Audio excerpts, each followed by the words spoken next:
Madam ಆಗಿದೆ camera mic ಎರಡು mute ಮಾಡಿ okay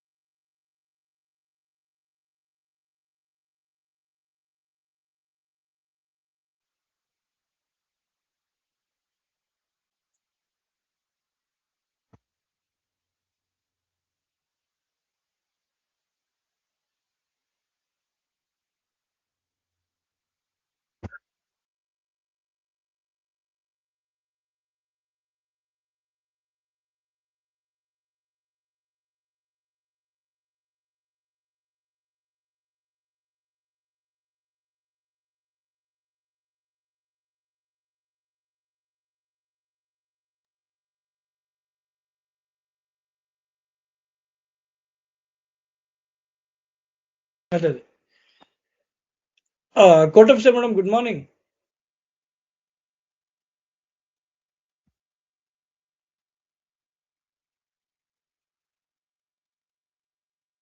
Sir, good morning.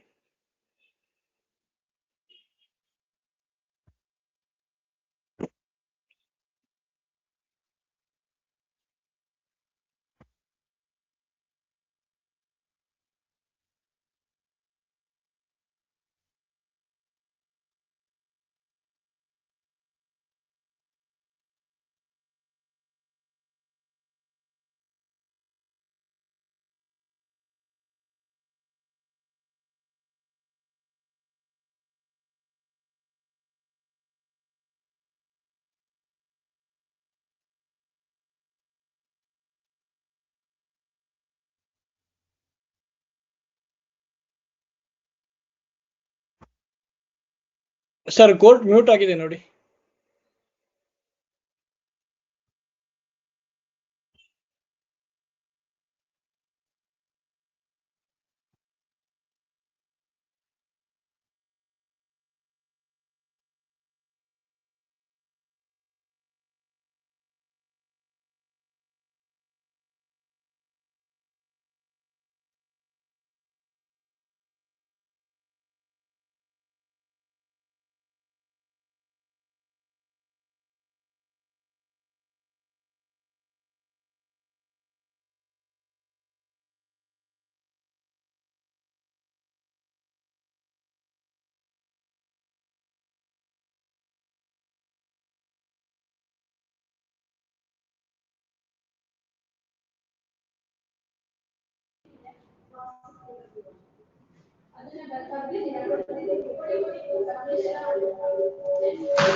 Fresh ಆಗಿದ್ರೆ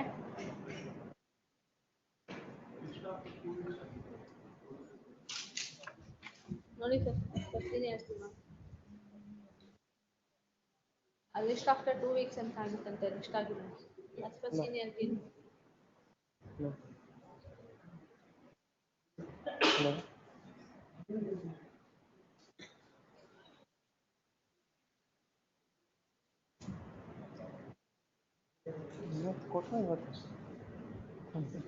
Hello. Okay. Thanks. ಇವತ್ತಿದೆ ಕಮರ್ಷಿಯಲ್ ಹೋಟೆಲ್. ಬರೀ ನೆಗೆಟಿವ್ ಅಪ್ಲಿಕೇಶನ್ ಅಂತ ಇರೋದಿಲ್ಲ senior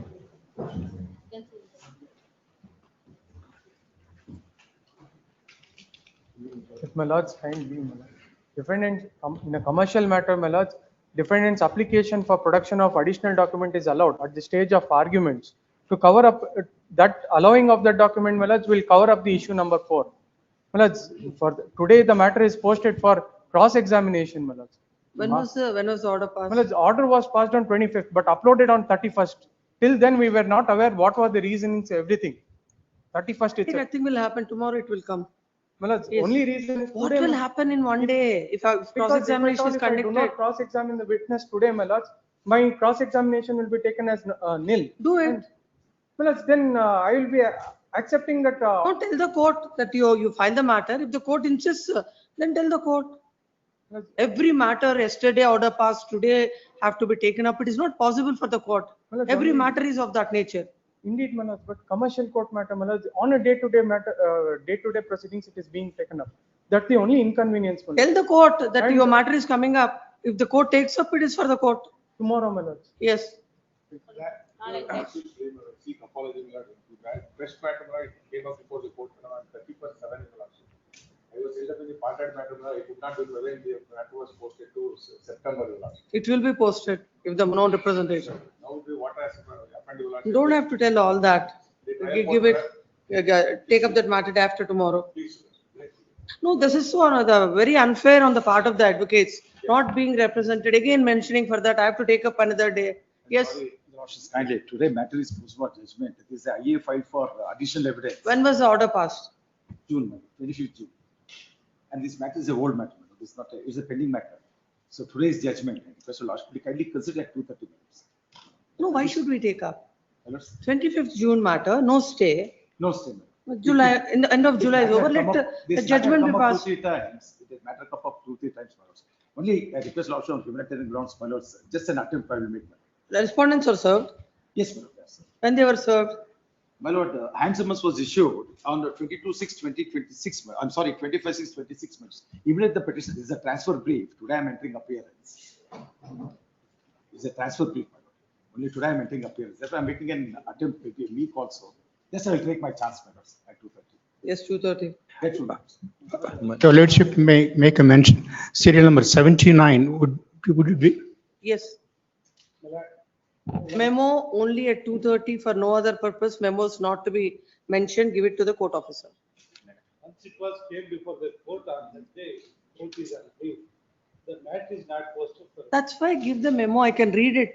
If you read if you write the ground, what is the reason why you are mentioning, I can read it in the afternoon. And I'll give a date. For that, no mentionings are required. Give it to the court officer. Your Lordship, on submission, sir. Same thing, your case is also, if it want any, 2:30 PM. why? The matter is urgent, Your Lordship. I have the tenant. The landlord is unnecessarily trying to, Settlement and Bagdi. the tenant in this case. Yes. Settlement and Landlord is. Landlord is, Therefore, when is the order passed? yes. Order passed by the trial court on 31/10/2025, but the matter is posted here pending for IA, orders of IA, Your Lordship. Therefore, this order court can be pleased to. 2:30. When was the writ petition filed? It is filed, Your Lordship, on 18/12/2025, Your Lordship. And I have to take it at 2:30 today. Sir, Your Lordship, the, now the IA is, Please write it on the memo, what is urgency, I will look into it and I'll pass orders. No 2:30, I can't take it up. Yes, Matter is settled before the mediation. Kindly refer the matter for mediation and 6th, kindly posted on 6th, the parties are present on that date. list, when they can come? 6th the birth, Huh? 6th of this month. 6th, kindly posted on 6th. They'll appear before the mediation center. They are present here only because Hmm. the stay order is there. That Hmm. is the reason they are coming before the Samba court and reporting the settlement for the reference of the, Yes, 6th. kindly put up on 6th. Yes, yes, 6th. Much My obliged, madam. my lords, the matter is listed in list 2, serial number 26, my lords. An illegal holding is put on the state highway, my lords, which is causing a disturbance to the public. It is not maintained. My lords have already passed an order with this respect. List number 226 matter, list it day after tomorrow. My lords in may first- take it 2:30 if it's possible. Then I will not take it up at all. My lords. You shouldn't take too much advantage of the indulgence shown by the court. List it day after tomorrow in first list. list number 2, serial number 3. Chief, what, yes, you are saying about some adjournment. Item number 79, would it be convenient for my lords to take up at 2:30? Because It will anyhow reach. if it doesn't reach, It will reach. If it doesn't, it will come tomorrow on the top. because I am coming from outstation. Last time also I was present here, the matter did not reach. It will reach today. Yes.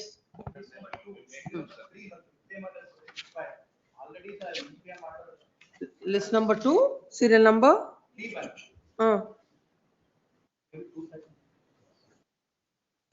In a CRP, Only problem is there, Mala. no, CRP of 2026. What will happen? What will happen now?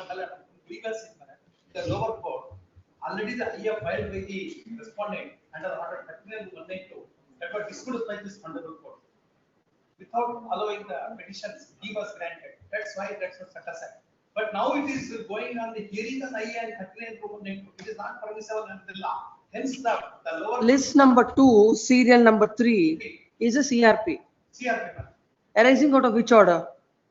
Malad, it is the petition is not maintainable. File the section 92 of the CPC, that is trust property. It is not maintainable. We'll hear it. Every matter has the same urgency. Yes. Malad, interim order may be given by. Without hearing, I'll not grant any interim My order. lords, list number 2, serial number 35, my lords. in this matter, the notice has been not been issued, and it has been come under B group, my lords.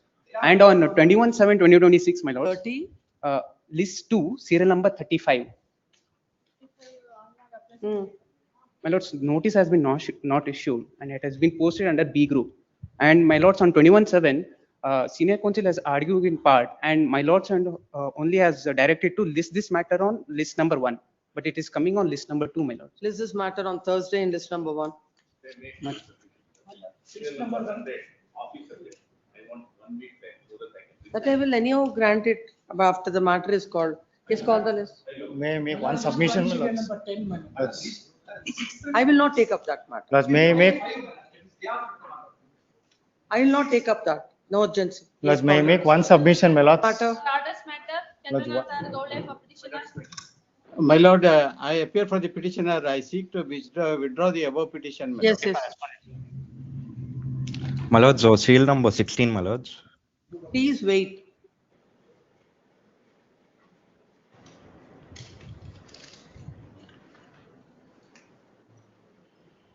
In the execution petition, they have withdrawn the execution petition. Memo is filed stating that the execution petition itself is withdrawn, hence nothing survives for consideration in this petition. Accordingly, that petition is dismissed as, the CRP is dismissed as withdrawn. Number 2, Serial number 2, Ms. Ashwath Reddy. give the memo. Yes, same this also. Memo has become infructuous and they want to withdraw. Yes, next 3. Serial number 3, For petitioners, it is amicably settled between the parties, withdrawing the petition. Give the memo.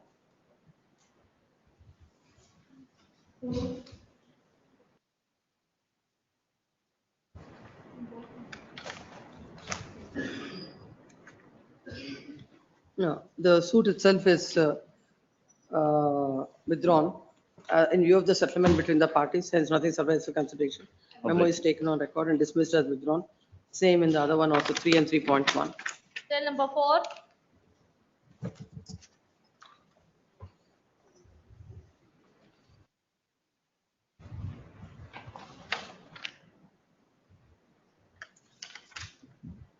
What is this liberty to file a fresh petition? Sanjay G. No representation on behalf of the petitioner. List this matter for dismissal in the first, list this matter tomorrow on the top of the list. Serial number 5, For petition, my lord. In trial court, execution petition is closed, my lord. Take that. In along with e-court copy, my lord. Huh? Last date along with e-court copy, online copy, my lord. Execution petition is closed, my lord. You're for the petitioner. Yes, my lordship.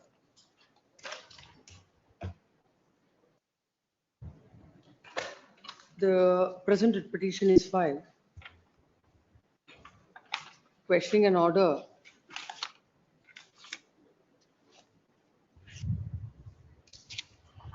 Annexure F, my lord. annexure Annexure F, my lordship.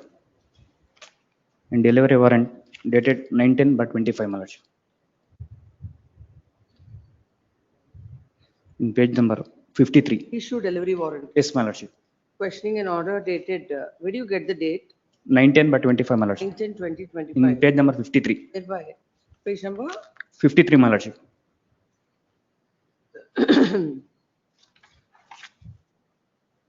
order dated 12/9/2025,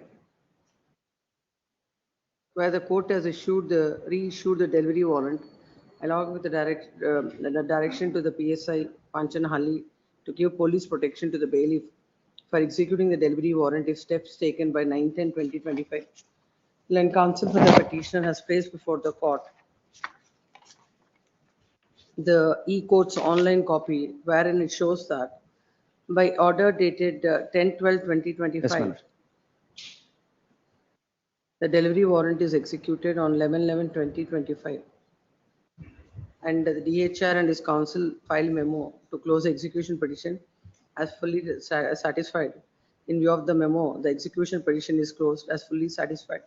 In the light of the fact that already the execution is closed, nothing survives of consideration in this writ petition. However, it is open to the petitioner to avail appropriate remedies. My lord. serial number 6, Memo is, no memo in Present there. the petitioner Yes. That this is, the local law award was passed, my lord, that I challenge the compromise decree on the ground that there is a fraud played on me. You are not a party? That I am a party, that under the guise of some other cases that I was brought, and I have been made to sign the order sheet. And immediately thereafter, my lord, that I came to know about this and I filed, because without obtaining It's a suit for? suit for specific performance of contract, Hmm. that the suit for partition was also pending before the court. So under those circumstances, there was no necessity for me to. What is the occupation of the petitioner? The occupation of the petitioner, my lord, is an agriculturist. No, in which suit the compromise is recorded? The compromise recorded on 8/3/2025 In which suit? in suit number 257 of 2025. Two? 2025. 257 of 25. 257/25. Is filed, is before which court? That before the senior civil judge, 7th edition senior civil judge Hmm. at Bangalore Rural.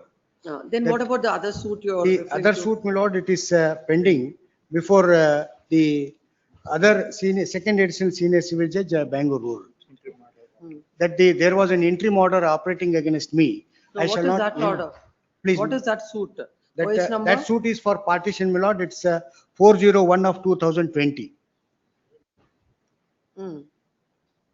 That in that there is a prohibitory order against me that I shall not alienate the property. Hmm. So despite that, because some litigations is there, so under that guise that I have been brought, and the signatures were put on that. So that the 8/3/2025 it is recorded. Same I- advocate represents you in both the suits? Please, my lord. Same advocate represents you in both the No, suits? my lord, that it is not the same advocate. So, Right. you went to the court, to That- which court the specific I am not performance suit is saying that- pending? I am not saying You go that to I the have went court on, but, along with the it advocate is who is not with regard, representing, with regard and to you that think that you compromise. went for some other No, purpose? It is not with regard to that particular, What else? Why did you go to that court? no, my lord, that the other cases are also there, my lord, in between me and Let my us see, wife. what are the grounds? Just like that, we will not interfere with the awards for no reason. Let us see, what are the reasons stated?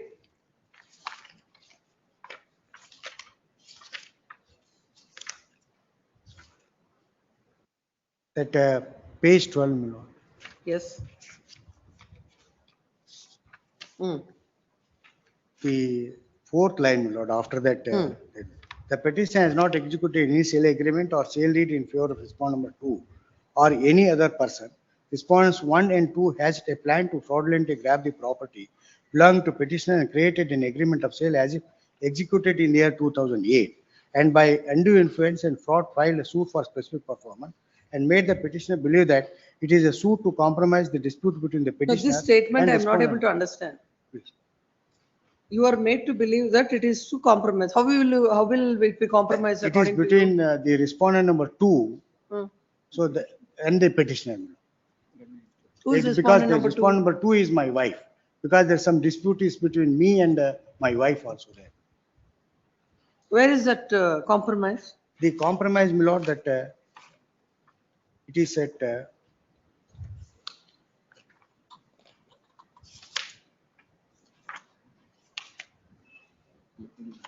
the compromise petition is not part of it. I will produce that compromise petition. Without filing the compromise, you want the compromise to be set I am aside? extremely sorry. And the registry number set. That is the heights of it. I will produce that compromise. The petition shall file the compromise petition before this court. List this matter. Notice to the respondents.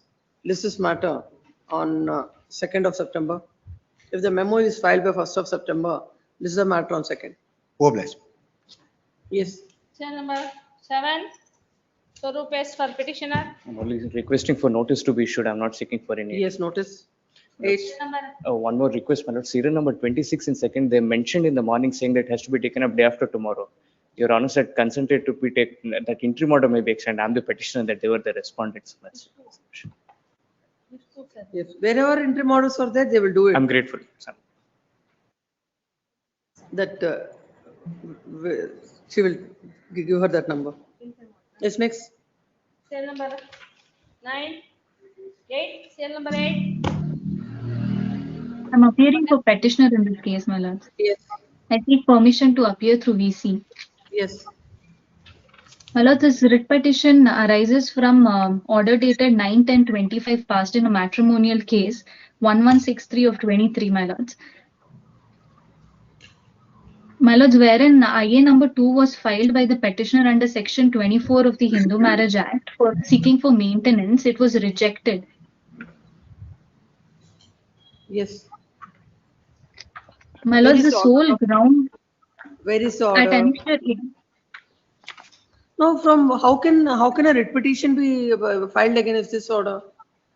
It should go before the court having it should be a GMFC matter. The registry is this matter is arising out of the an interlocutory order passed by my the lord, family. notice may be issued to the respondents to appear. Interlocutory order passed by the family court. List this matter before the court having roster. Cell number 9. I beg to appear for petitioner.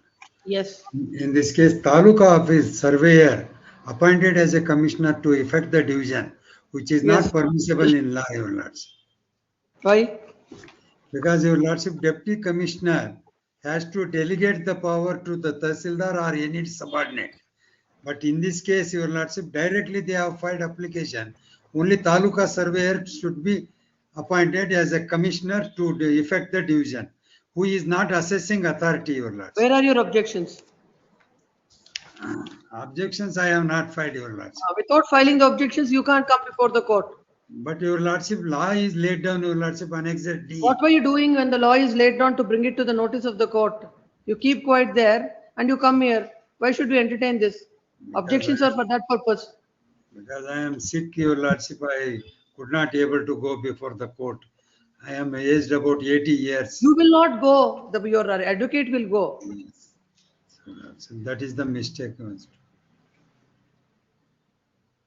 No, we can't. This is it's an abuse of process. Not appearing before the courts, not filing objections, and questioning the orders before this court.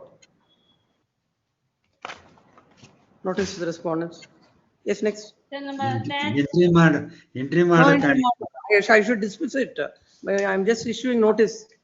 Please. Shivramu for petitioner. Appearing for petitioner, madam. Press week time may be. Week means in the month of October. Please. This is matter in the month of October. Please. Cell At number the request of 11. Learned Counsel for the petitioner. Cell number 11. Keshav Mohite. I appear for the petitioner. Yes. A suit for partition in respect of the will executed by my grandfather was filed. It was decreed. And preliminary decree was drawn. Preliminary decree passed. Yeah, drawn. I filed a final decree proceedings.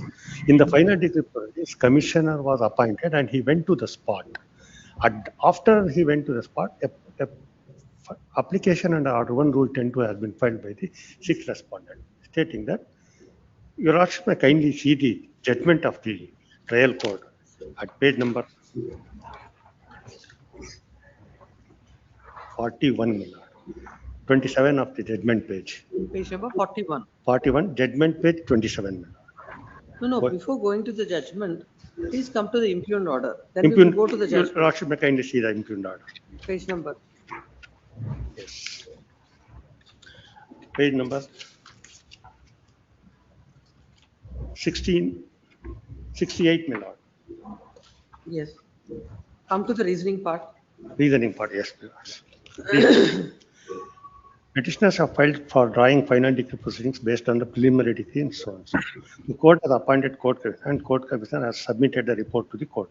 When the matters are down for hearing and commission report, the applicant objector filed his application praying this court to permit him to come on record. A respondent, as his right is involved in the suit property. The petitions have filed objections opposing the application. Contents of that the respondents herein have filed suit in OS 461 of 2009.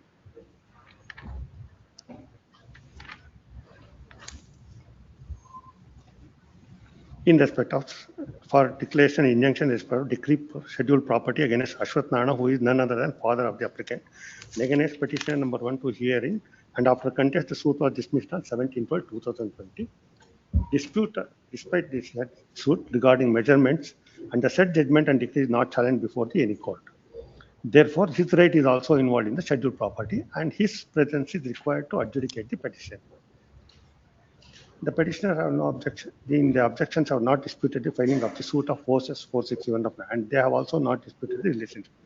The suit was also filed in respect of decree scheduled property, and it is not disputed by the petitioner. Further, the said decree passed in is not challenged in terms of the fact. Further, as per the contention Yes, of I've seen. Yes, my lord. Lordship, kindly, this suit was filed based on the partition deed of 2007. That has been set aside by the trial court. Lord, that's what exactly I was mentioning to your lordship. No. Yes, my lord. Was it brought to the notice of the court before my lord. passing this order? Yes, my lord. Was it brought to the notice of the court? Regarding? An application is filed under Order 1, Rule 10. Yes. You must have filed your objections. Yes, I have filed and I have brought. The objections. I will. Please come to the order. Kindly. Come to the objections. Yes, ma'am. Page number.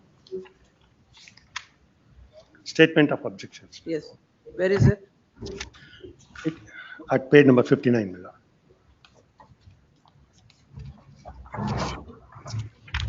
Yes, let's see. Objection. The applicant is seek permission for this honorable court to come.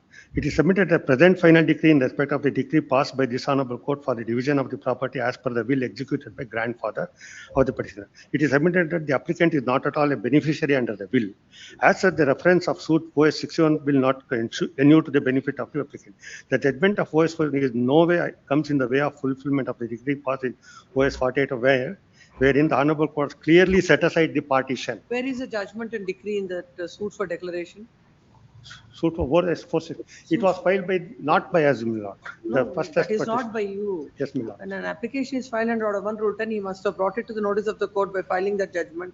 Yes, my lord. That are not. That what is decided in that? Unless and until we know what is the suit and what is decided in that, we Your can't lordship, go into this. That's why your lordship may kindly go to the application filed by the. Where is it? Your lordship, you will get it at 55 is the application. Your lordship may kindly go to the affidavit part. Can you see these? May I please, my lord? Page 57, my lord. What is the decree scheduled property? Decree is the partition of the property as per the will. Yes, my lord. Decree in this OS number 461. It was dismissed. The suit for dismissed. It was dismissed. Dismissed against your family. No, not against me. It is against grandfather. No, not against my grandfather. It was dismissed. For all the more reason, the judgment we require to see. When will you place it? Yes, my lord. When will you place the copy of the judgment? Of OS 461. Yes. A week's time, ma'am, kindly. Yes, this is matter on 10th of August. 10th of August. In the first list. Yes. By the time the petition shall place before the court, the judgment in a declaration suit. Yes. I appear for the petitioner, Your Worship. This is the case wherein the temporary injunction is rejected by the plaintiff's petition. Temporary injunction was rejected by the trial court. Lower appellate confirmed it. But only thing is that the lower appellate court has come to conclusion in para 15 that this is a triable case because the plaintiffs claim the title on the basis of registered sale deed dated 21/8/1941. Please come to the order passed in IA. That is, may I take your lordship to the MA order, annexure? No, first let's see the IA order. That's what, referring to IA order, trial court. Yes. Please.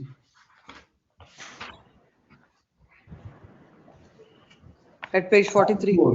Page 43, please, your lordship. The proper reasoning starts, your lordship pleases after para 18. May I read? Yes.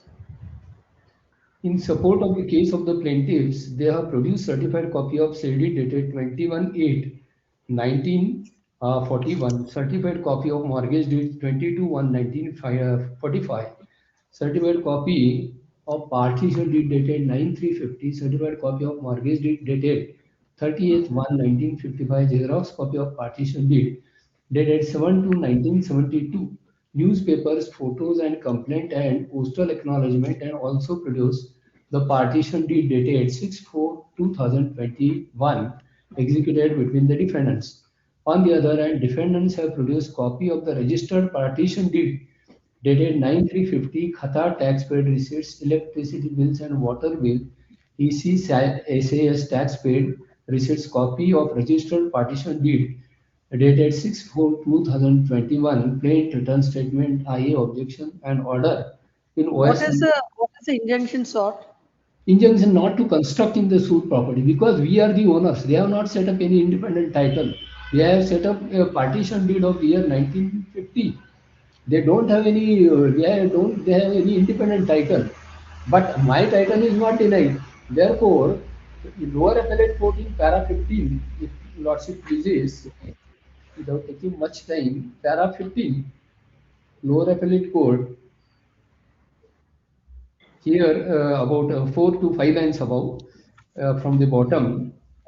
Temporary injunction order was rejected in favor of the plaintiff. Hence, without holding full-fledged trial, this court cannot come to proper conclusion to grant the relief in favor of the appellant. Hence, the appellant has not made out a case. So, this is a finding which says that it is a triable case because I have set up my independent title and defendants have not set up any title. Now, in this case, I have not sought any injunction order in this case here right now. My only submission is what's Yes, it's come to the appellate court's order. I've seen. Appellate court's order. appellate court's order only I read. Para 15, if Lordship pleases. Para 15. Lordship got it? Please come. Para 15, giving about 4 lines from the bottom. Temporary injunction order was rejected in favor of the plaintiffs. Hence, without holding full-fledged trial, this court cannot come to the proper conclusion to grant. Yes, I have seen that. Then counsel for the My only submission, if Lordship pleases, may I make one request? The debation is going on. Please wait, sir. Please. Then counsel for the petitioner submits that he has filed an application seeking injunction restraining the respondent defendants from putting up any construction. The trial court has rejected the same and the appellate court has confirmed the same.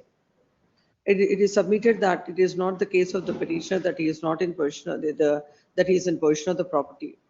According to him, is the owner of the property and the respondents without any manner of right and title or in possession of the property, and they are putting up construction pending disposal of the petition if the constructions or if they are permitted to continue with the construction. It would alter the nature of the scheduled property and it would cause a lot of hardship to the plaintiff. It is the case that the petitioner has placed before the court the documents to show his ownership, whereas the respondents have shown the documents to show that they are in occupation of the property. When that aspect was not denied by the plaintiff, and the injunction that is sought is only not to put up the construction, both the courts have failed to consider the same. May I make one request? Without claiming equity, they should be. Without claiming equity, they should. The submission of the land counsel for the petitioner, there shall be stay of all for the proceeding. The respondent shall not put up any further construction until the next date of hearing. Notice to the respondents. Petition is permitted to take out hand summons and shall file a memo to that effect. If the memo shall be filed by 18th of August, or else the stay granted by the interim order granted by this court stands vacated. Yes, Number 13, M. Jagannath Alva for petitioner.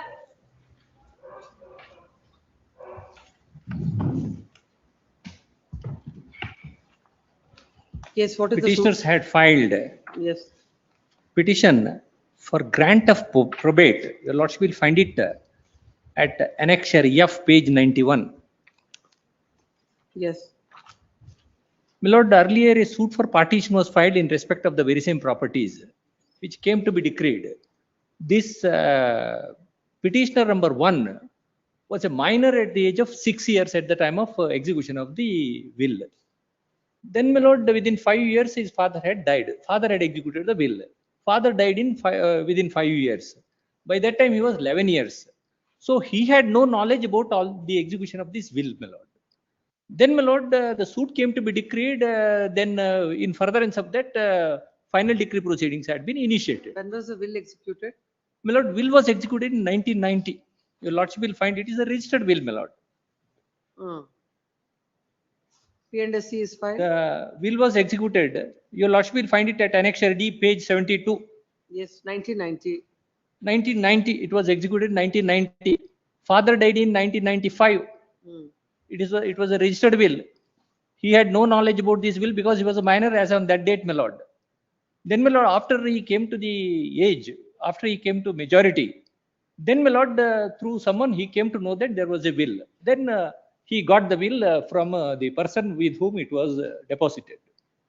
Then, my lord, he filed the petition for grant of probate on this will. In that petition, my lord, an application was filed praying the trial court, praying the learned district judge to stay the proceedings in the final decree proceedings. The learned judge refused to stay the proceedings, against which I am before your lordship. Kindly turn to the impugned order at Annexure A, my lord. Annexure A, the operative portion, your lordship will find it at page 32. What is that suit? Partition suit. My lord, suit for, in respect of very same property, suit for partition was filed, which came to be decreed, and that is confirmed. Then, in furtherance of that, So this property is Please, my part lord. of the partition. Please, scheduled my lord. property. Please, my lord. That property is allotted to whom? And by that time. It has not been allotted to anyone because the final decree proceeding is pending now, my lord. No, as per the preliminary decree. As per the preliminary Fell to whose decree, share? my lord, as per the preliminary decree, only the shares will be decided. Correct. It fell to whose share? It won't be decided in the. No, now that property which is now the will that is executed in Please, my your lord, please, my favor lord. was a joint family property. My lord, it For was this the judgmental property of the decree. father, my lord. Your lordship will find the genealogical tree. Please understand my question. Please. Now, this property is part of the partition. Please, part of the scheduled partition properties. suit. So as per the judgment preliminary decree that is passed, Please. it is a joint family property. As per the preliminary decree, it Yes. is a joint family So, property. That property, Please. your father executes a will in your favor. Please, my lord. Which he has no, as per the preliminary decree, he Please. has no right in the property. My lord, Rights of your father are not crystallized, whereas the question of executing my a lord, will in your no, favor. my case is that, my lord, it was the property of the father himself. When he was virtually in the deathbed, the suit for partition was filed. Has He your didn't father contest. contested the matter or not?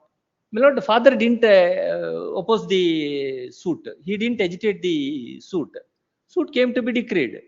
Now, whether he had right or not, that is a matter to be For that decided. we can't. Because, my lord, P&SC won't decide all that. because your lordship may kindly consider, in P&SC, all those parties who are having the so-called right, they are also the parties, my lord. It's a comprehensive suit. The suit for My lord, partition so far is a as comprehensive suit. my lord, so far as P&SC is concerned, if there are any other persons interested in the matter, then it has to be decided like any other suit, my lord. The rights of the parties will be decided.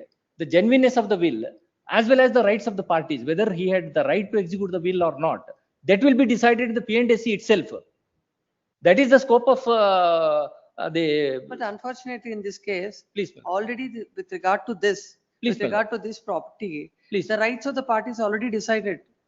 My lord, the shares has been decided, not the. Not the share. It is the property when it is a joint family property and it is partitioned by a preliminary decree is passed saying that this is a family, joint family property and these are the shares allotted to each person. My lord, In a preliminary decree, it will not be decided this property will fall to which share. May make So one what it presupposes that it is not, it's a joint family property. May I make one submission, lord? Now, so far as the preliminary decree is concerned, the rights of the parties will be decided.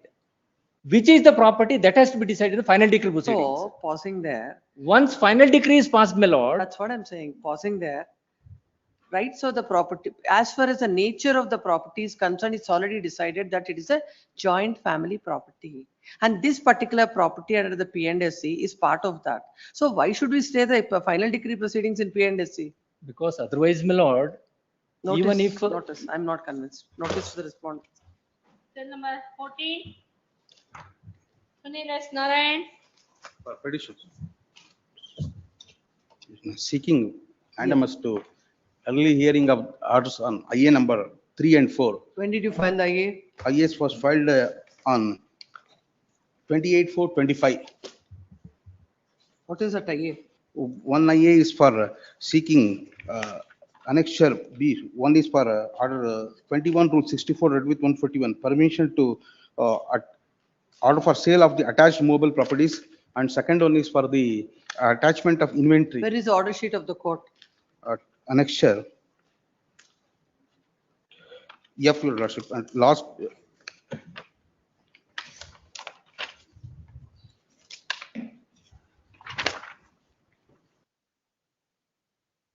You are the decree holder. I am the decree holder. They have not filed objections to this IS also. Let's see when this petition has come up first. This has come up first before the court on 28/4/2025. You filed for the first time. You filed that. Yes. Then counsel for the judgment letter pays time to file objections. IA number 2. When it has come up on 1/6/2025.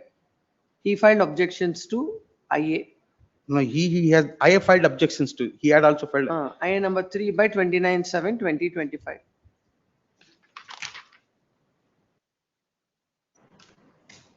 I was heard twice.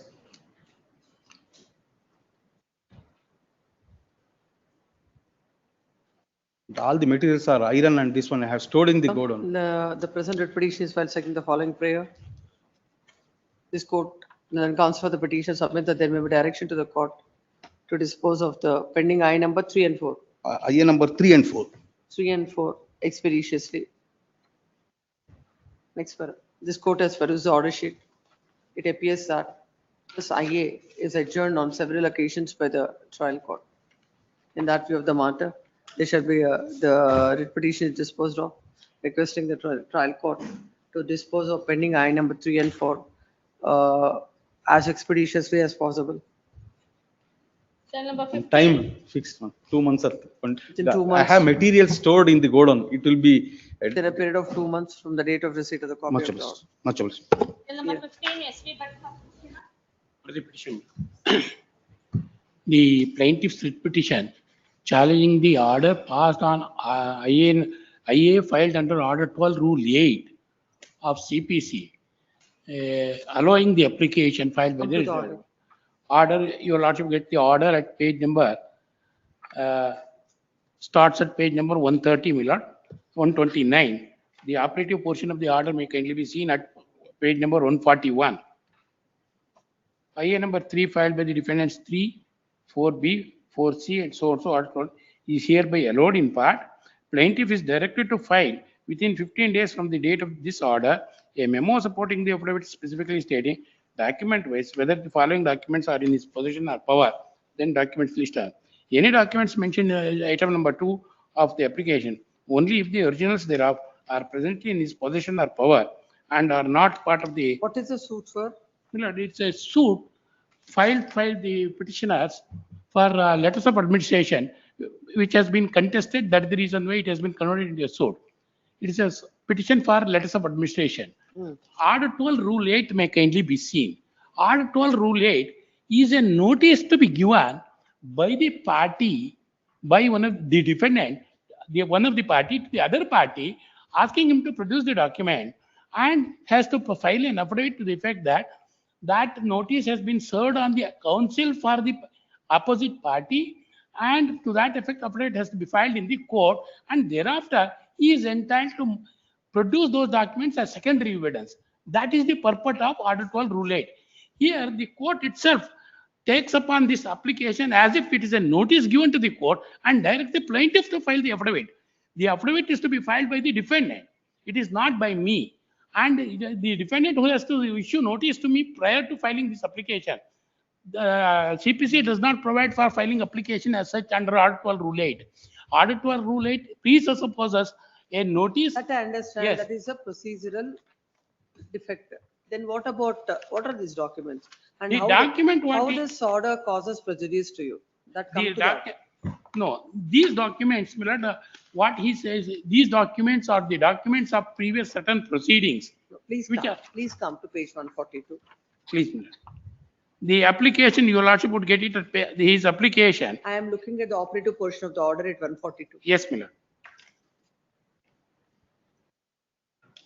Original unregistered partition deed dated 8/3/1991. Yes.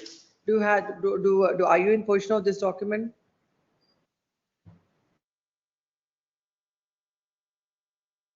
I have already produced The it. next, Yes. original deed of confirmation of partition, 11/2/1999. If in his position or power. If it is not there, it is not there, that we will I tell will the have court. that, my lord, ultimately, court's intervention is not required under Art 12 Rule 8. That is what I am trying to say. That I It is not understood. in the division bench of the. That I understood, Mr. Counsel, that I Yes, my lord. understood. I'm asking what is ultimately. The We'll document, understand, now the court has none of these exercised. documents. One minute, court Right. has, let us assume that, court has exercised the jurisdiction under a particular provision, which is not the purport of that. Yes. Now, if an order is passed, Yes.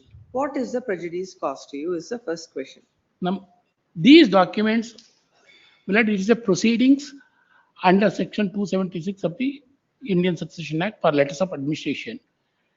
Here, the title of the parties are not going to be decided. It is only as to whether will annex to the application, annex to the petition is required, letters of whether I am an executor appointed under that will, I am entitled for letters of administration. That is the only title in respect to the property is not being decided, and none of these documents are wholly unnecessary. Will is there, execution of the document, whether So according execution to of the, you, documents are in possession. even if it is, It is called, documents are in your possession, but those documents are not necessary, The- number one. Number two, court ought not to have passed this order and. yes, jurisdictional error, jurisdictional issue. Otherwise, no prejudice to you. Otherwise, it is not the question of prejudice. It is wholly unnecessary for the proceedings. That every order passed by the court should be questioned here, unless and until it causes prejudice to you. What I am trying to say, we can't enlarge the scope of the suit. That is what I am trying to say. By producing these documents, Notice to the respondents. interim stay, Permitted to take out. stay of the order, my lord. Will appearing for the respondent and shall file a memo to that effect by 18th of August. List this matter on 18th August in the first list. Much. If the memos are filed by 17th, list the matter on 18th. There is a direct judgment of the division. I understood, but I am not going into that now. Yes. Yes. Discom matter. No representation on behalf of the petitioner. This is matter in the month of September. Yes, 17. Cell number 17. The present petitioner, Alright, matter we are- pertaining to the BESCOM, my prayer is directing the KPTCL to pay the compensation as awarded by the deputy commissioner as per annexure B.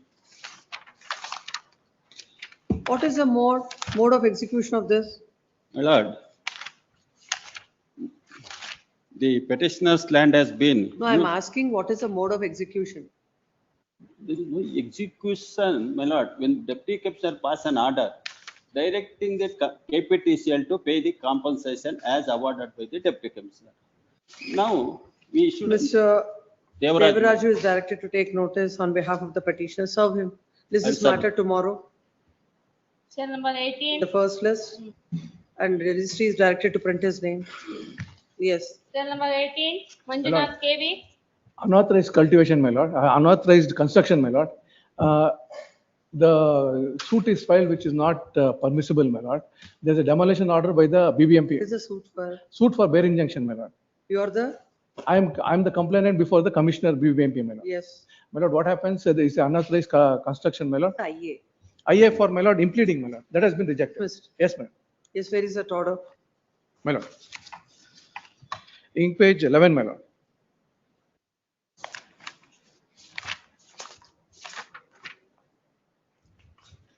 My lord, order is that. You are the complainant. Yes, my lord. Please come. Land counsel the petitioner submits that in the suit, which is filed against,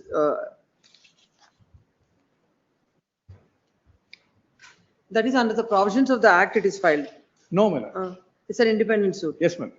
It is submitted that the suit is filed seeking the relief of bare injunction against the defendants, that is the Bruhat Bangalore Mahanagarapalika, BBMP.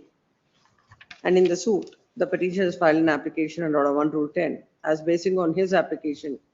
You are the neighbor. Yes, ma'am. I'm the locality, from the same locality. Huh? My complaint, same locality, I'm from the locality, my lord. You are not affected by this. I'm the adjoining, my lord. I'm the complainant. Basically, that's what I asked. Are you a neighbor or? Not the neighbor, my lord. Or I'm from the same locality, my lord. then come to the order, we'll read if that Yes, is the ma'am. case. Hmm. My lord, para 8 and 9, my lord, at Inkpage, Yes. We'll read 8. from the facts stated by the, it's clear that the plaintiff has filed suit for perpetual lien against BBMP restraining from the revenue portion of the property or in any way transfer. There's no cause of action for the filing. So as misled this court, no jurisdiction.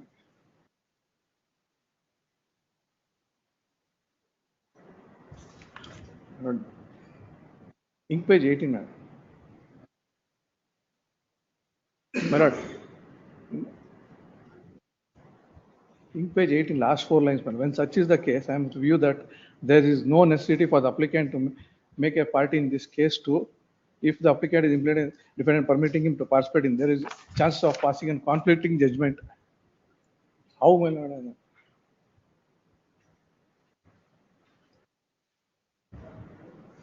They don't deny I am the complainant, my lord. What is this order? That's what, my lord. When such is the case, I am of the view that there is no necessity for the applicant to make as a party in this case. If the applicant is permitted in this case as defendant number 3, permitting him to participate, there are chances of passing and conflicting judgment. My lord, there are two my lord, there's a demolition order, my lord, that has not been mentioned, my lord. Even the BBMP council is not filing it, my lord. They just to overcome the order, my lord. And what they do is, my lord, they sell the property to third parties, my lord, and it becomes a bigger problem. Even otherwise also, how are you Not- concerned in a suit for fair injunction? My lord, I can understand this is a suit under the provisions of the BBMP. it is not, my lord. If it is, Yes, my lord. then in the light of the settled law, as an intervener, you can contest the matter. But it is it's a bare injunction against one person. How are you My lord, concerned? it's against the corporation, my lord, not to Yes, implement the against the order. My lord, corporation. even the order is not mentioned, my lord, it's completely suppressed, my lord. Demolition order is not, I have produced a demolition order also, my lord. How are you personally interested in the matter? My lord, I'm from the locality, my lord, this is That is not a ground. That is not a ground. Please come. But my lord, Yes. my lord, if such suits are allowed to be continued, my lord, the whole process of law is affected, my lord. My lord, it's just a corporation doesn't. He's not seeking any injunction against the entire world. If you want any injunction or if you want any order, you initiate your proceedings. The list between them, you are not a necessary party at all.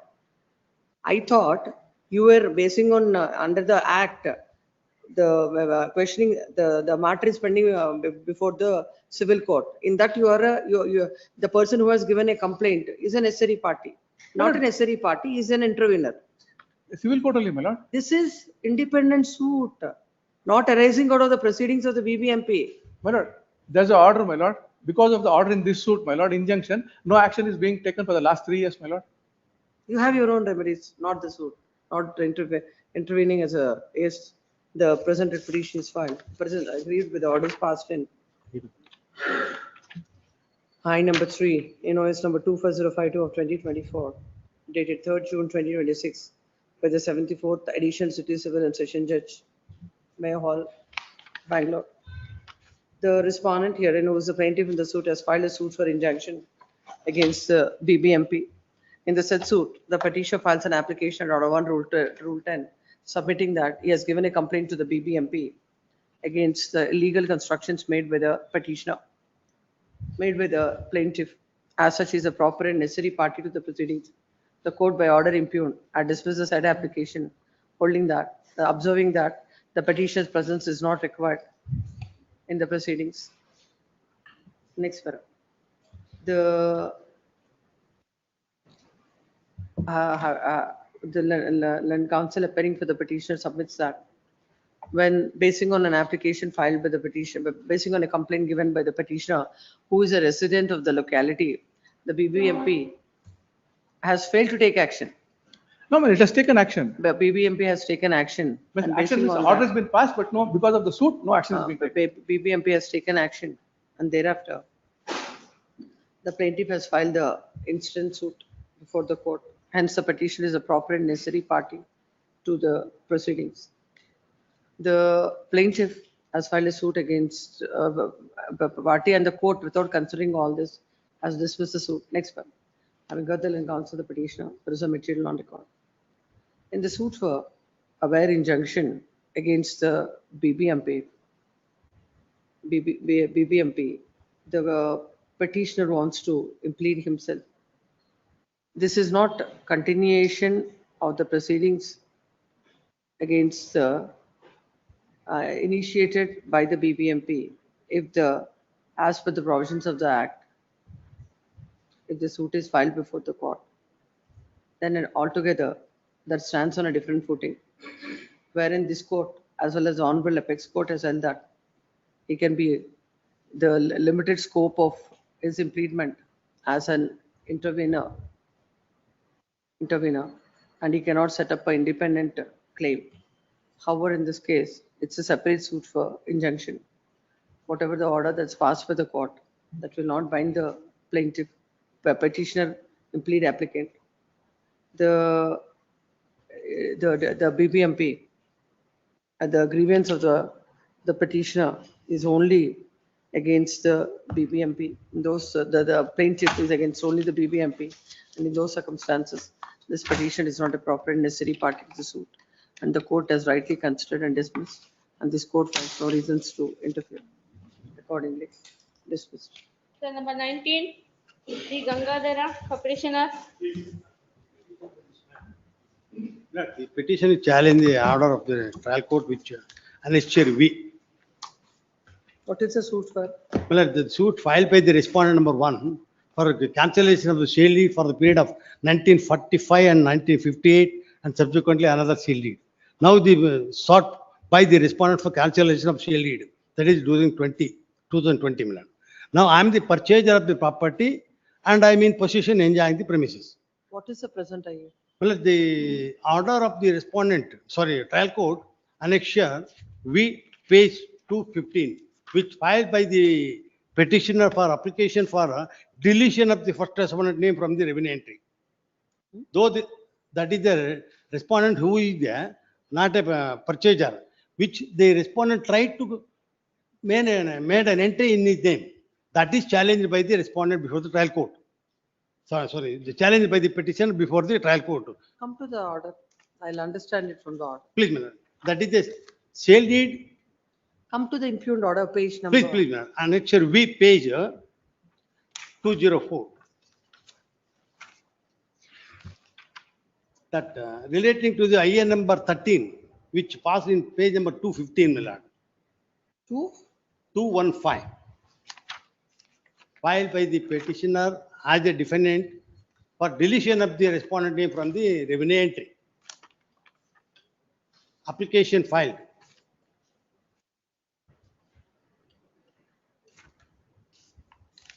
Page 15, which related to the IN number 13 passed by the, because it is a order passed in the club order passed by the trial court.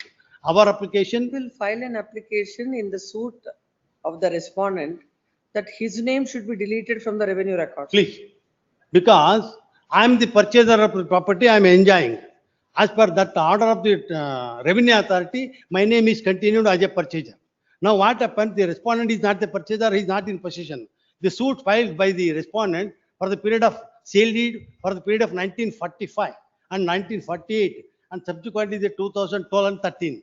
Now it is filed the cancellation of sale deed in that suit. My name is got the entry in the revenue record. Now the respondent is made an illegal entry after the order passed by the honorable court, which is an status quo granted in my favor, and status quo granted in respect of the possession and in respect. By virtue of which order your name is deleted? That is, my lord, kindly.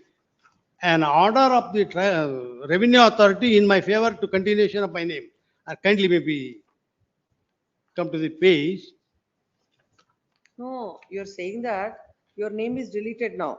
No, no, my name is not related, Hmm. but the respondent is make an illegal entry in his name along with me. He is not the purchaser, he is not the right holder, he is not in possession. But illegally with the collusion of the revenue authorities, he tried an entry along with me. That will be decided in a suit filed by the plaintiff. Please, that is, recently it is, I understood. Please come to the reasoning part. Come to the reasoning part and read it. please. That is an application filed, Yes. one submission. Page 146, that is an order passed by the revenue authority in my favor. As per the Annexure P, page 146, an order passed by the deputy commissioner. As per the sale deed, my name is to be continued. Page number, it is the Kannada version and as well as the translation copy of the English, page 153. Reasoning part is at page 220. Please.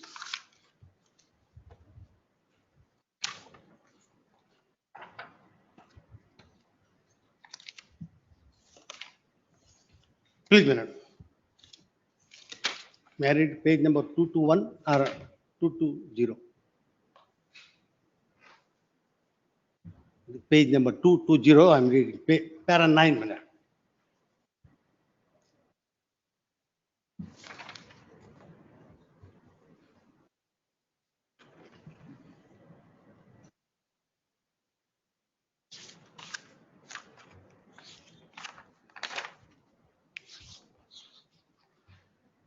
This is an application under order 38, rule 5 and 6 read with section 151 CPC. That 2 is IA a which, attachment before judgment. please. 2 IA which is filed. One is IA for deletion of the respondent name from the revenue entry. Another IA for permit me to sell away the crop which is raised by me. That is challenge IA number 13, which relating to the name of the respondent to deletion from the revenue record. That is my application. That is dismissed by the trial. On page 22, Yes, I've read the order. Pigment, para 12, may I read it? Yes. Please. Having regard to the above facts and circumstances of this case, is the concerned opinion that the defendant number 11 has failed to establish a prima facie case for relief of sort. The balance of convenience does not lie in her favor, as granting the relief would amount to altering the dispute revenue entry, that effective granting a portion of the final relief at the interim stage. Moreover, the irreparable injury is not made out, as the parties can establish their respective right during the trial and seeking appropriate relief. Therefore, accordingly, this court holds that the defendant number 11 has not made out a prima facie ground for deletion of the plaintiff name from the revenue record or continuation of her name as a cultivator at this stage. Therefore, this point is answered in the negative, and I proceed to following order. Now the respondent is taking undue advantages of his name. Now they are trying to dispossess. And moreover, I am raising a crop at this. There is a question of disposition from this order. That is, 1 second. An interim order granted from the order of Honorable Court in both an order passed by this Honorable Court. Please. Page. Whatever are the orders of the court, we are only here to look at what is the consequences of this order. Please. With this order, he will not dispossess you. But now the taking. You cannot maintain such an application before the trial court. When in a suit where he is seeking that he is the owner of the property, you file an application and say delete his name from the revenue entry. But wrongly, recently it is tried to name, adding his name. That is after the order of this Honorable Court, which is an part of status quo passed from this Honorable Court. That will be, that you question it. Yes. Please come. One submission. Yes. Page 162, an order passed from this Honorable Court relating to the order of the revenue authority which is challenged in this petition. That is status quo granted from this Honorable Court. And the revenue entry cannot be changed. Now, even order of, from the order of court, So he is, whatever pursuant to which order that entry is done, you have to carry that appeal in, that order in appeal or whatever is a remedy available to you. but revenue authority already passed in my favor. My name is continued. But respondent name is not allowed, wherein the respondent is trying to illegal entry. That is, I made an application for deletion. The trial court pass any order to? Please, status quo, there is a pass from this honorable court, MFA and as well as writ The court petition. is not concerned with the order of. Relating to the status If quo. any order is passed by the revenue authorities, you have a remedy of writ petition, file it. My lord, it is, he challenged before the honorable court questioning the revenue entry. That is the status granted from this honorable court. Pursue that writ petition, Mr. Counsel. That cannot be, that you can't, because there is a status quo in another writ petition that is, you want an order from the trial court. Very application which itself is. Yes, the present writ petition is filed, agrees with an order. And another order which is passed in the MFA also. That is both the orders in my favor. Yes. Agreed with an order passed on I number 13 under order 39 rule 5 and 6 read with section 151 CPC by the first additional senior civil judge and JMFC Nelamangala dated 18/3/2026. The petitioner defendant is before this court. The respondent herein has filed a suit for declaration and injunction and also sought for the cancellation of the sale deeds. The present application is filed seeking a direction to delete the name of the plaintiff.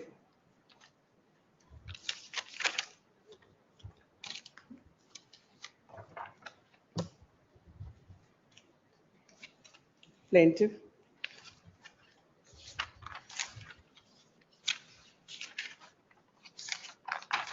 Page 163, that is an Name order of the of the High Court. plaintiff.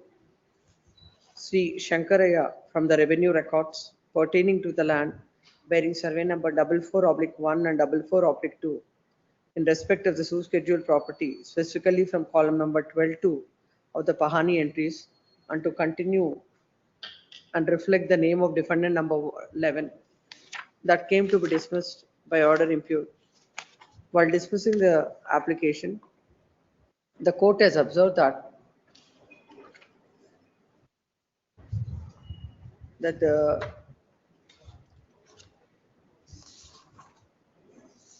court has observed that the present dispute admittedly relates to immovable property, namely agricultural lands, and the relief sought pertains to correction of the revenue entries. Therefore, the provision invoked do not strictly apply to the nature of the relief sought in the present application. Though this court has inherent powers under section 151 CPC, such powers are to be exercised sparingly. Further, court observes that an application under order 38 rule 5 and 6 read with 151 CPC pertains to attachment before judgment, and rule 6 relates to the sale of movable property of a perishable nature. Having regard to the facts and circumstances, the court has come to the conclusion that the defendant number 11 has failed to establish a prima facie case for the relief sought. The balance of convenience does not lie in his favor, and accordingly dismiss the application.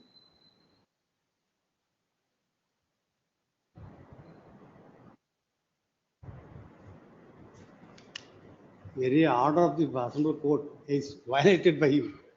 Because 2023, there is an order passed from the Assembly Court, status quo. When such an order passed against him, That you will be agitating in the writ petition that is pending before the court, not in this. The land counsel appearing for the petitioner submits that. Till recently, the entries were in the name of the plaintiff, and recently the plaintiff had got his name mutated in the revenue records.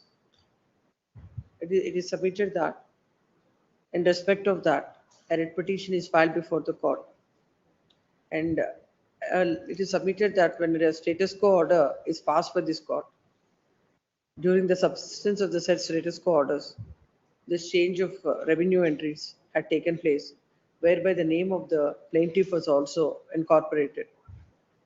It is a contention that the plaintiff has violated the orders of the court and got his name mutated.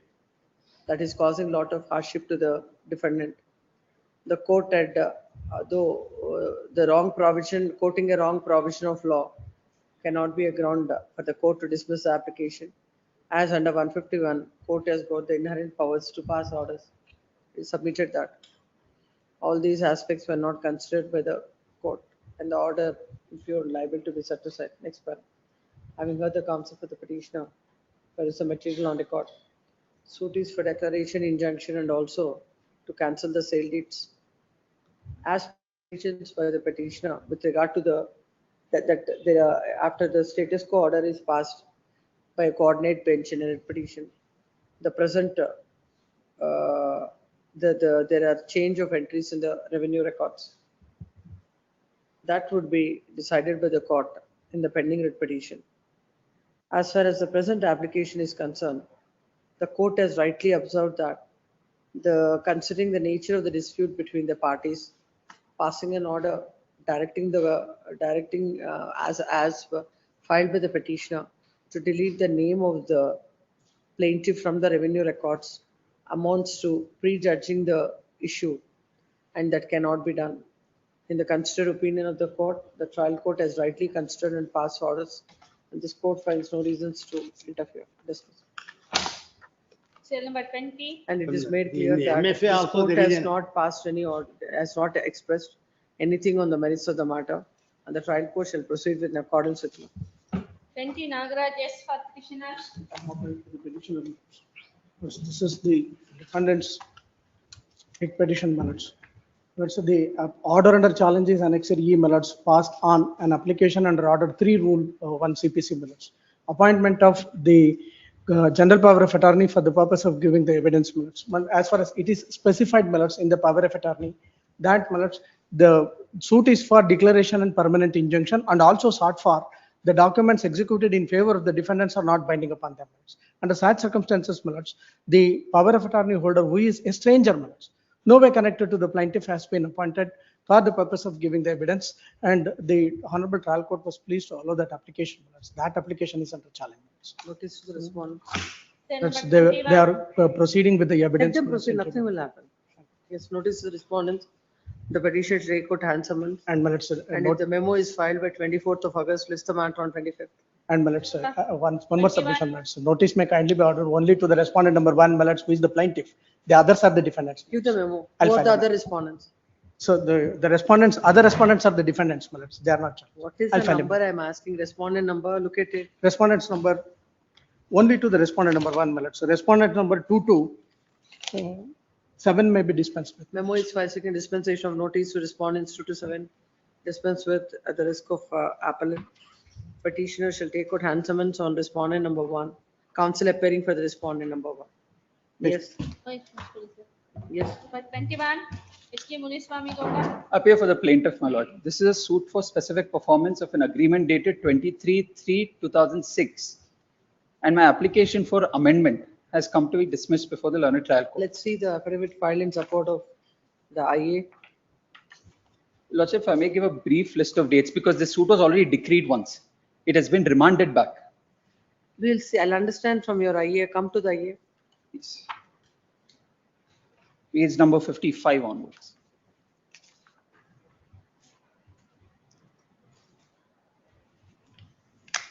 Annexure D.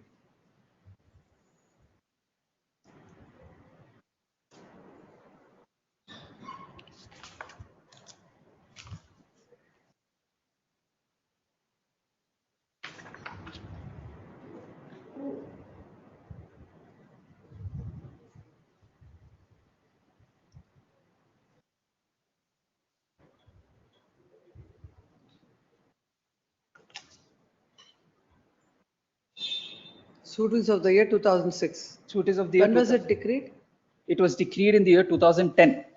And I had filed execution proceedings in 2011, and a registered sale deed to the extent of the property as originally claimed in the suit was given to me by a court registered sale deed in the year 2017. and they file an appeal in the year 2021. And the learned first appellate court condones a delay. I was placed ex parte in the appeal of a delay of over nearly 4,000 days, 3935 days to be exact. And now the matter has been remanded back. All I seek to incorporate the subsequent set of events that have happened from the date of decree till now, from matter when it was remanded. And now there were also two parallel proceedings, no, apart from the ones. Come to the order. Please. 29, Annexure A.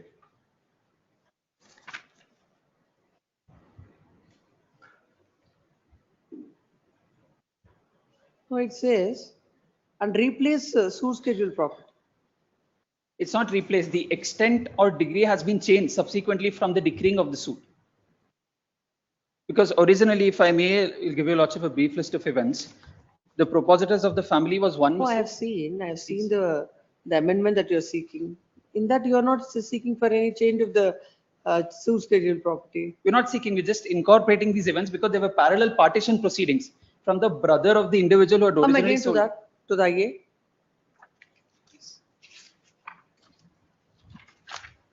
'55. In the plain schedule, A property deleted. Same place, add the part and parcel of the property bearing survey number. Why? Because originally what they had sold does not exist. That same property to which that sale deed which I had now does not exist because there were parallel partition proceedings from the family of the individual who sold it to me. Because the individual who sold it to me was the second wife of Chaudappa. She had no right or interest to sell that property to me in the first place, and which has been reflected in the memorandum of settlement before this court in the partition deed. The partition suit, what they originally filed in 2008, came to be dismissed, and it was placed in appeal before. Oh, your suit for specific performance Please. would be basing on your agreement of sale, Please, isn't it? please, my lord. That is what you're seeking enforcement.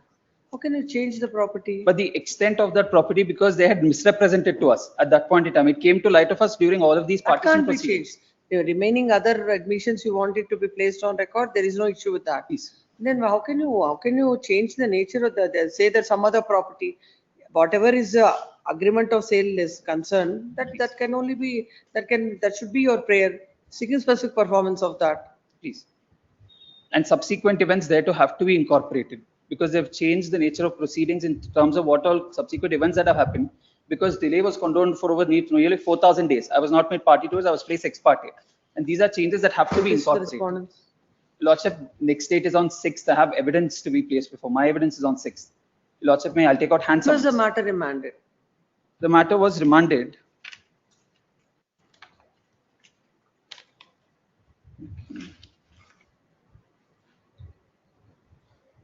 But back in 2022, What are you doing till now? Till the I filed an evidence earlier is- application, even that came to be dismissed. You have not questioned it. That was not questioned. But these Again, are, another application, you have filed it now. my lord, because the settlement before the RFA court here and even subsequent confirmation I do dates not see anything to say. are of year Mr. 2025 Krishna, and shall take 26. out hand summons on the counsel appearing for the respondent, file a memo to that effect by 19th of August. If it is filed, list the matter on 20th. Proceedings may be stayed, your lordship. Still number 22. Sridhara B. Kindly be noticed maybe issued. Notice to the respondents, yes. Much okay. Still number 23. Sundar Raman MB. No Petitioner. representation on behalf of the My petitioner. lord, I instructing counsel, sir. My lord, application for leave to withdraw the suit has been rejected by the court. Let's see, My lord, can I request my lord to kindly look at IA 5, which is at page 94? page 94.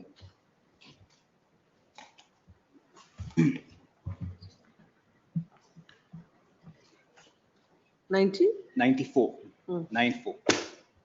But the suit was Suit is of the year 2019. 2019. It was filed because my lord, KSTDC granted me two parcels of land. KSTDC granted me land for setting up a hotel. But my lord, because of some litigation with the landowners, the land became completely landlocked and I was not able to use it. I don't have access to the land. So my lord, but I am continuously paying them rentals to keep it alive. So my lord, finally I filed the suit stating that please return my rentals that I have paid as far as this property is concerned. What is the original relief that is sought? The relief was to return of either give me alternate land or in the alternative pay me all my costs and expenses that I have incurred as a result of this. Was my suit. Now, why you want to withdraw? Now, my lord, what happened is there was another You piece can of. forego your first relief, you can forego if you are not interested. Now, my lord, in respect of another piece of land, they said I will renew this lease if you withdraw that suit that you have filed against me. My lord, to which, my lord, I filed this application saying, please permit me to withdraw this suit. But if they don't renew that lease, permit me to keep this cause of action arise only in that eventuality. That's what I'm saying. Therefore, my lord, under order 23, sufficient reason to grant leave. I am saying, permit me to withdraw this suit because they have promised me that they will register a lease in respect of No, my other on what property. grounds the permission can be granted? The general parlance, as Sir, per the provisions of the, as per the said provision. Order 23, my lord, order 23, rule 1. Well, either there is a formal defect in the suit, in which event leave may be granted, or 2, my lord, there is sufficient cause. So what is the sufficient cause? In this case, sufficient cause is that I have resolved the issue with them. I withdraw it, subject to them registering this lease in my favor. That's all that I'm saying. If they don't register it, please permit me to come back. Lord, it's done every day before this on. That is not a writ petition. That's true. Unfortunately. But I'm saying, It's a suit. for the permission to grant leave, Lord, is for sufficient cause. The sufficient cause here is Granting leave will be not subject to some unforeseen things that are going to happen. no, my lord. I've said in my application, I say we have resolved it. They said they'll renew another lease in my favor for another period of 30 years. Come to the order. My lord, order is at page 26.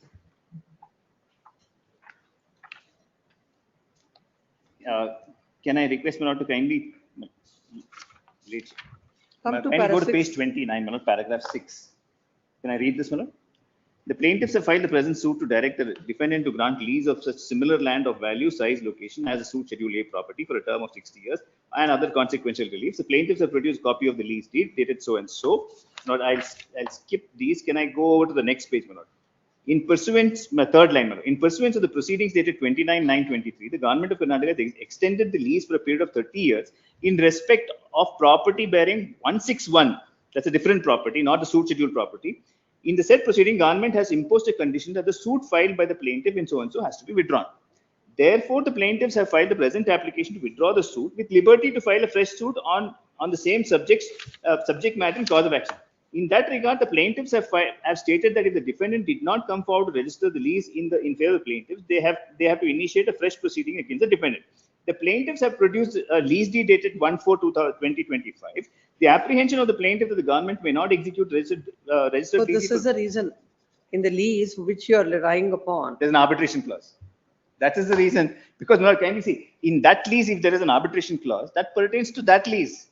It does not save my cause in this suit. We'll also hear them. Notice to the respondents. Petition is permitted. Lord, it to is take my out suit. hands- Can I request the Petition is permitted to take out hand summons. And counsel the petitioner submits that when the petitioner wants to withdraw the suit by showing a reasonable cause, the same was not considered with the court. Considering the same, there shall be stay of all further proceedings. Agreed. So and so, same hand summons. Memo shall be filed by 18th of August, or else a stay granted with this court stands vacated.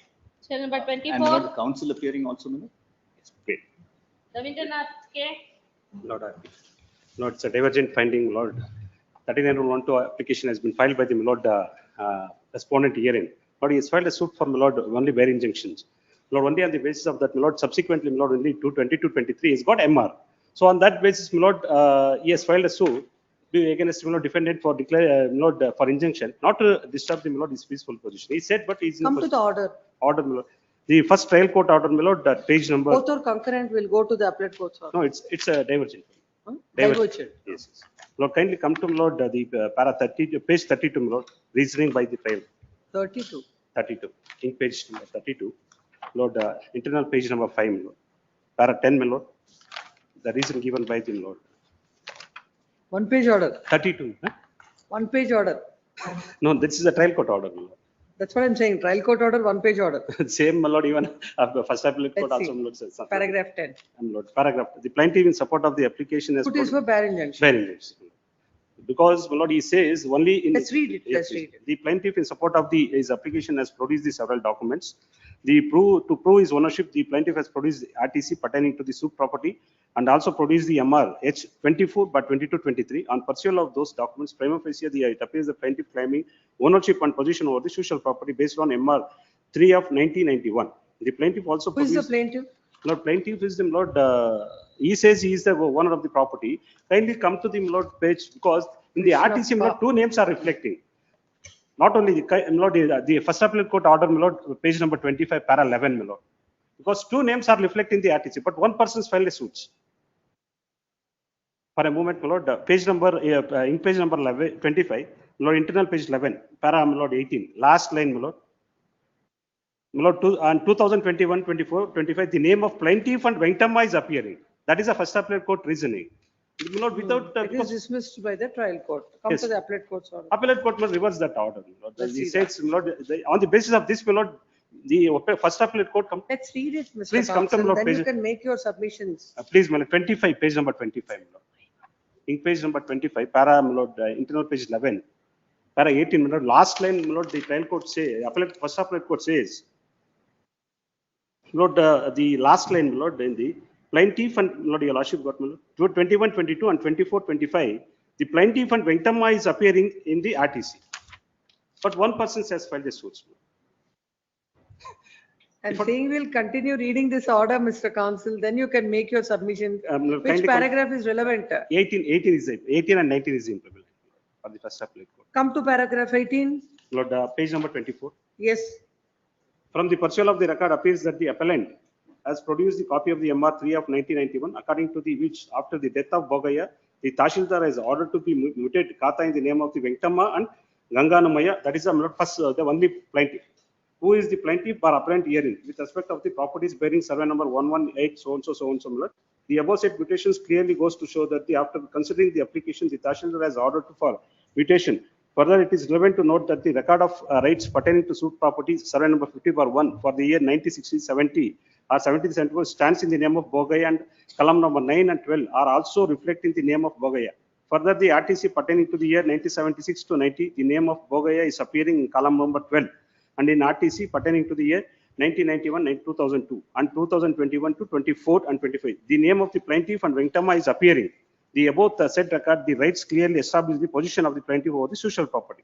Furthermore, it is relevant to note that the defendant is not claiming to be the owner of the social property, and no contrary documents are produced before the court to show that he is the owner of survey number 50/1. As such, the question of considering the contention of the defendant does not arise. The defendant claims to be the absolute owner of the survey number 49, 50/3, 50/4, 50/6, and not survey number 50/1. Though the plaintiff sold land in 50/5, as per the case of the defendant, his name is appearing in the revenue records pertaining to the social property. As such, considering the said. What is your case? Lord, my case is, Lord, the said property, Lord, I was in possession of the property as a, Lord, ancestral property. It is my property, Lord, from almost from 30 years, Lord, almost I'm in possession of the property. So, Lord. Court records with regard to the revenue entries. No, it is subsequent entry. It's only. 1 minute. What the court says is 1976 to 2025. The name of the plaintiff and Venkatama is appearing. Who is Venkatama? Lord Venkatama, Lord, he has not even disclosed who is Venkatama. He says he's a mother, but she's not made as a party. She's not filed any suit along with this plaintiff. If at all. You have purchased a property from whom? No, it is some, Lord, property from the said Bogayam, Lord, earlier. It's only on that kind of understanding, Lord, because all adjacent property is mine. So it has been given back to Lord because as. What are the documents that you have placed before the court to Lord, show your still position? It is, Lord, in the application stage, Lord, only in the time of Lord. No, then he has made out a prima facie case. No, but because only kindly see, Lord, only on the basis of 22-23 entry, where, Lord, because even the boundary, Lord, you will not get the boundary in the RTC or, Lord, whatever in the MR. Lord, even he is given the boundary, Lord, on a suspicious manner. You have to place some contra material. Without that, how can you say that it is not correct? Appellate court has rightly held that you have not placed anything. Lord, it is the Lord. Where are the documents? Lord, The court you have not produced. Then why should we interfere with this order? No, not like that. Lord. Kindly, Lord, have next week, Lord, I'll substantiate all the material which has placed before the court. I'll place. This is matter. on 2nd of September. Wait. Yes. Number 25, N. Kumar for petitioner. The petitioner, my lord, being a plaintiff, my lord, have filed a suit for declaration, my lord, claiming right over the property, my lord, based on the will executed in favor of their father, my lord. At the first instance, my lord, the petitioner filed an application seeking to examine the attesting witness of the will, my lord. That was allowed, my lord. Thereafter, my lord, the witnesses, attesting witness, my lord, they are not able to present before the court. The stage was closed, my lord. Again, I filed an application, which was So when was the evidence closed? the evidence closed, my lord. That I think, my lord, that evidence closed long back, my lord. I think 6 months back, my lord. As per Then my what instruction. is he doing? And why should it be reopened? Whenever. My lord, I am claiming right over the property, my lord, based on the will, my lord. Without proving the will, I can't The prove my case, problem my of lord. the court. My lord, I do agree, my lord. I do agree, my lord. Suit is of which year? But 23, my lord. Suit of the year 23, my lord. Yes, 2023. my lord. Come to the impugned order. Annex E, my lord. At page number 39, my lord. 30? 39. Page number 39 of the order sheet, my Annex E. It's not 39. 39 is an affidavit. No, my 39, my lord. Order sheet, my lord. Dated 7/7/2026, my lord. That is at page 45. Sorry, my lord. Yes, mismatching, my lord. Page number. Counsel for Mismatching is done by you. Sorry, my lord. That's my mistake. Counsel for plaintiffs filed IA number 9 under section 151 CPC to reopen the case for further evidence. IA number 10 under order 16 rule 1 and 2 of CPC to condone the delay and receive the witness list. Counsel for the defendant orally opposed to the applications. Heard the applications. The counsel for plaintiff has failed. It is not done long back. It is on 9/6/2020. I do agree, my lord. By oversight, it not been done, my lord. Kindly, for one chance, my lord. Not understanding what I'm saying. When I asked you, when was it closed, evidence, you said long back. It is not long back. Long back, right? It is on 9/6/2026. 9/6/20, yes, my lord. I did not observe, my lord. Please come. It is when counsel the petition submits that.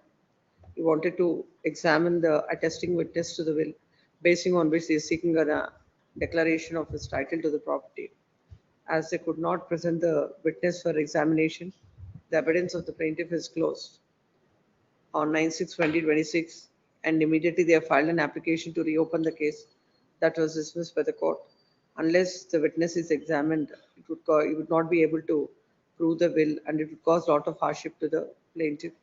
Considering the same, there shall be stay of all further proceedings. Notice to the respondents, hand summons, memo shall be filed by 1st of September, 24th of August, or else the stay granted with this court stands vacated.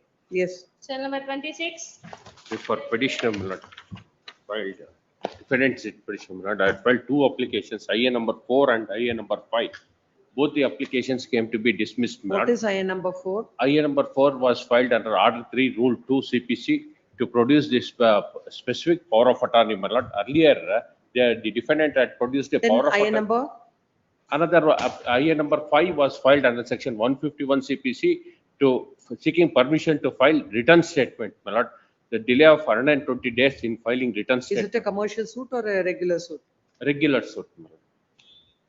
What is the delay after 120? 120 days delay is there. After 120, another 120. No, my lord. Totally 120 days delay is there, my lord. Sorry, my lord. Delay is, yes, please come. Which is that petition? The first one is against order passed under IA number 5, my lord, page 55. WP number? WP number, my lord, 22369. 22369. Please come. WP 22369, land counsel the petitioner submits that the written statement is filed with a delay of 120 days.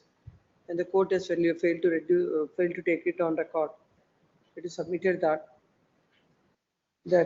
on the ground that the court cannot condone the delay. Land counsel submits that a coordinate bench of this court has passed an order initially staying the operation of the amended provision, and also a final order is passed observing that the court, in spite of the amendment, the court can condone the delay in in cases where the reasons are convincing. Considering the submission, there shall be stay of all further proceedings in so and so, so and so. Same notice, hand summons, memo shall be filed by 19th, or else the stay granted with the court stands vacated. So let it be there. Yes. Yes. Give that. Yes, next. 20-7. I'm appearing Cell for number the 27. petitioner. Your Honor, suit is for partitions. My application for rejoinder has been rejected. Brief facts. The property was jointly. Come to the order. Yes, ma'am. Page number 29.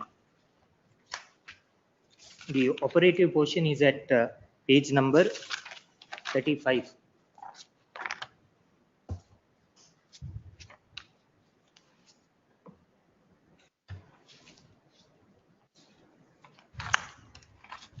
Come to para 7. Yes. Shall I read, Your Honor? Having been thoughtful consideration to the rival submissions and having minutely examined the material placed on record, I am of the view that in this matter, it was bounden duty of the plaintiff to plead all the facts which are necessary for establishing his claim in the plain. However, he has failed to do so, and initially he filed a simple suit for partition for co-ownership property.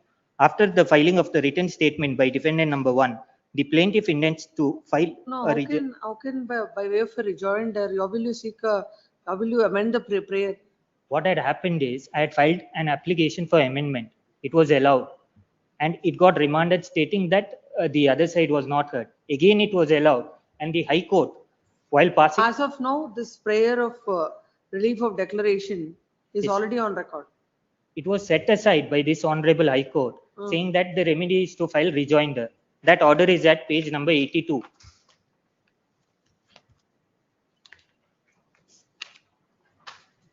The operative portion is at page number 85.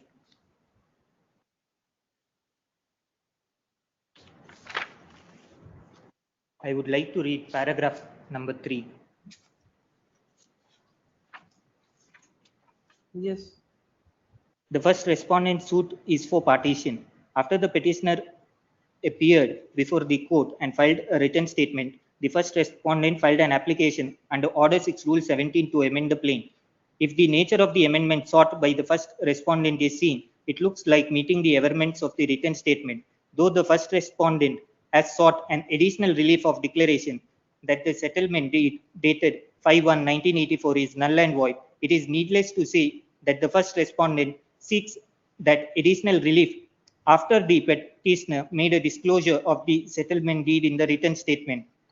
Therefore, what is to be observed now is that since the amendment looks like reply that the plaintiff is entitled to give in accordance with Order 8 Rule 9, the first respondent could have as well made an application under Order 8 Rule 9 and obtained the leave of the court to file the written statement. Instead, the first respondent wanted to amend the plaint. Since it is not permitted to meet the written statement by amending the plaint, the writ petition deserves to be allowed and the impugned order to be set aside. Accordingly, the writ petition.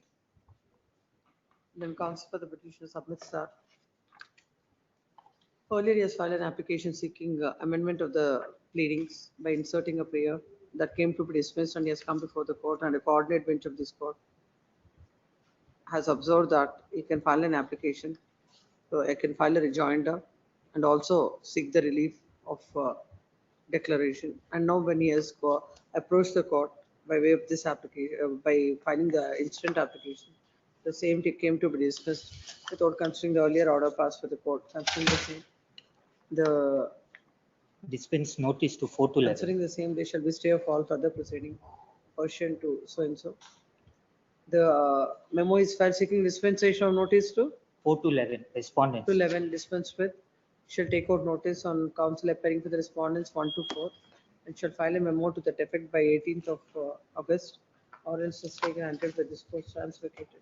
Cell Yes, number next. 28, Vasant Kumar, for petitioner. I appear for the petition in this case. The petition is before respondent before regular appellate court, first appellate court. I filed an application to implead this purchaser of the suit scheduled property. When he purchased? 2019. I was filed in the year 2020. It is decided now. Please. Where is the order? 2016, Malad. Now 49 is the annexure E, Malad. 49. Reasons commences from 51, Malad. Pair number 7, point number 1. Present appeal is preferred against judgment and decree passed by the learned civil judge and JMFC Monakalmuru in OS number 91 2010 of dated so and so. Present proposal number 1 and 2 were plaintiffs number 1 and 2 before the trial court. The present respondent number 3 was defendant number 1 before the trial court. The appellant was defendant number 2 before the trial court. Now, during the pendency of the appeal, respondent number 1 has come up with the present application seeking implement of proposed respondent number 3, A. Vijaya.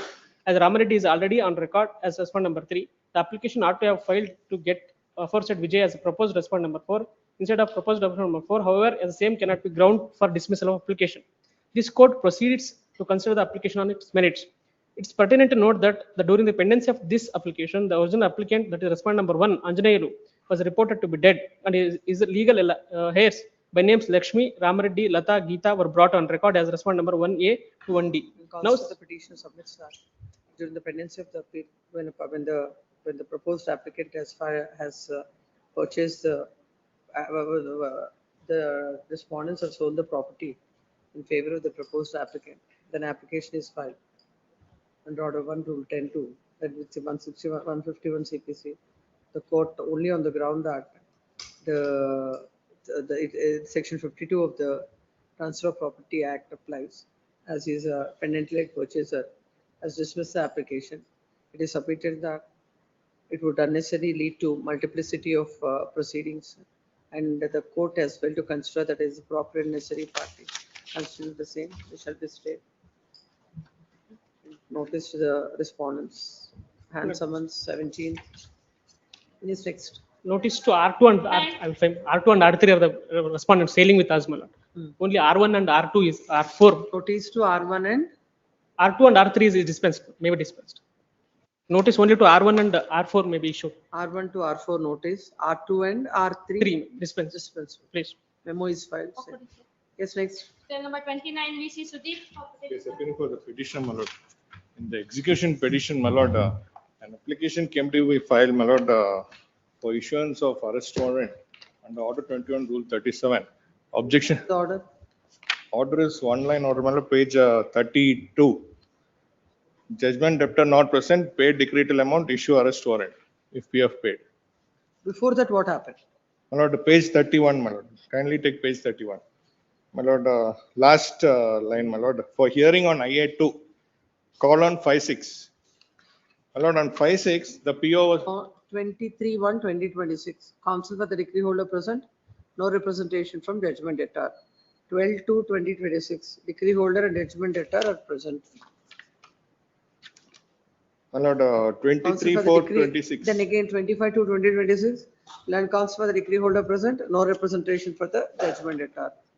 25/3. Land counsel for the judgment debtor. Praise time. My lord, to hear on judgment debtor, objections to the main petition was there. No My lord, then orders was representation passed on the main petition, No and it was set down for representation. to hear on IA number 2. No objections are filed by the judgment debtor to the execution petition. No, The objections filed by judgment debtor to the execution petition overruled. yes, No. that is with regard to the main petition. IA number 2, my lord, then it was set down for a hearing on IA number 2. 23/4/2026. What is this order? Yes. Order pronounced in the open court. This is with regard to the main objections to the main petition, execution petition. You have questioned it? No. You have My not lord, this order is passed, previous date order was passed. My lord, may I make submission? My lord, application was filed.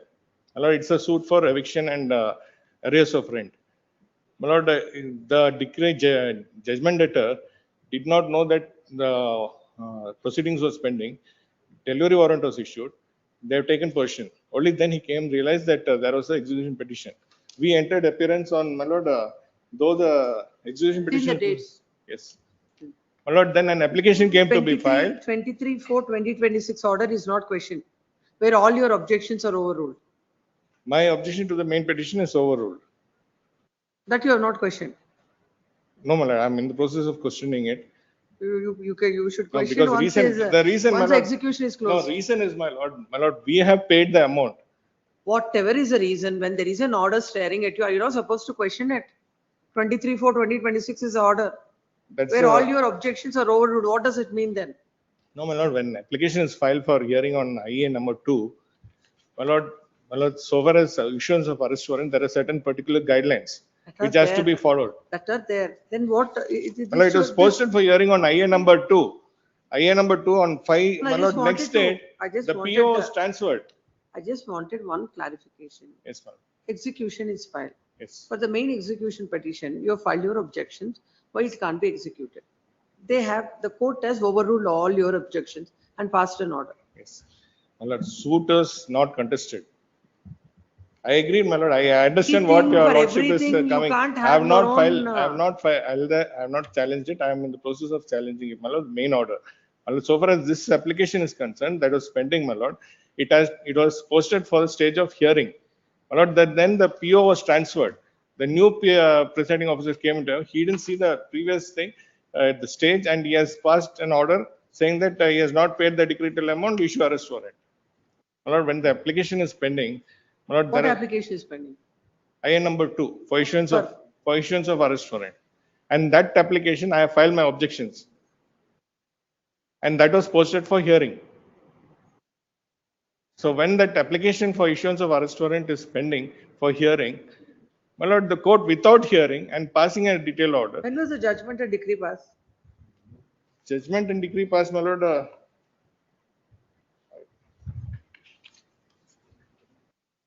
22, my lord, 18/10/2022. That is also not questioned. The judgment That and RFA decree. is filed. That is pending, my lord. RFA has been filed. When was it filed? My lord, there is a delay of around 1,000 days because JDR was not aware of the proceedings. That is the reason, my lord. No, at every step, the JDR is very diligently pursuing the matters. No. Further, the My courts lord, have to come my to lord, his rescue. The facts, my lord, what has happened is suit, the JDR engaged the counsel, he filed wakalat, then he kept quiet. So, and it was not contested, that is- uncontested. And the that JDR is- was not aware. The JDR was not aware. Intentionally, you have. Not intentionally, my lord, not intentionally. JDR was not aware. Only when the delivery warrant was issued, he came to know that there was a judgment How- passed and the No, decree no, was like how passed. he is not aware of this 23/4/2026 order? At The- every step, there is, without pursuing the remedies available to you, you just keep quiet and come before the court, coming on the technicalities saying that arrest warrant reasons are not recorded. There should be My some lord, I have respect to the orders clearly of the in court. Petitions also have stated, my lord, the reasons. My lord, the payment, the decree order is due payment of 10 lakhs to me. And I have stated that I'm a fruit vendor. I'm unable to pay the amount. I need some time. In the objections to this IA, my lord, those aspects has to be considered by the court.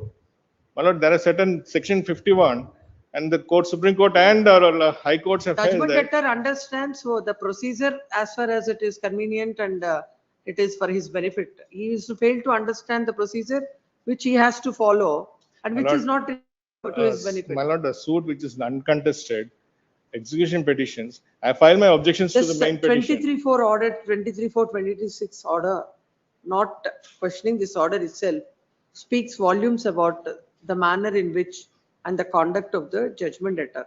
No further other things the court need not look into. No, my lord, that is not the reason, my lord. On merits, my lord, if I may be very Unless and frank, my until- lord, on unless- merits, Unless on- and until this 23/4/2026 order is questioned, what remains, what objections you can have in the execution? Can you have legally? my lord, even in the execution petition, my lord, since the main matter suit was not uncontested, my lord, I'll have actually no grounds for my That is objections. dismissed by the court. Yes. That order would have been questioned by you. You are left with no option but to now, but to execute the decree. You have to honor the decree. No, my lord, your lordship kindly see the order sheet. The order was passed, main order was passed. On 23/4/2026. 23, then they moved an application, my lord, they advanced the matter on 27/4/26. Without my notice, they advanced Is a it. typographical mistake And in they the have order, that changed. is corrected. Yes, my lord. That is also on 27/4/2026. 27/4/26, my lord. I don't see any bona fides in this. My lord. I'll order notice. My lord, No, reason Why is, my should lord, why should we, a decree and judgment that is my lord, passed there to the court was, should be a paper there was a decree? mistake on part of the council, my lord. To be How many frankly, times? How many times it he will was be? not even aware. My lord, the suit was filed Council was not uncontested. aware at the time of, during the pendency of the suit.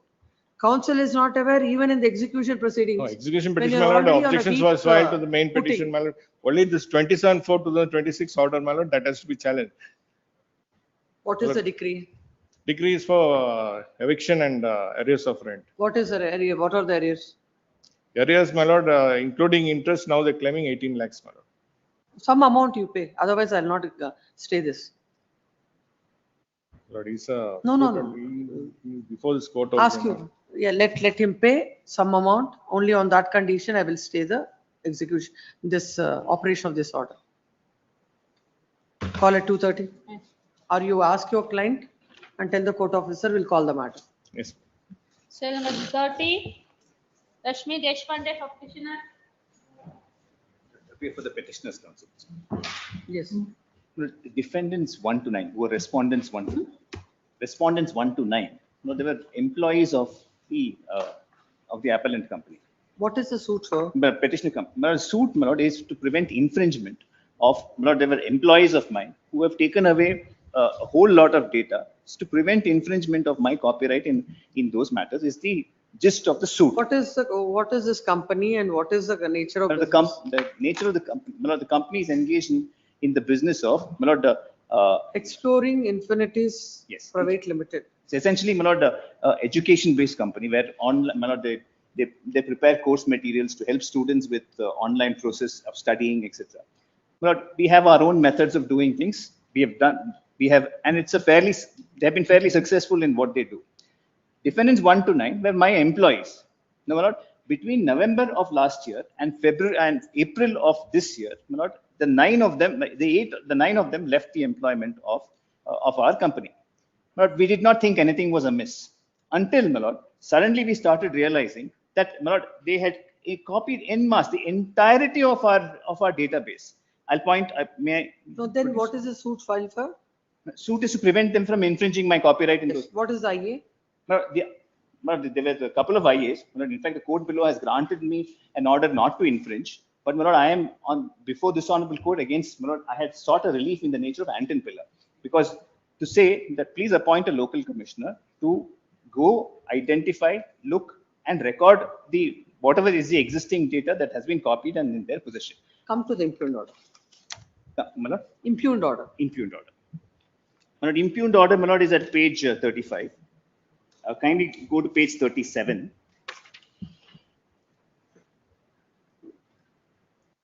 Now, can I read the last paragraph? No? The plaintiff has alleged that defendants have unauthorizedly downloaded plaintiff's copyright material and confidential data, and they are using the customer base to identify and target plaintiff's customers. In this regard, the plaintiff has not only given details but also produced email communications said to be made by them. The plaintiff has urged for an interim order contending that the infringement of the plaintiff's rights is causing irreparable hardship. At this stage, there is strong prima facie case for the grant of a temporary injunction insofar as the relief claimed in IA number 1 is concerned, and the suit contemplates an urgent interim relief. If the plaintiff is not permitted to institute the suit by exempting the pre-institution mediation process, but in so far as the relief... So the court has only postponed IA number 2. My lord, if that, in my respectful submission, I'll point out with reference to some authorities. Let's go to IA number 2. Where is that IA number 2? My lord, IA number 2 is at page 94. My lord, may I also... This paper book? I'm sorry. You have signed this. I'm sorry. These are the documents also. My lord, First, let's read your IA number 2. What did you... IA number 2 is at page 94. Yes.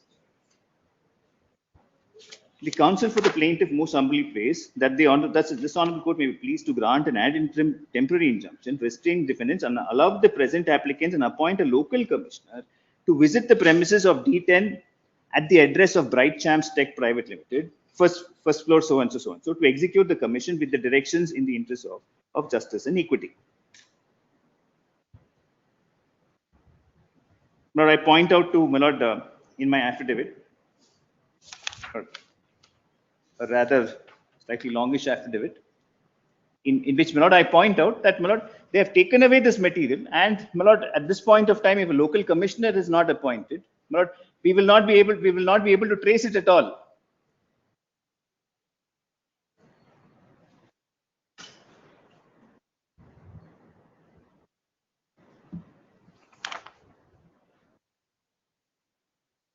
No, at this stage, what is the purpose? He already knows about an interim order and the application. No, my lord, he knows that something has been done, in which is why, my lord, today when we pass, my lord, when I seek this relief, I would also seek, my lord, permission that the local commissioner, who should be an expert in software, my lord, if data is deleted for some period, my lord, we'll be able to retrieve it. So that person should also be permitted to run that analytics to find the deleted data. The reason is this, my lord, it is not one or two small things. They have virtual, if I can request, my lord, kindly look at page 283 for a No, minute. the defendant has not entered appearance. He's not entered appearance. We'll ask the trial court to do it. My lord? We'll ask the trial court to look into your application.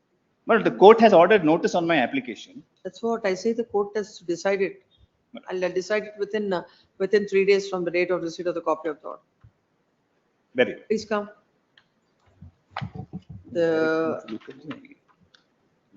Where is the order? Page number? Impugned order, page number? Impugned order page. My lord, impugned order, I'm sorry, my lord, impugned order is at page 35, my lord. At page, relevant portion at page 37.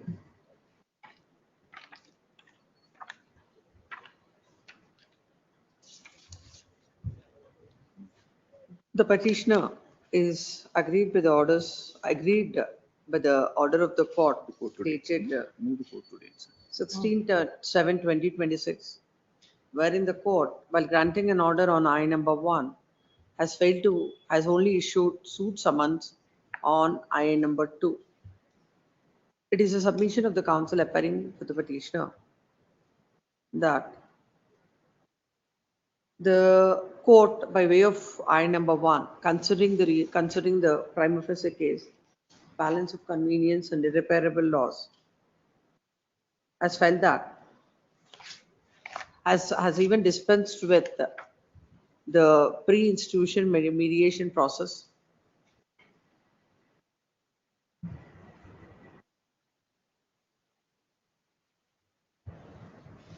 and I number 3 and exempted the pre-institution mediation process and allowed I number 1, restraining the defendants from infringing the plaintiff's copyright materials as defined in paragraph number 17A of the plaint, unlawfully misappropriating plaintiff's proprietary material and confidential information, including its trade secrets and technical. What is a technical? Know-how. Technical no. I think it's know-how. Technical no until the next date of hearing and issue notice. Technical know-how. Then counsel appearing for the so submits that unless the I number 2 is ordered by the court, it would cause a lot of hardship to the petitioner company. The information will be lost forever. The information will be lost and it will be difficult for the plaintiffs to prove their case. In those circumstances, the court ought to have considered I number 2 and ought to have appointed a commissioner. It is submitted that in the interest of the case, looking at the urgency and the requirement, this court may order appoint an advocate commissioner. It is submitted that the court ought to have passed an order on the merits of the matter when I number 2 is filed instead of issuing the suit summons. Next, having further learned counsel for the petitioner, there is a material on record. The petitioner has filed I number 1, 2, and 3. Court has granted injunction by allowing I number 1, and by allowing I number 3, the court has dispensed with the pre-institution mediation process. This court has perused the affidavit that is filed in support of the IA and the requirement that is put forth by the plaintiff why an ad interim order is required in the facts and circumstances of the case by allowing, by passing an order on I number 2. The court, having granted an injunction on I number 1, ought to have considered the requirement under IN number 2 and basing on the facts and circumstances, ought to have passed a reasoned order without issuing a suit summons in those and suit summons.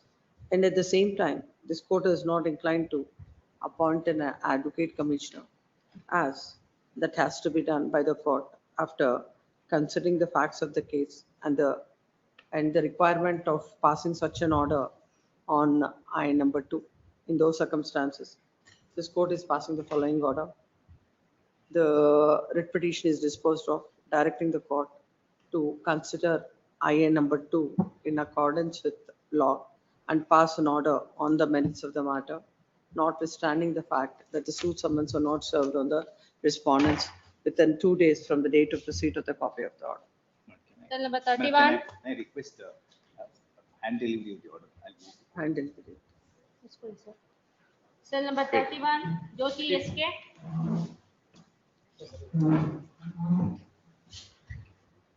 But I was a plaintiff. An application was filed, my lord, by the defendants to seek. Yes. An application was filed by the defendants, my lord, to seek the permission of the court to file a written statement. But that was in almost 1.5 years, my lord, but no reasons are at all assigned in the affidavit file. That is all my case, my lord, that the application was allowed. Cruise of the year 2020. 2020. When Your lordships kindly appreciate. What is the delay? Almost 1.5 years, my lord. What has happened in between? Lord, I did my best to lead my evidence, but not due to SOP, my lord, I was unable to read It is them. not done. So it's your suit. If any of the plaintiff is there and it is. Your lordships kindly appreciate the affidavit file, my lord. No, I can. It is like on all technical aspects. Why do you waste your time already without filing that? Then say that you should not be. You should proceed with the matter and you should cooperate. And court should not grant unnecessary adjournments to the defendant. That's what we'll say. No, no, I definitely say with your What will lordships. happen is now they say we'll stay the proceedings. After all, it's your suit. My respectful submission, my lord, in view of the Sambaji's case also, my lord, what is relevant and what is required, my lord, in the course of the affidavit, he should explain why there is a delay. One line affidavit, my lord. The lordships kindly appreciate the affidavit file. We'll ask him to file a better affidavit. Page 135, my lord. Page 135. Look, only one. Notice to the respondents. We'll see on some costs, we'll allow it. Notice to the The respondents. lordships kindly stay the proceedings. my lord. Your suit. Injunction suit, my lord. I'm in possession of the property. That's what I'm saying. Your suit. Where is Please, this? my lord. Where At is least your? What is the stage of the proceedings? Now, my lord, issues to be framed. If the issues are framed, my lord, very purpose of me filing, approaching this one will be defeated, my lord. Please. Ultimately, the court is not going to allow your petition. I understand, Lord. Let me make my point before your lordship's name. But why should we stay the suit? That I'm not able to It is an understand. impugn order statement. It's all my. The order, the land counsel for the petitioner submits that there's a delay of 400 plus 475 days. 475 days in days. filing the written statement, and the court, without giving any, the application is filed without disclosing any particular, without any valid reasons for the said delay. And the court, without even considering any of the facts, that no reasonable grounds, no reasonable explanation is forthcoming, and no valid reasons are stated, has still condoned the delay. Considering and taken the written statement on record, considering the submission, there shall be a stay of operation of the order dated so and so. Please. Notice to the respondents, memo shall be filed by 24th, or else the stay granted by the court stands vacated. Cell number Please, 32, little. Satyanarayan Reddy. For the petitioner in this case, my lords. I filed a suit for specific performance of an agreement, registered agreement, my lords, and sought for an interim order, my lords. Page number 16, the impugned order. What is the interim order? Not to alienate. Yes, ma'am, that's it, my lords. Come to the order. Page number 16, my lord, a crisp pardon, my lords.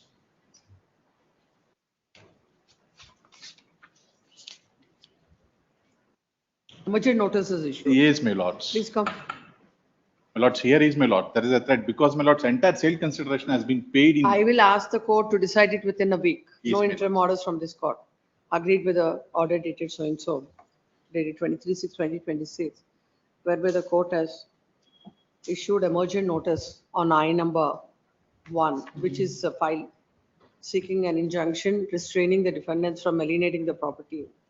The plaintiff has all that court name and all. The plaintiff is before this court and counsel with the plaintiff, petitioner plaintiff submits that when an application is filed seeking an ad interim injunction, the court has to consider the same on the merits of the matter and pass an appropriate or reasoned speaking order in accordance with law. And the court cannot issue suit summons if the property is alienated. That would lead to multiplicity of proceedings and would cause a lot of hardship to the petitioner.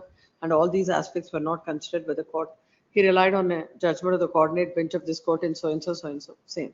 The petition is disposed of, directing the court to consider the application, the sign number 1, in accordance with law within a period of 1 week from the date of receipt of the copy of the order, and notwithstanding the fact that the suit summons are not served on the defendant.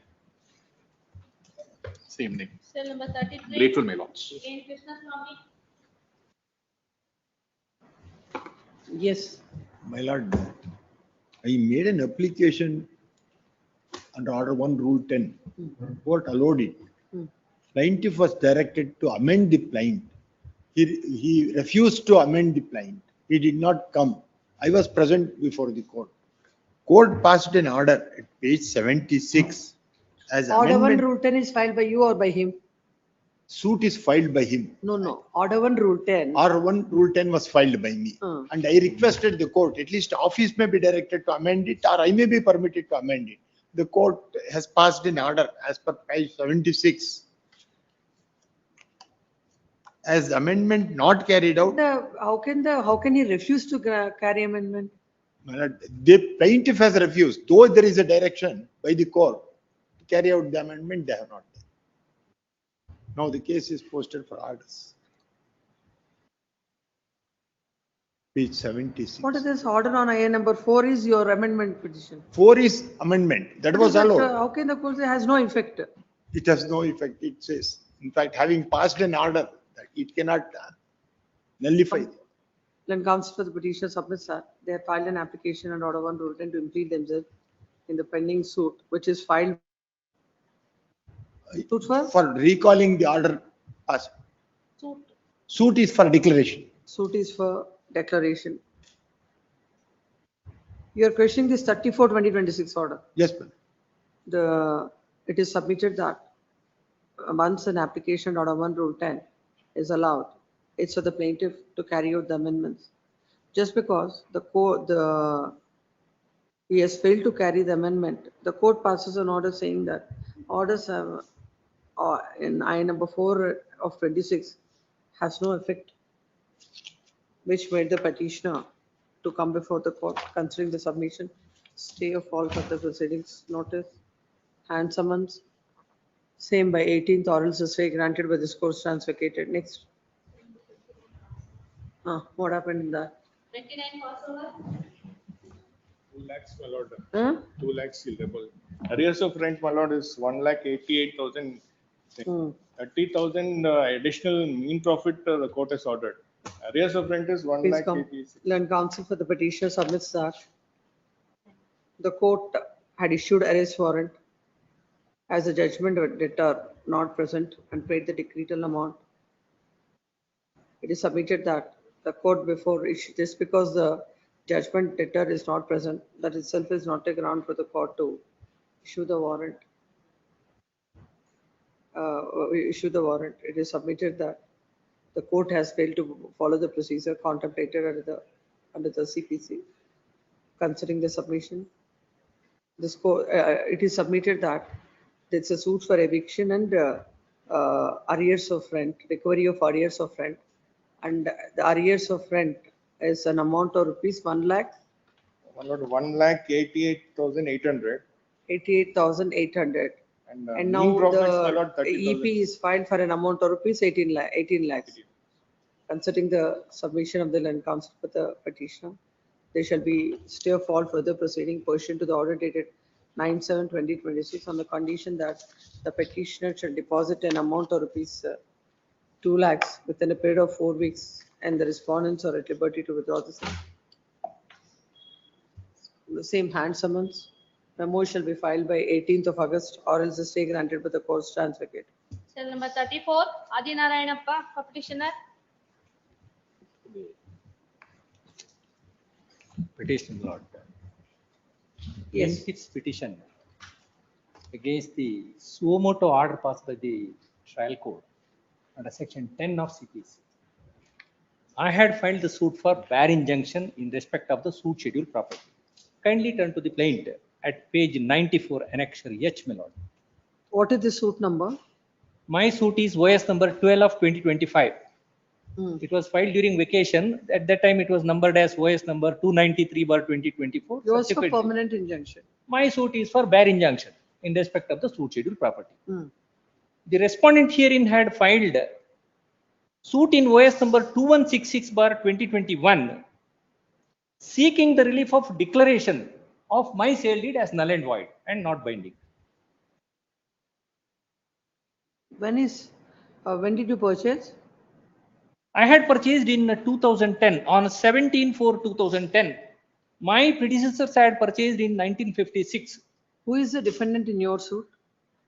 Defendant is the plaintiff in that suit. OS number 2166 of Please, 2020. the plaintiff in that suit. The Lordship may kindly appreciate the learned judge had invoked the jurisdiction suo motu. That is one aspect. There was no application by either of the parties. The other side has not filed any application seeking stay of the proceedings. Secondly, my lord, the relief sought in their suit is entirely different from the relief sought in my suit.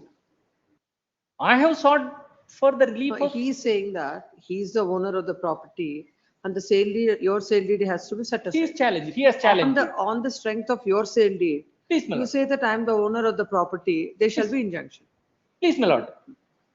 Apart from that, my lord, in pursuance of the execution of the sale deed in my favor, the revenue records had been transferred into my name. Even that was challenged before the revenue authority, before the assistant commissioner. Assistant commissioner had dismissed their appeal also. RA was dismissed by the learned assistant commissioner, and that matter has reached finality.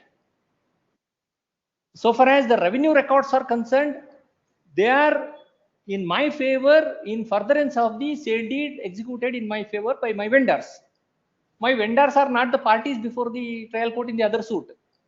They have not been made as a party. Even 1956 sale deed is sought to be challenged after the long lapse of more than 75 years. 1956 sale deed. Now in 2021, he is challenging it, my lord. 75 years have lapsed. Your lordship is aware about the judgment of the recent judgment of the apex court in Uma Devi versus Anand Kumar, 2025, which says that when there is a registered document, it is deemed that the whole world got knowledge about No, that's on the merits of the matter. Please, my lord, I'm not making any submission so far as the merit of the case is concerned. Now the point is whether the subject matter in both the suits are one and the same. At this juncture, I invite your lordship's kind attention to the judgment of the Supreme Court in 2013.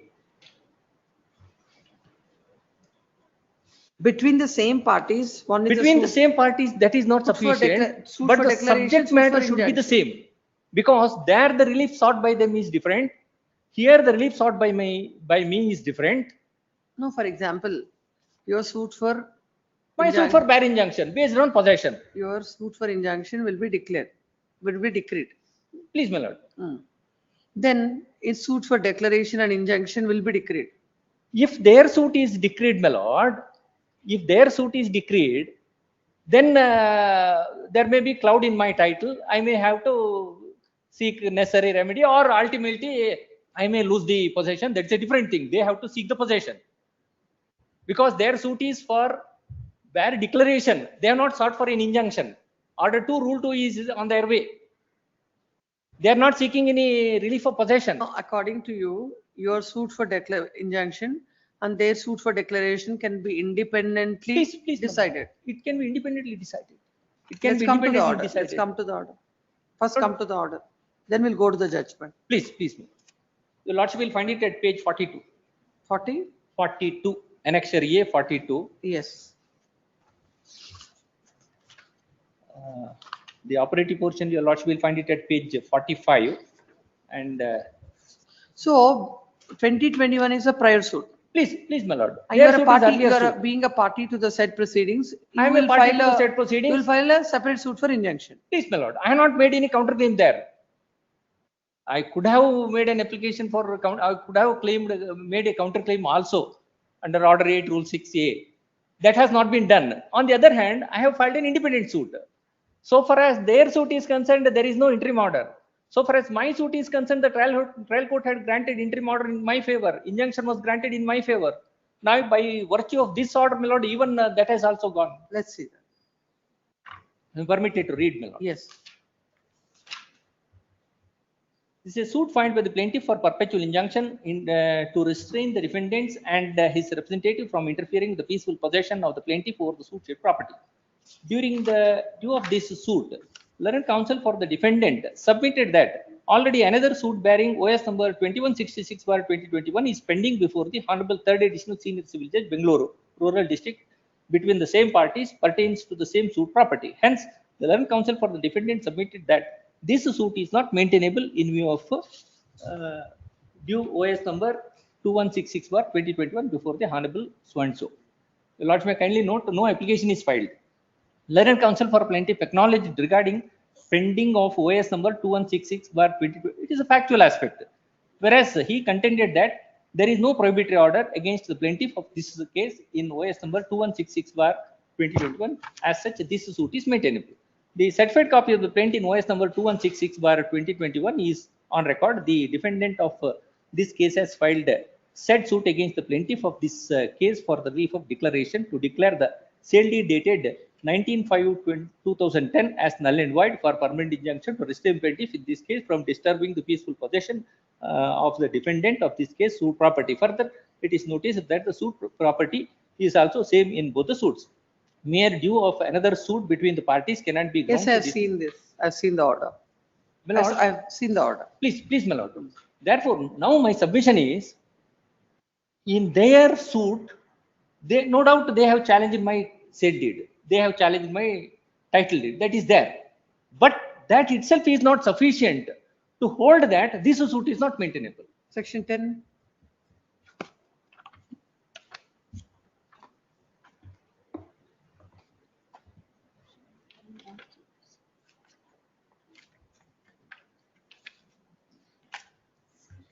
Section 10 of CPC.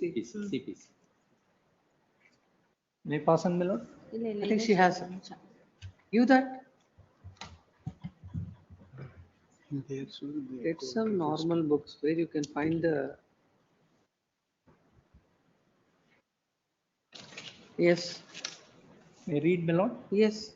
No court shall proceed with the trial of any suit in which the matter in issue is also directly and substantially in issue in a previously instituted suit between the same parties or between parties under whom they or any of them claim litigating under the same title where such suit is pending in the same or any other court in India having jurisdiction to grant the relief claimed, or in any court beyond the limits of India established or continued by the central government and having like jurisdiction or before the Supreme Court.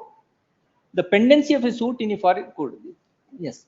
Now your lordship may kindly consider the suit, both the suits are no doubt, both the suits are between the same parties pertaining to the same property, but the reliefs are different. They claim the relief of declaration of the declaration of my sale deed as null and void. Even they had sought for declaration of my predecessor's sale deed also of 1956. But so far as my suit is concerned, it is a suit for bare injunction. What I'm seeking is, So section 10 will be determined by the relief sought. Please, my lord. Not about the dispute. My lord, that is exactly the point which has been clarified by the Honorable Supreme Yes, Court let's see that. in the judgment cited by me, para 12.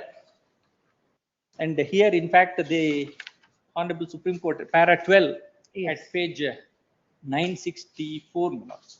Let's read.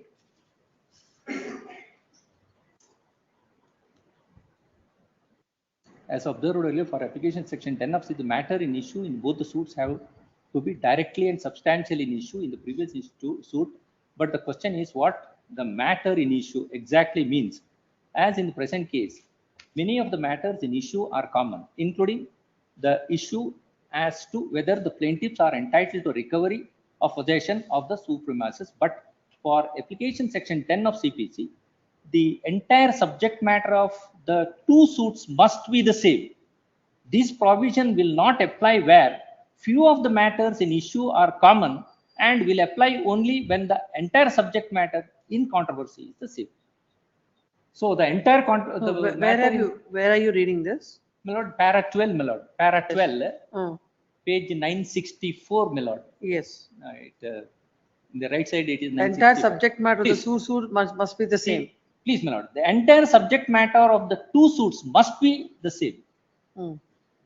This provision will not apply where few of the matters in issue are common and will apply only when the entire subject matter in controversy is the same. It's heard, reserved. Till number 35. Congratulate RN for petitioner. 35. There one more judgment is. Please pass on. Please. And please mark the paragraph.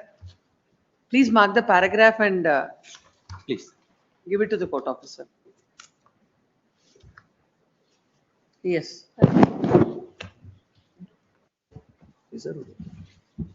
May.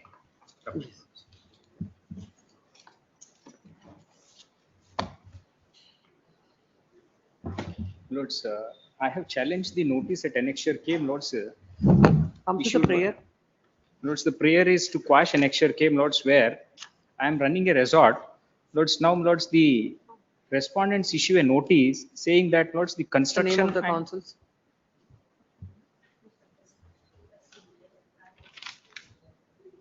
Bescom is a party. Bescom is a party. Yes, Mr. B.S. Karthikeyan is directed to take notice on behalf of the respondents. The council says of the copy of the writ petition. The registry is directed to lift his name tomorrow in the first list. It's, but may I request for a stay for this reason, Lords? The resort is running and every day they are coming, Lords, to 2:30. So the papers on him, 2:30.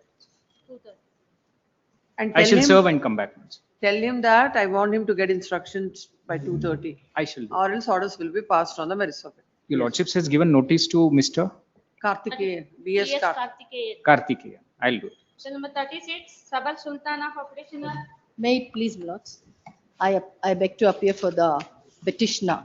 The petitioner was a defendant in the suit, but I'll just narrate a few facts. Petitioner's defendant in the suit.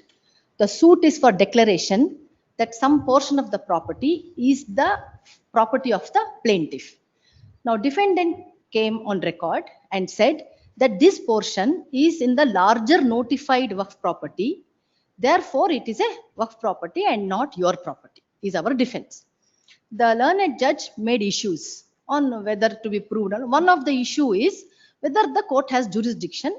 If it is a Waqf property, then if there's a dispute whether it is a Waqf property or not, the jurisdiction is with the tribunal. But if there is no dispute whether it is a Waqf property, then the jurisdiction continues with the trial judge. Now, examining when all issues are made, Order 14, Rule 2 very clearly says only issues which are purely question of law is concerned has to be decided afresh, first. Preliminary issue.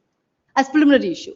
Unfortunately, my lord, the learned judge, after framing the issue, just picks up this issue, which is a mixed question of fact and law, and gives a finding by analyzing the documents and our evidence to say it is not a.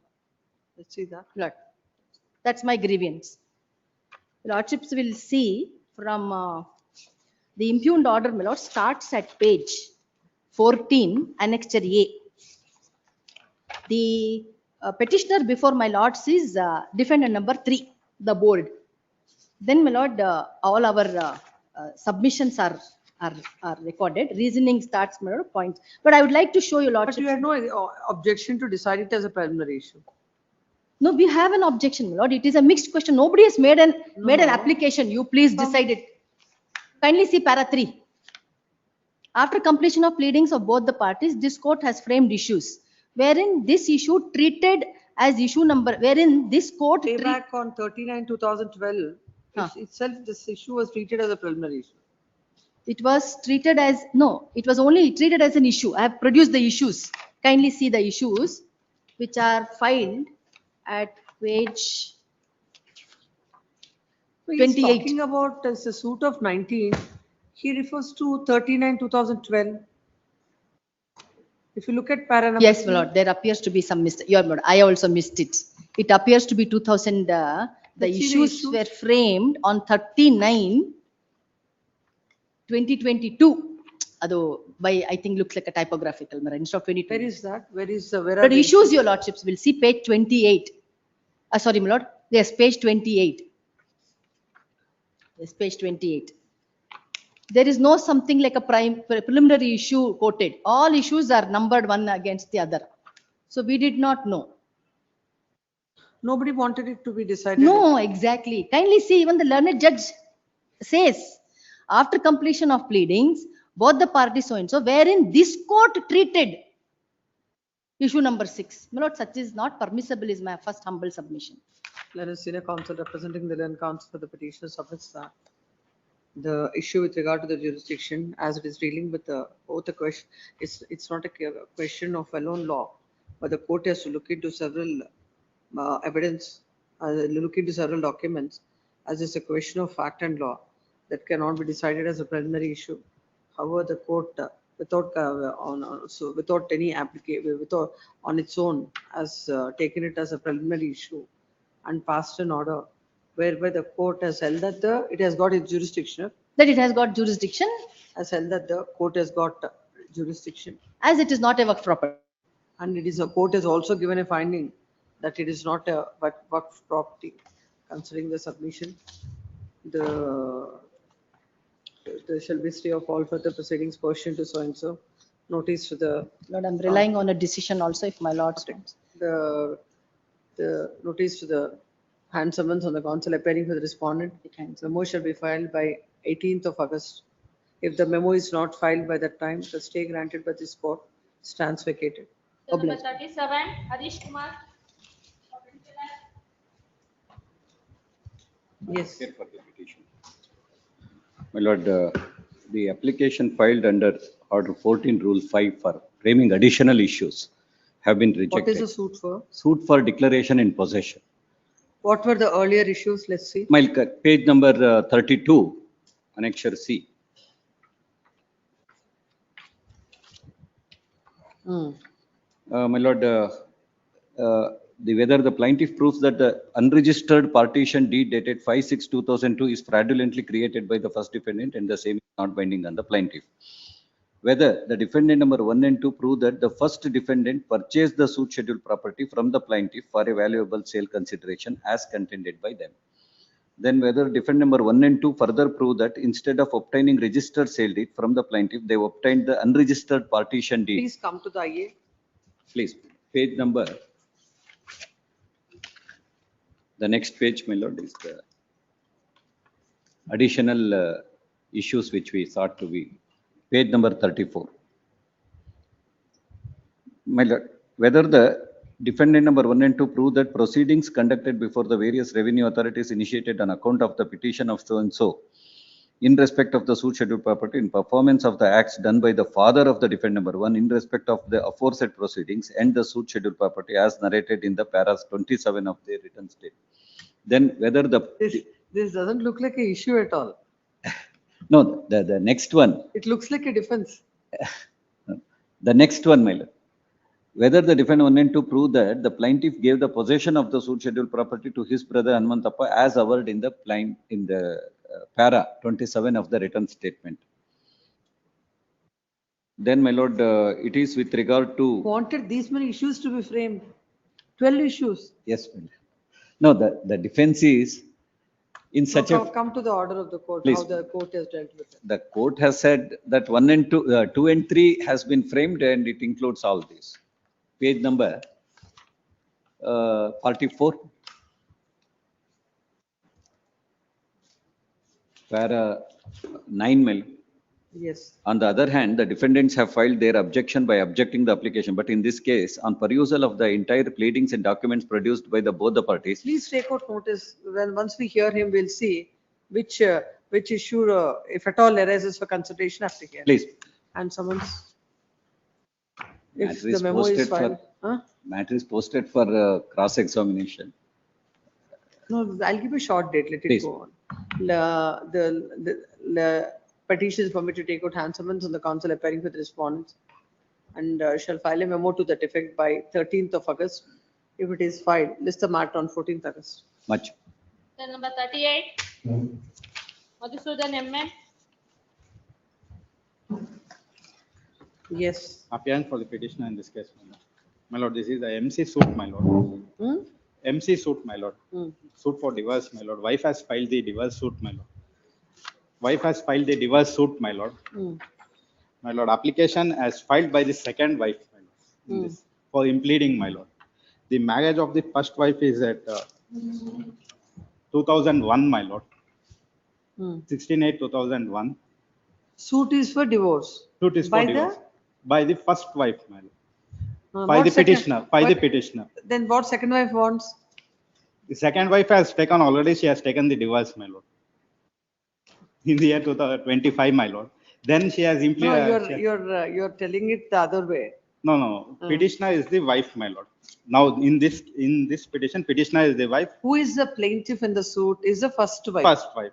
When the marriage took place, Marriage took place on 16/8/2001, my lord. then the other lady, when she got married. She got married on 22/2/2003. After How the can she 2 be a years. second wife? She is the first wife. Now, the petitioner is the first wife. 2001. You are the applicant. I am the applicant. She is the applicant, my lord. That's Filed what the- order 1 rule 10 is filed by the petitioner herein. No, by the respondent number 2. Second wife has filed the application, my lord, to implead in the first wife's petition. One plaintiff has filed the suit for a decree of divorce. Divorce. According to her, when she got married. First wife got, Don't tell plaintiff. first wife, second wife. Plaintiff got Plaintiff. in 2001, my lord. 2001 is the date of marriage. Date of marriage. Now, this plaintiff files an application order 1 rule 10. Respondent number 2 files. She application. files. She files application. According to her, when she got married. She got married on 22/2/2003. Second wife. 2000? 22/2/2003. Why she want herself to be implemented in this? Come to the IA.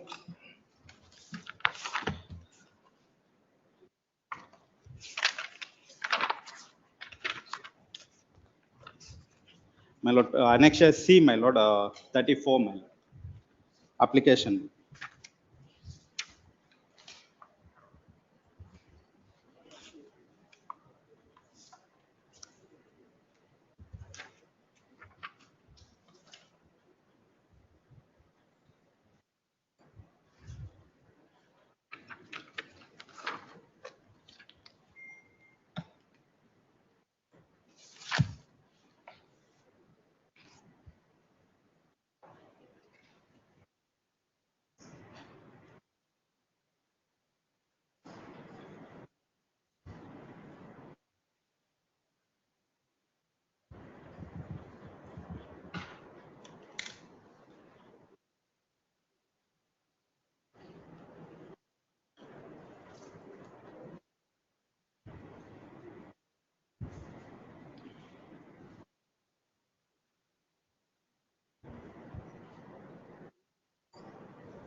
Come to the impugned order.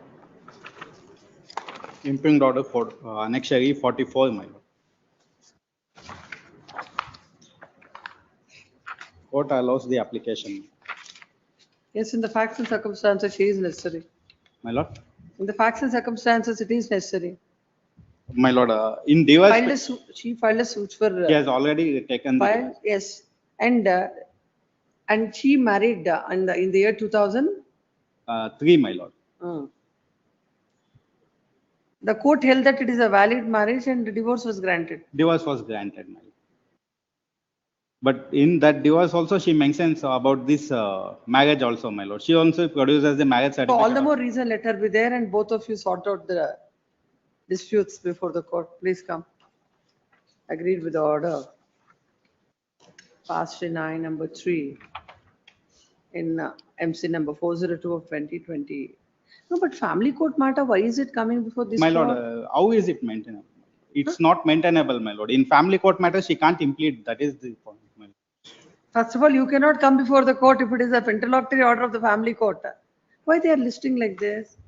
With the principal judge family court to Tumkur, it should be numbered as repeatedly they are doing it. Tell the registrar judicial, please this matter before the court having the family court roster.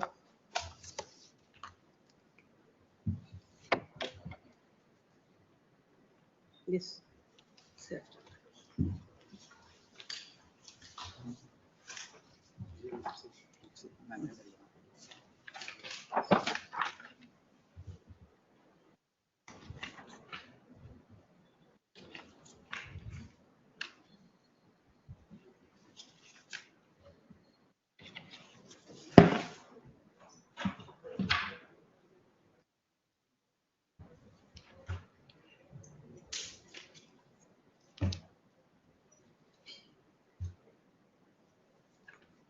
With your ladyship's leave, may I renew my request, item number 79.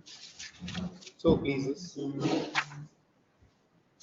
If it doesn't reach by 4:30, then you call that matter at 4:30. Obliged. Sorry.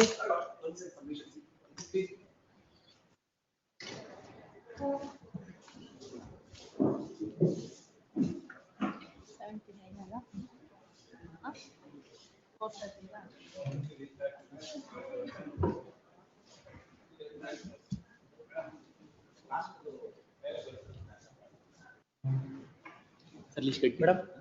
List continue ಆಗುತ್ತಾ?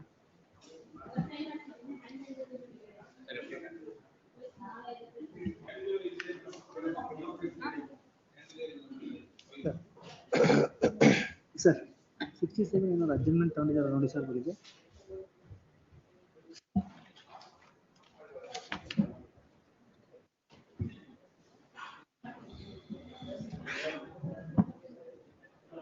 Continue 2:30 ಬಂದ್ಮೇಲೆ ಗೊತ್ತಾಗದ್ ನಮ್ಗೂನು.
Court officer?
Court officer?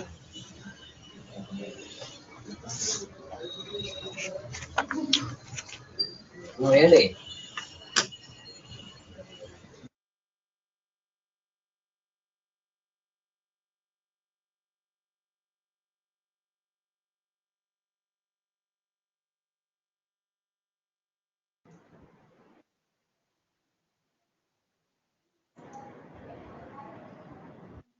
ಹೇಳಿ sir. Court officer ಯಾವ list ತಗೋತಾರೆ madam? ಗೊತ್ತಿಲ್ಲ, madam ಬಂದ್ಮೇಲೆ ಗೊತ್ತಾಗುತ್ತೆ sir. Thank you.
ಬಂದ್ಮೇಲೆ 2 ನಿಮಿಷ ವೇಟ್ ಮಾಡಿ ಸರ್.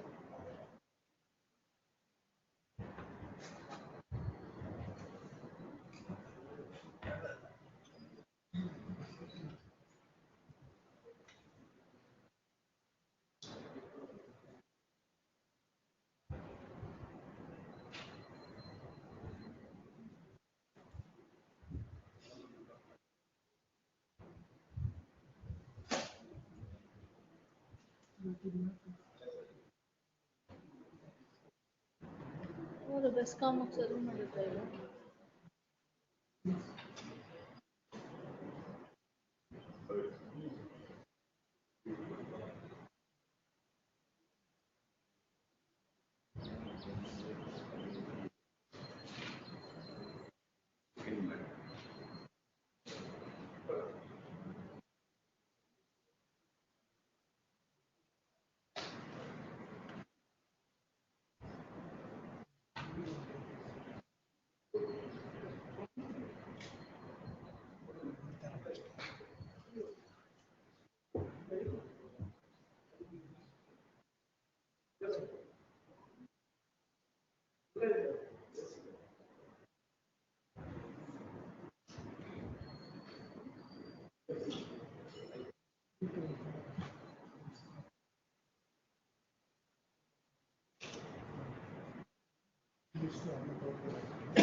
ಇಲ್ಲ.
May I make one submission, my lord? Serial number 82, we informed the trial court that matter is posted today and she has issued delivery warrant. Serial number 82, we informed the trial court the matter is listed today. Even we produced the cause list. Even then, she has passed the order. Because it won't stop him from passing order unless and until there is an interim order. In view of the urgency of the matter, I request your lordship to kindly consider. Give me a chance to kindly consider because it is a bread and butter. Poor widow is before this honorable court. No, we will see. Now in this, we have lost another 3 minutes. By this time, I would have completed one more matter. No, I'm sorry for inconvenience, but it is a liberty, life and liberty matter. We will see. Continue the list. Only one matter is there. No, not 231. Passed over is there. That. Cell number 35, pass over 230, Chandrachud RN. Can you call with Yes. other matters? 39, cell number 39, Narayana S. Is a defendant 1 and 3 is. Why don't you keep that mic little so that it is accessible to them and I'll be able to hear? Yes. Correct. Not is Police have one. White go. petitioner filed the application for seeking ex parte, set aside the ex parte, my lord. Mic and Order Saria. 9 Rule 7 application. That application is rejected. Kindly see order sheet, my lord, is page number 31 is ex parte. Yes. Case called out, defend number 1 and 3, 1 and 2 is called out, absent, placed ex parte, my lord. Thereafter, my lord, 8126 is the application is filed, order 9 Rule 7 application, along with return statement. That application also is rejected on 12 to 2026. Kindly see page number 33 in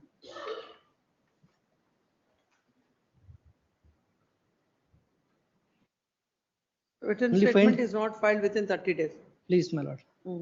So is the application filed by the order 9 Rule 7 application, last order, my lord, is 34 page number. Hence, order 81 rules, the return statement is, Petitioner submits that the court has failed to take the written statement on record as it is filed beyond 120 days. Same like in the other orders, a coordinate bench Please. notice, hand summons, memo by 17th, yes. please. Bill number 40. Madhukar. Execution petition. The court, my lord, allowed the application filed by, my lord, the decree holder with respect to order 26 Rule 10B for appointment of, my lord, the court commissioner for registration purpose of, my lord, the sale deed. My lord, the suit is for specific performance. My lord, in the suit, my lord, the dated 2016 is the agreement to sell. My lord, executed, my lord, allegedly executed by my fathers. My lord, suit is filed after lapse of, my lord, the 5 years. Come to the improved order. Before that. First, But now, the court passes an order by allowing the application and appointed the court commissioner for the registration of sale deed in terms of the judgment and decree. The ink page of 69. Hmm. I am permitted to read out the point number 1 reasons. There is 4-line reasons without giving any opportunity. Other reasons are required in execution unless and until you file your objection. That is my ground before this court. Where are Malad, your objections? Malad, there is no objection opportunity has been given to file an objection. First, Malad, His objection. Objection is Have you questioned the judgment and decree? that is why, Malad, I filed the mispetition before the court to seek recall of the judgment and decree. The court, since as last date is the vacation, court has only issue notice. When was the judgment and decree passed? Judgment and decree is passed on 2/9/2022. I came to being a the legal heirs. Before the suit. When the father died. My father is died on the 22/7/2016. Hmm. The agreement is dated on 11/4/2016. Suit is of which year? Suit is filed during 2021 after lapse of the 4 years. Because please. According to you, when the decree is passed, your father is no more. No more. Where is the judgment and decree? Judgment is we have been made as the legal heirs of the deceased in the suit itself. So suit summons has not been served upon me. But suit summons came to. You are not allowing the court Please, to understand the facts. Please. I said, please come to the judgment. Judgment. But judgment is filed. Ink page number the 30 annexure B.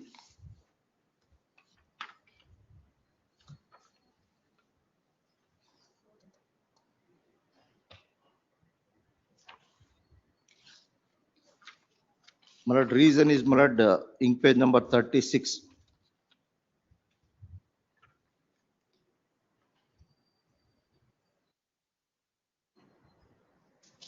On 11/4/20, on the other hand, though the Please. summons are served on the defendants, they have not appeared before the court and remained absent.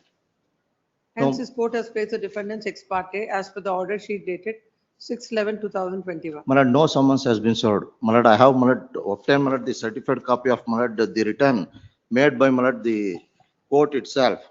My lord, since as on the date, my lord, we are not residing in that village. I have also produced the other card of my lord to show that I have not residing in the my lord, the address which has been shown in this suit itself. Come to the present objections filed in the present petition. My lord, no, my lord, I cannot, my lord, the court did not give an opportunity to even, my lord, to file objection to the main execution petition itself, as well as, my lord, the application itself for filed by, my lord, the respondent.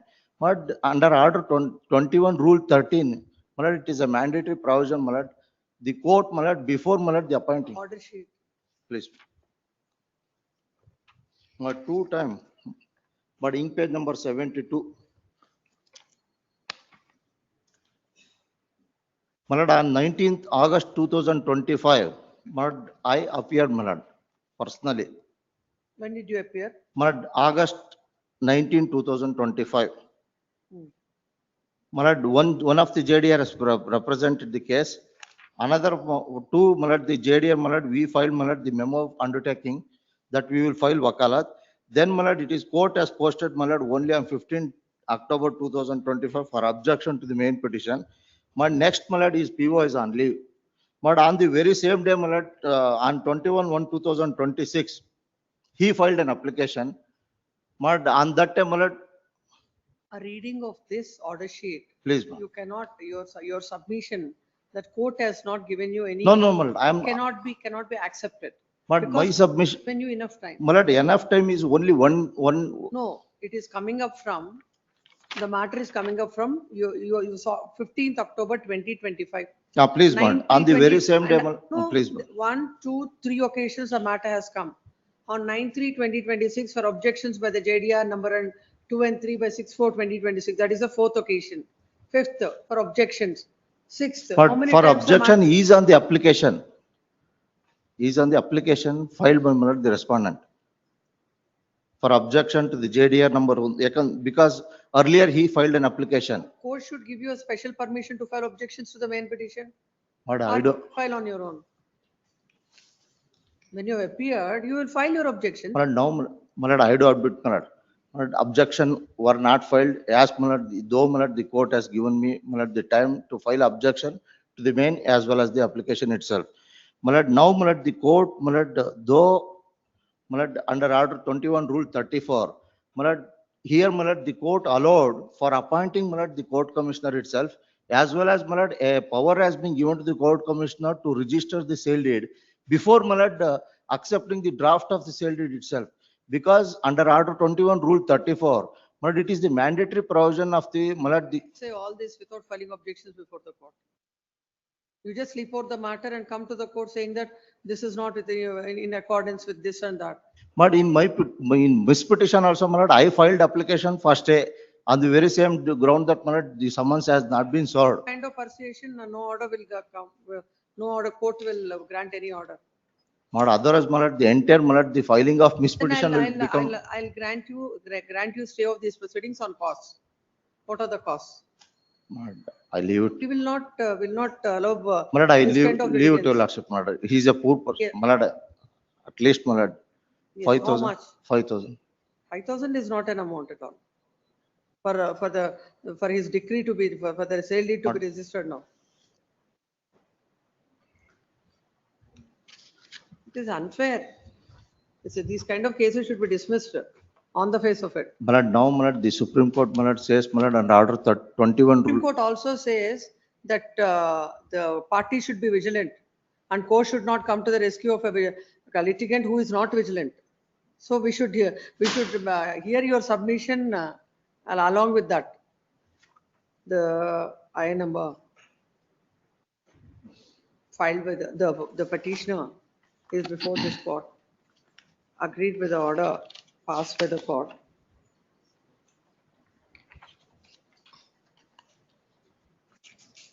Where is the impugned order? My lord, order sheet, my lord, order, my lord. Annexure L, my lord. Agreed with the order dated. This order is passed when? My lord, 1/7/2026. Where are we now? Even on this aspect also, no diligence on your part. My lord, the council, Passed my on lord. one, It's not about councils. We are My lord, I not am not, that concerned is what, my about lord, councils I at cannot, all. my lord, We make are a only- blame on the. When the court is referring, you are referring to the client, not to you. 1/7/2026 by the additional civil judge Tiptur, whereby the court has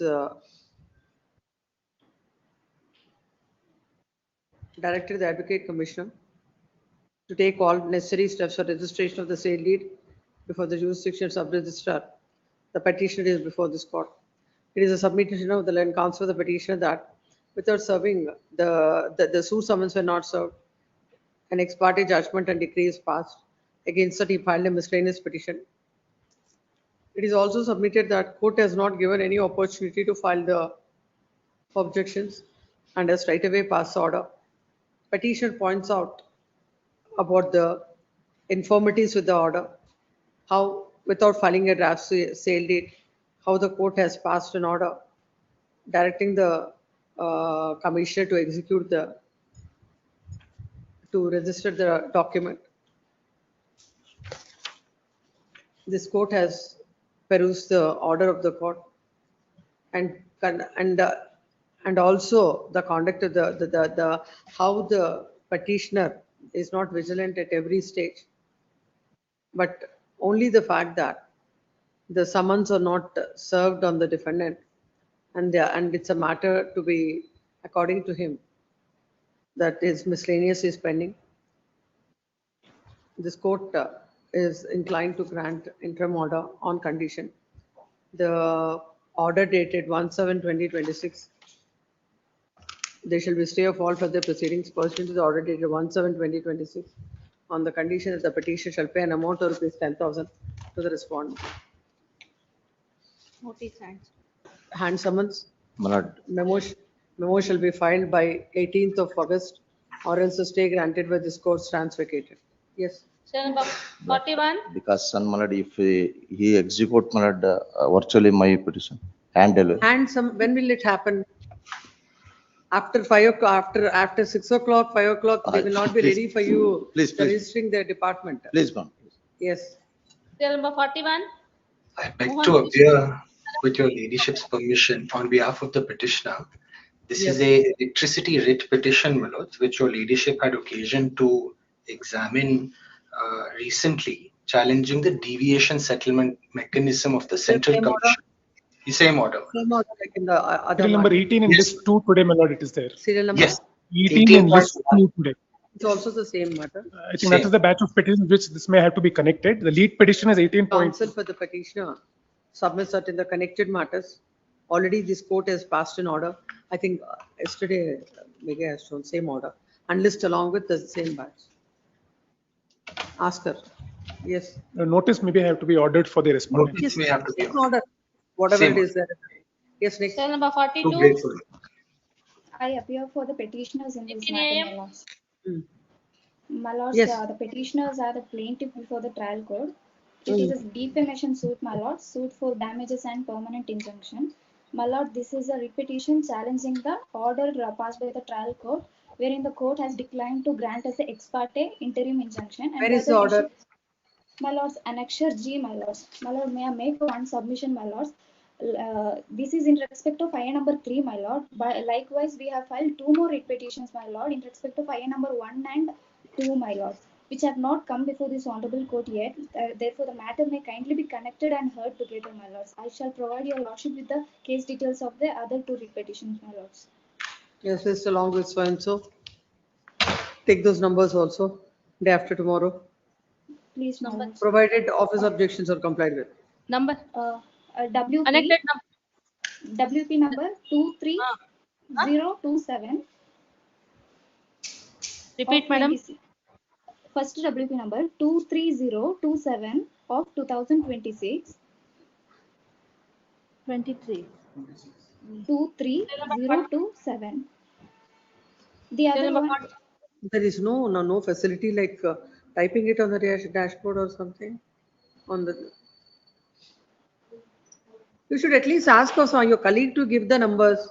Wasting court's time like this. Yes, next. apologies, my lords. Yes, tell your colleague to give the number to the For court the officer. petitioner in this case, my lordship. Please, my Yes. lord, please, my A lord. writ of mandamus, my lordship. I am filed order 39 rule 10 my lordship, deposit the arrears of rent, my lordship. Annexure C, my lordship. In the trial court, my lordship, I am the defendant, my lordship. I am the owner of this On property. IA number 6, under order 39, rule 10, when did you file this? Oh, my lordship, 3/7/2026, my lordship. And I have to issue a mandamus now to consider Why? it. Because, my lordship, she is a 75 years old lady, my lordship. I'm sorry. Please come. The present writ petition is filed seeking the following prayer. It is 54 lakhs, submitted my that, lordship. whatever it is. 54 lakhs. It's a pure abuse of process. Every day coming up with these. Why the court has also, you have to give the court a breathing time. I can understand there is some inordinate They're delay dragging the and you are procedures, my seeking lordship. mandamus. They're dragging the procedures only, my lordship. The application is filed on 3/7/2025 and the present writ petition is filed seeking an expeditious disposal. This court do not find any reasons to Not pass petition. such order. I'm seeking IA, my lordship. IA only, you filed it on 3/7/2025 Yes, my lordship. and you are here. And when did you file this? On 27/7? My lordship. This court do not find any reasons to pass, issue a mandamus dismissed. Cell number 44, Balraj VR. Oh, that's so school. Petitioner. Serial number 44 and 45, both are each other, my lords. In this case, my lord, at the stage of judgment, my lords, immediately 22/7/2026, the matter was posted for arguments, my lords. What are the IAs? Please, What are the IAs? one is for Both are production of document and recall and reopen is concerned, my lords. Recall and reopen. Recall and reopen, my lords. What is the suit for? Suit for specific purpose.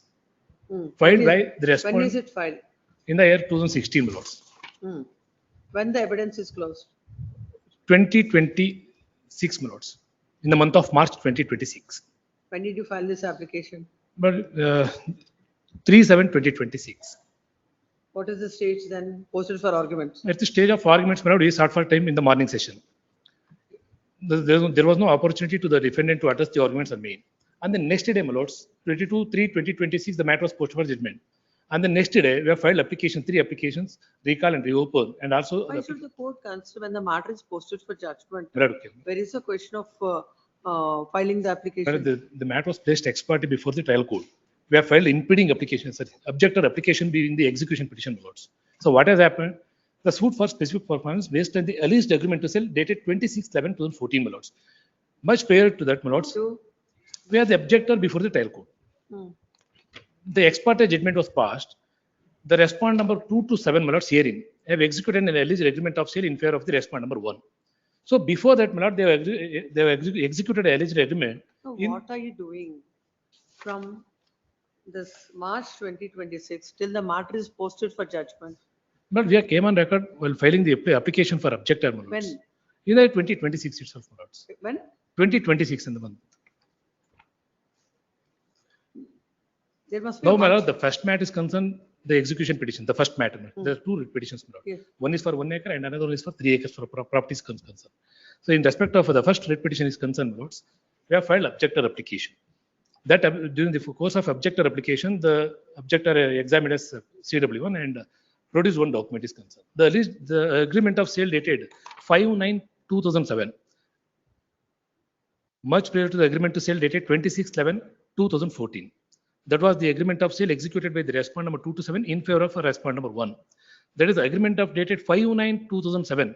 That the same, the different respondents 2 to 7 have executed in favor of the objector. The ex parte judgment was obtained by the respondent number 1 and based on which the execution petition is filed. Where no, at this stage, minutes, only the agreement of sale dated 5/9/2007, that document has to be marked, minutes. That is our grievance before the time. Oh, what I'm not able to understand is when you file an application as objector in the month of July, how the court has No, posted. in the month of March, minutes. Objector application, minutes. And you are given an opportunity to lead your evidence. Yes. You don't want to But lead why your was evidence. that document was misplaced in my house? There was a reason assigned by the No, the matter is reserved. reserved for orders. Then why should we, how can we? Why- Document, the agreement of sale dated is So what essential the document. court, what is, can this court ask the court Right, agreement. to hear the matter? The agreement is of the year 2007, minutes. Just asking the legal portion. Matter is, it's a pending for pronouncement of judgment. It is the fault on the part of the objector, minutes. But I'm asking there the legal question, not about, can this court pass an order? extraordinary circumstances, minutes. court cannot pass an order. When the matter is posted, it's reserved for judgment. Even if the order is passed, my lord, again remitted back, all those things, my lords. No, don't Hello, under Iga. the anticipation that Hello. whatever is Can order. I make one You will submission? file a my lords? regular My lord, appeal. Can I make You one will file a submission? regular appeal My lord, and Can I file make it. one submission? My lords? The respond number 1 to 7 executed alleged agreement in the year 2014. my lords. Whatever it is, what are you doing till the They're matter colluded is with each posted other. for judgment? They're colluded with each other and obtained the decree, my lords. Where is the order sheet of the court? Please, my lords. My lord, actually, real page number 46, my lords.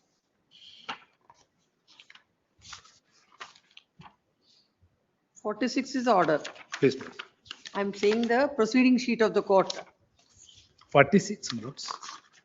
The common orders passed on IS 33. This is an impugned order. Yes, I'm asking about the proceedings.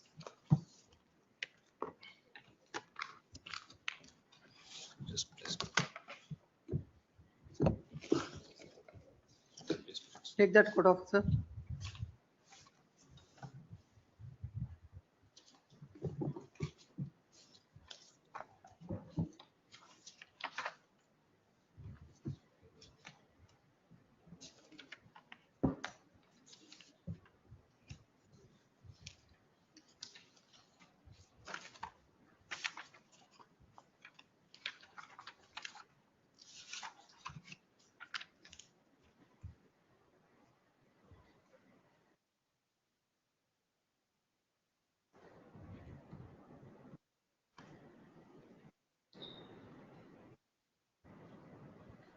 On 8/4/2026, already you file an application Please. under 151 CPC under order 18/17, and that application is allowed on cause. Then counsel for the objector filed chief examination affidavit and witness of objector and examined himself as so and so. Then on 21/4, objector praise time. Matter is adjourned. Again, learned counsel for the objector praise time. Learned counsel for the objector praise for time.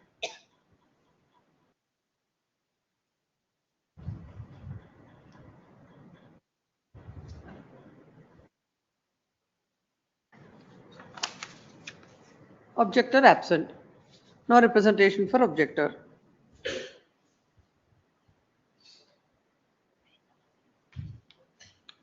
Then counsel for the objector filed IA under order 8 rule 1. Under order 18 rule 17 again. DHR praise time. Call on objections. Call on 23/7/2026.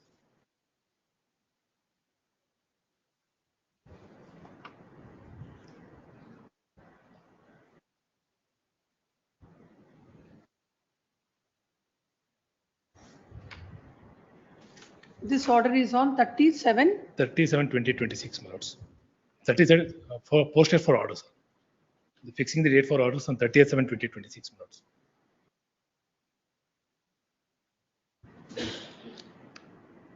Only one document is concerned, the agreement of sale.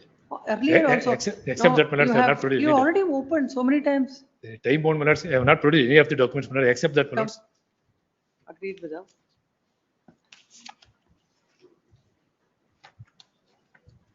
Order passed in.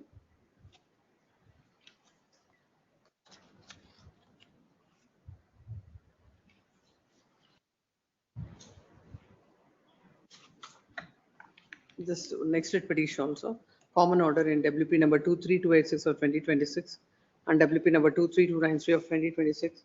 The 23293 is concerned is OS is pending. There are different suits, my lords. The present petition is arising out of execution petition, and next one is arising out of original suit, my lords. In the original suit, already stated, my lords. This only this one, the WP number 23286 of 2026. The petitioner herein who is an objector has filed an application order 18/17, that is section 151 CPC, and also under order 8 rule 1A, that is section 151 CPC, praying the court to reopen the case, which is posted for orders, and to recall for further chief of objector, and to condone the delay in protection of the documents that came to be dismissed by order impugned. While dismissing the application, the court has observed that The case is posted for orders on 30/7/2026. On 16/7/2026, the matter was heard on behalf of DHR. Since there was no representation for objector, arguments of objector is taken as heard. Further, the liberty was given to the objector to file written arguments, if any, on or before 27/7/2026, with due notice to the DHR's counsel. And DHR counsel was also given liberty to give reply arguments, if any, and posted the matter for judgment on 30/7/2026. On 22/7/2026, the objector filed this IAS with documents to open the stage and to recall the objector for further evidence. On perusal of the order sheet and records, it is noticed that this petition was clubbed with OS number 127 of 2018 and OS number 210 of 2023. As per the order dated 16/3/2023, and the objector herein has filed his evidence affidavit on 8/1/2026, and he was examined as objector, witness, and documents marked. Further, the case was posted for cross-examination on twice. He remained absent, and thereafter he was cross-examined on 5/2/2026. Further, on 12/2/2026, objector filed application under order 16 Rule 1 and 2 CPC, and it was allowed on cause and matter posted for further evidence of objector. The objector has taken notice to witnesses, and objector has not taken proper steps. His prayer was rejected on 25/3/2026 and posted the matter for arguments. On 8/4/2026, he filed application under order under section 151 CPC and order 18 Rule 17 of CPC. The same was considered and opportunity was given. And even after that, the objector has taken time to keep present objector witness on thrice. And finally, objector witness was cross-examined and closed the inquiry and posted for arguments. The court observes that on perusal of the order sheet, it is crystal clear that the court has given fullest opportunity to the objector. Therefore, the contention of the counsel with the objector that he was not able to produce necessary documents with regard to the suit property is not acceptable. Almost since 2 years, the objector filing the applications in OS number 127 of 2018, one after the other, and not reduced any evidence in this petition till 8/1/2026. It shows the malafide intention of the objector to drag on the proceedings instead of proceeding with the case. As rightly pointed out by the learned counsel for the DHR, when once the matter is finally heard and posted for orders, it cannot be reopened. The division bench of the High Court in Rabia Qasim M versus, just get it, what noise I'm making. Rabia Qasim M versus a countrywide consumer financial reported in I Law 2004 Karnataka 2215.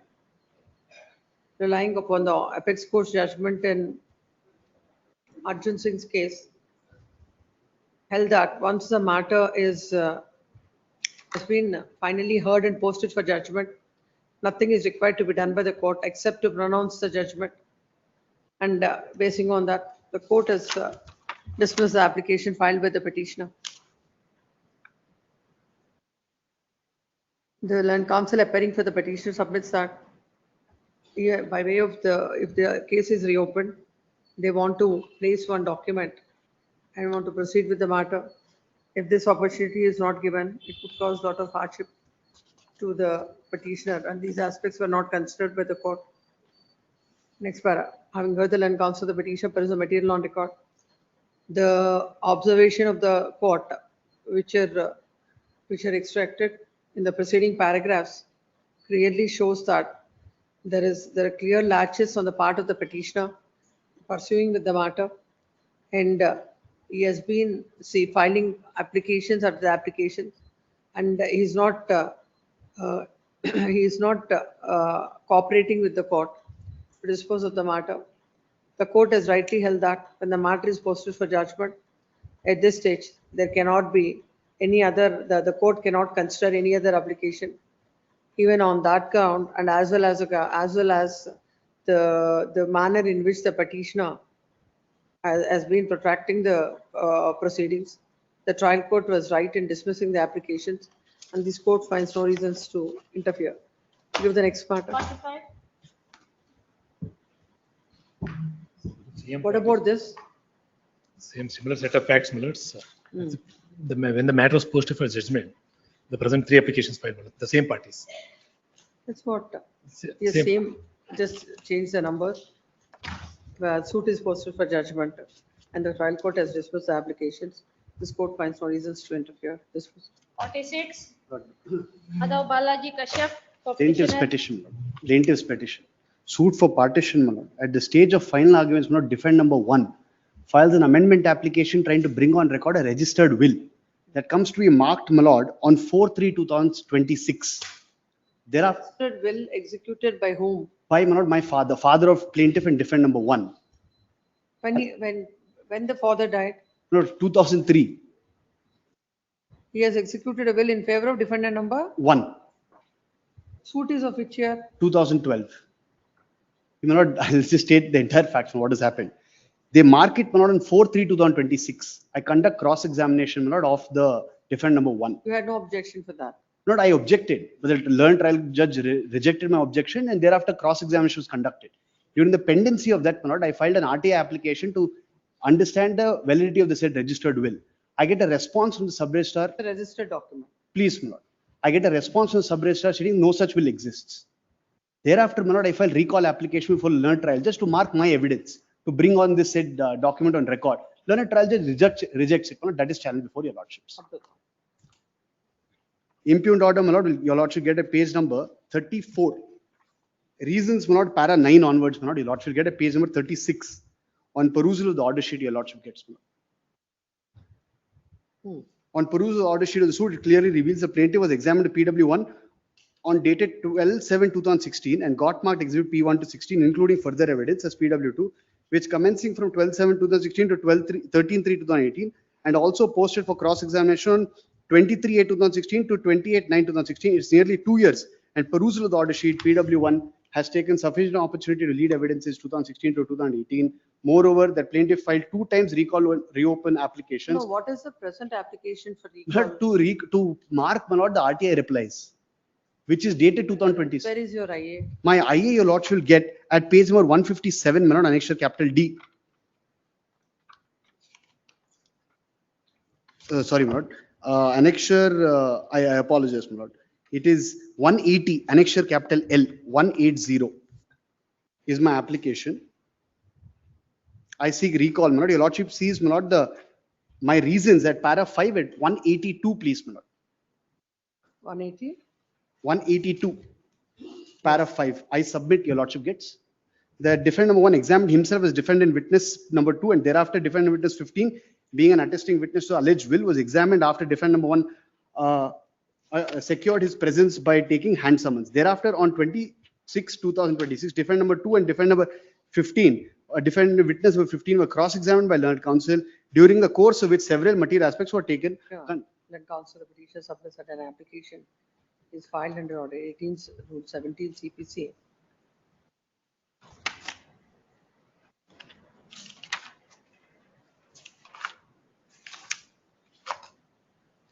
To recall PW1 and reopen the stage for further evidence.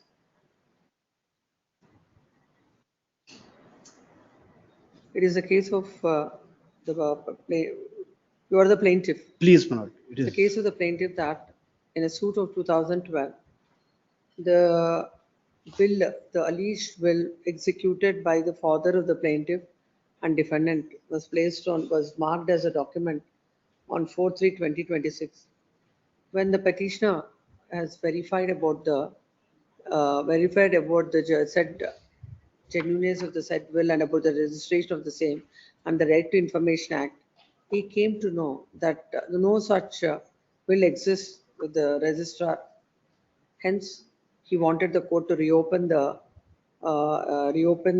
evidence of the plaintiff so that he'll be able to adduce the evidence and place all those information on record. But the court, without considering the same, had dismissed the application. Considering the same, they should stay of all further proceedings. Pursuant to so and so, hand summons.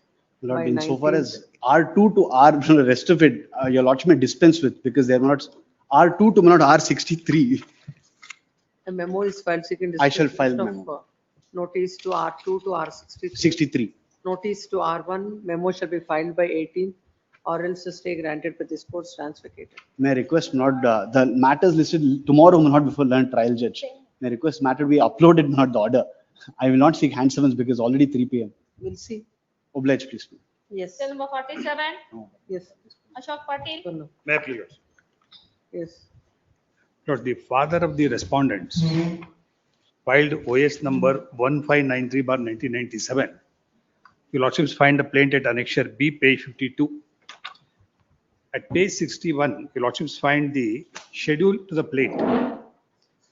The extent of the property shown in the schedule is So what is the suit for? suit for declaration of title and for perpetual injunction. What is IA? Now, the suit is partly decreed, confining it to the extent shown in the Exhibit P5, the document based on which the suit was filed. Now, as against that, the plaintiff himself has filed an RFA before this Honorable Court. It's pending. In the RFA, they filed an application for temporary injunction against me in respect of the entire extent. And the RFA is of the year 2011. Lords, the RFA bench said that this IA will be heard along with the main matter. Suppressing that, they filed an execution case showing the entire extent of the property along with 3 applications. One application to seek permission under Order 21 Rule 16 and another application, I number 2, under Order 21 Rule 32(5), seeking a prohibitory injunction against me. And also third application for police help. No. Suit is decreed. Partly. Against that, the appeal is filed. By the plaintiff. Over it. Then the court must have granted the stay of. No, there is no interim order passed in the RFA. Now the RFA is by the plaintiff himself because the whole of the relief sought in the plaint was not granted according to the plaintiff. Now when the RFA. There is no impediment for the final decree proceedings. It's not the question of final decree. It is a perpetual, decree for declaration of title and perpetual injunction. Declaration of title. And perpetual injunction. And injunction and the title is declared in respect of a limited extent based on Exhibit P5, which was relied upon by the plaintiff. Now, as against that, the appeal is pending by the plaintiff. And they file an execution showing the entire property as the property and. Come to the judgment and decree. Yes. Your Lordships find the judgment and decree at Annexure F, page 76.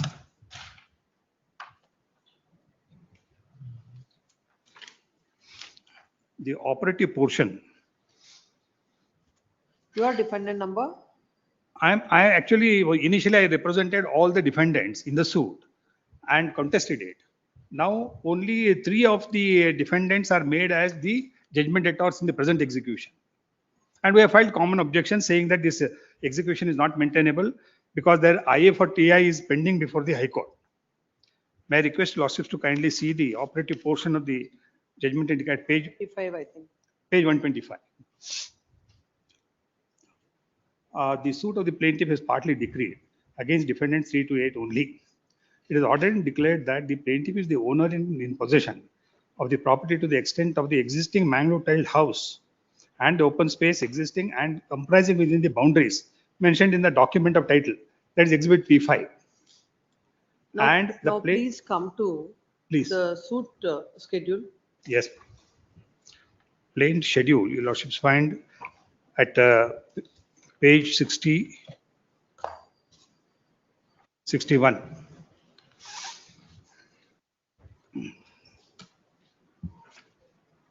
Yes.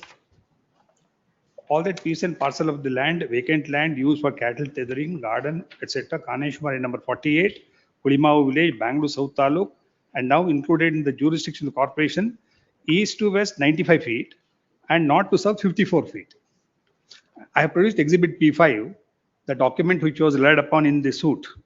Your Lordships find that document at Annexure C.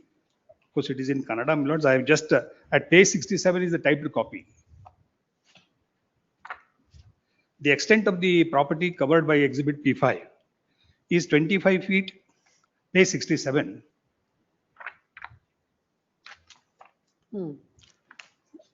It says from east to west 25 feet and north to south it is 36 feet. Now the No, the court in the decree, it is Yes. not clear. Document of title, it says. A document of title, that's the observation in the decree. They were aggrieved by therefore they are in appeal. But when they file the execution, Come to the execution. they show the entire document and entire extent. Kindly see the execution. And before I take your lordships through the execution, there are IA milords in the High Court. Your lordships find at Annexure H, page 144. And 145 is the prayer. They say at page 145 to order directing respondents to demolish the construction which is constructed in the scheduled property illegally, unlawfully, and in violation of the order of injunction granted by this honorable court. Consequently, in the event respondents fail to vacate building permit, then the police authorities. Extent is entire extent here. And this IA is ordered to be heard along with the main matter. Then your lordship now come to the execution. Annexure J, page 55 schedule.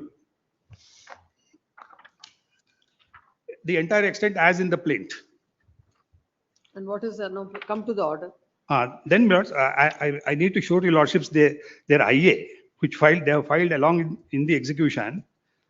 Your lordships find that IA, 287, they filed 3 IAs. Yes. Annexure K, this is the application under 151 read with order 21 rule 32 5 of the code of procedure. An order of prohibitory injunction directing, preventing the judgment debtor, their agents, servants, supporters, assignees, or anybody claiming under them from changing the nature of the property Injunction they have sought. and entire extent again. Then I file a common statement of objections to all the 3 IAs. In that I bring out that I produce the order, the IA filed in the High Court. Also Exhibit P5 also is I produced. understood now. Please come to the order. Now kindly the impugned order.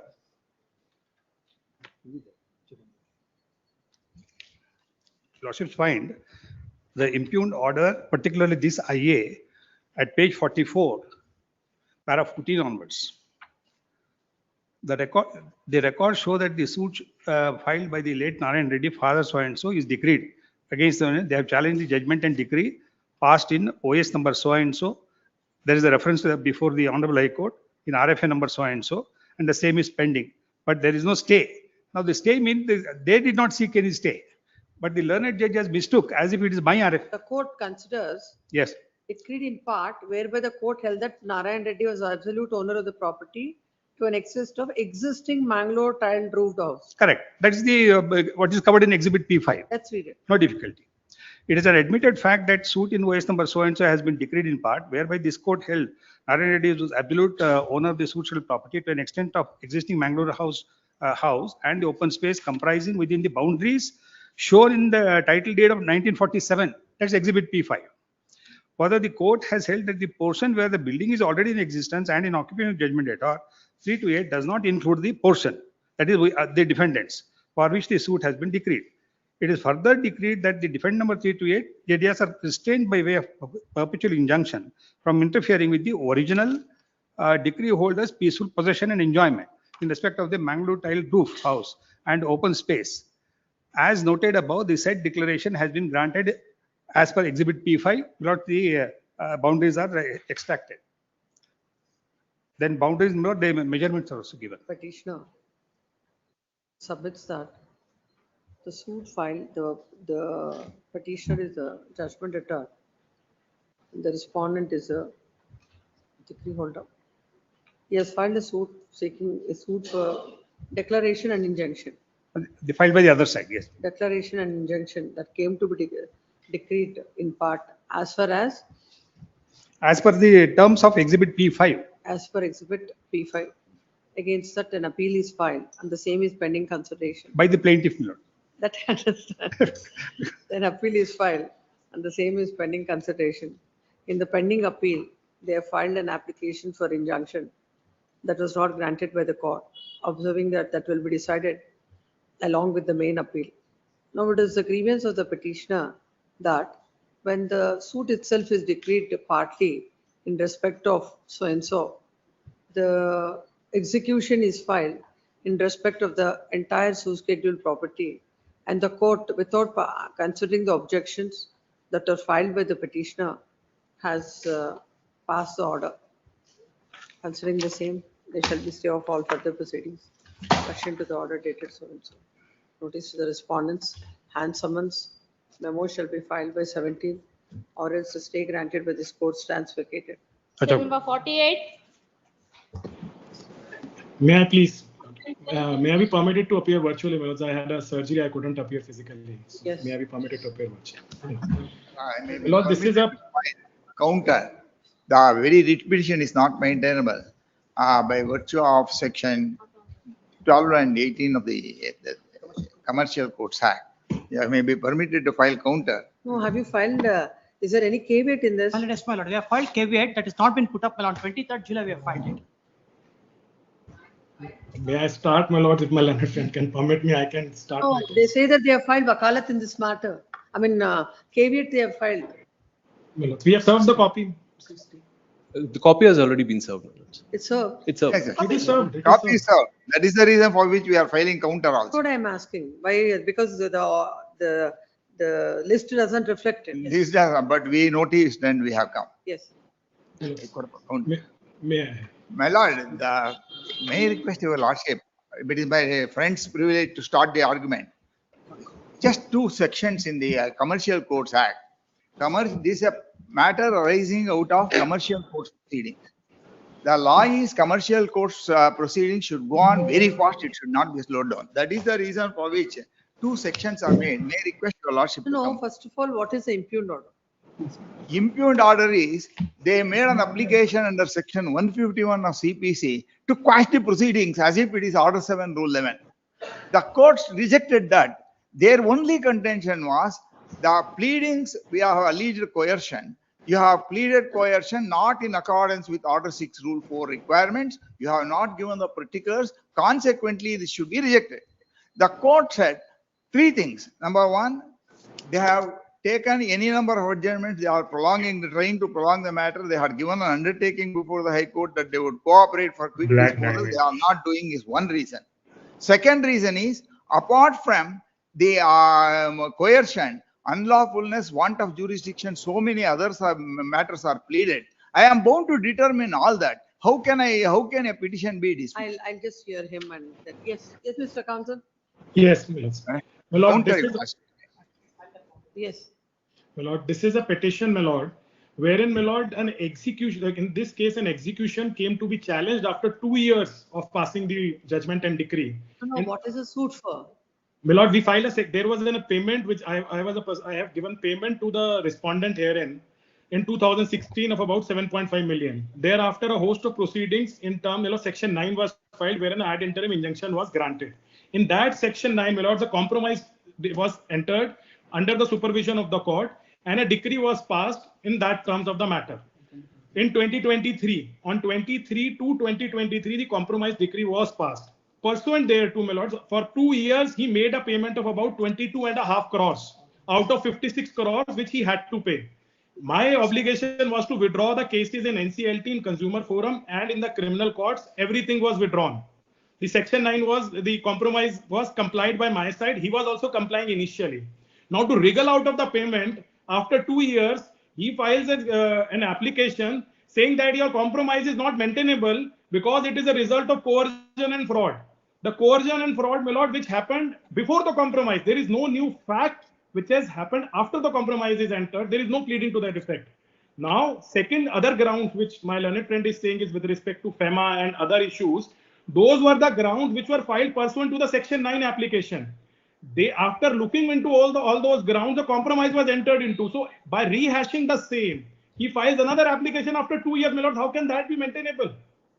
And the trial court is proceeding with the evidence. Please come to the order. Yes, my lord. Page 41, my lords.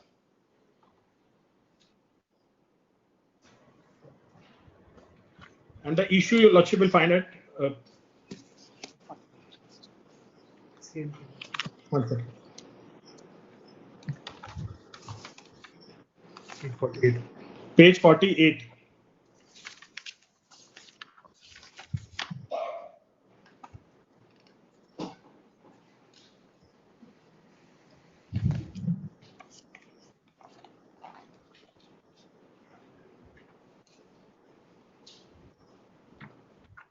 May I read it, my lords? Yes. The present petition and club petition are filed by the petitioner. I'm reading para 7 minutes. Order 23, Rule 3A. My lords may kindly mark this that the application is filed under 3A. According to me, they do not have any jurisdiction under 3A. It is under the proviso. Be that as it may, my lords. Read with section 151 of the CPC for setting aside the compromise decree recorded on 23/2/2023 in form number so and so. During the proceedings, the petitioner filed IA number 1 for stay of the operation and execution of the compromise, and after the contest, this court-wide order dated stayed the further proceedings in the operation and execution of the this has been challenged before the Honorable High Court in so and so petition. The High Court, wide its order, set aside those orders and remanded the matter back to this consider for reconsideration of IA number 1 and have sought for disposal of the main proceeding. During the course of the order, IA number 1, as the petitioner has challenged the compromise on the grounds of fraud, undue influence, coercion, apart from other legal grounds, as it was observed by the court insofar as determining whether the compromise is effected by exercising undue influence, coercion, fraud. It would require collection of evidence. This part of the order has not been set aside by the High Court. My lords, this was not challenged. The challenge was not. Oh, 1 minute. Where is the order of the High Court? My lords. My lords, my learned colleague will circulate a memo, my lords, that has all the orders, my lords. I'll read it from the memo. Give them a copy.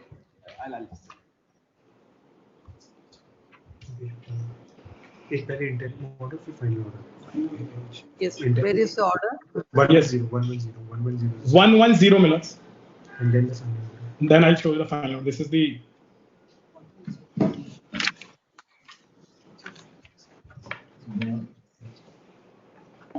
The respondents have entered at 110 minutes. Order dated 12/12/25. Yes. The respondents have entered appearance through a caveat. The learned counsel of the petitioner submits that there is a connected petition housing the same dispute between the parties as it may be listed along with this petition. In view of the registry directed to connect so and so petition. Taking note of the dispute between the parties, the commercial court is directed to consider the expeditious disposal of com number so and so. The learned counsel of the petitioner as well as the respondent submit that they will cooperate with the commercial court for early proceeding of the proceeding. Now Page 112 is the final order. Yes, final order. Page 112 is the final order. Yes.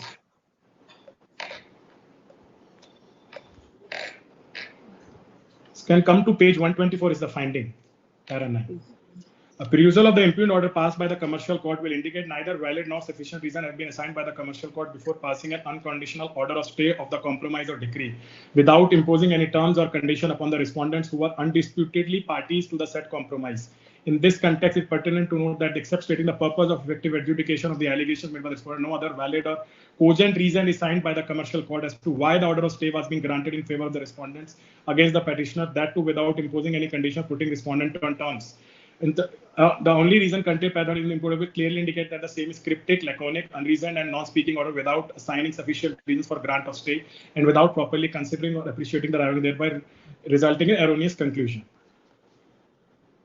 Now, this was the issue, my lords, before the High Court. The High Court set aside that. Therefore, these proceedings, these points were not taken before the High Court of undue influence of paragraph number 11. Yes.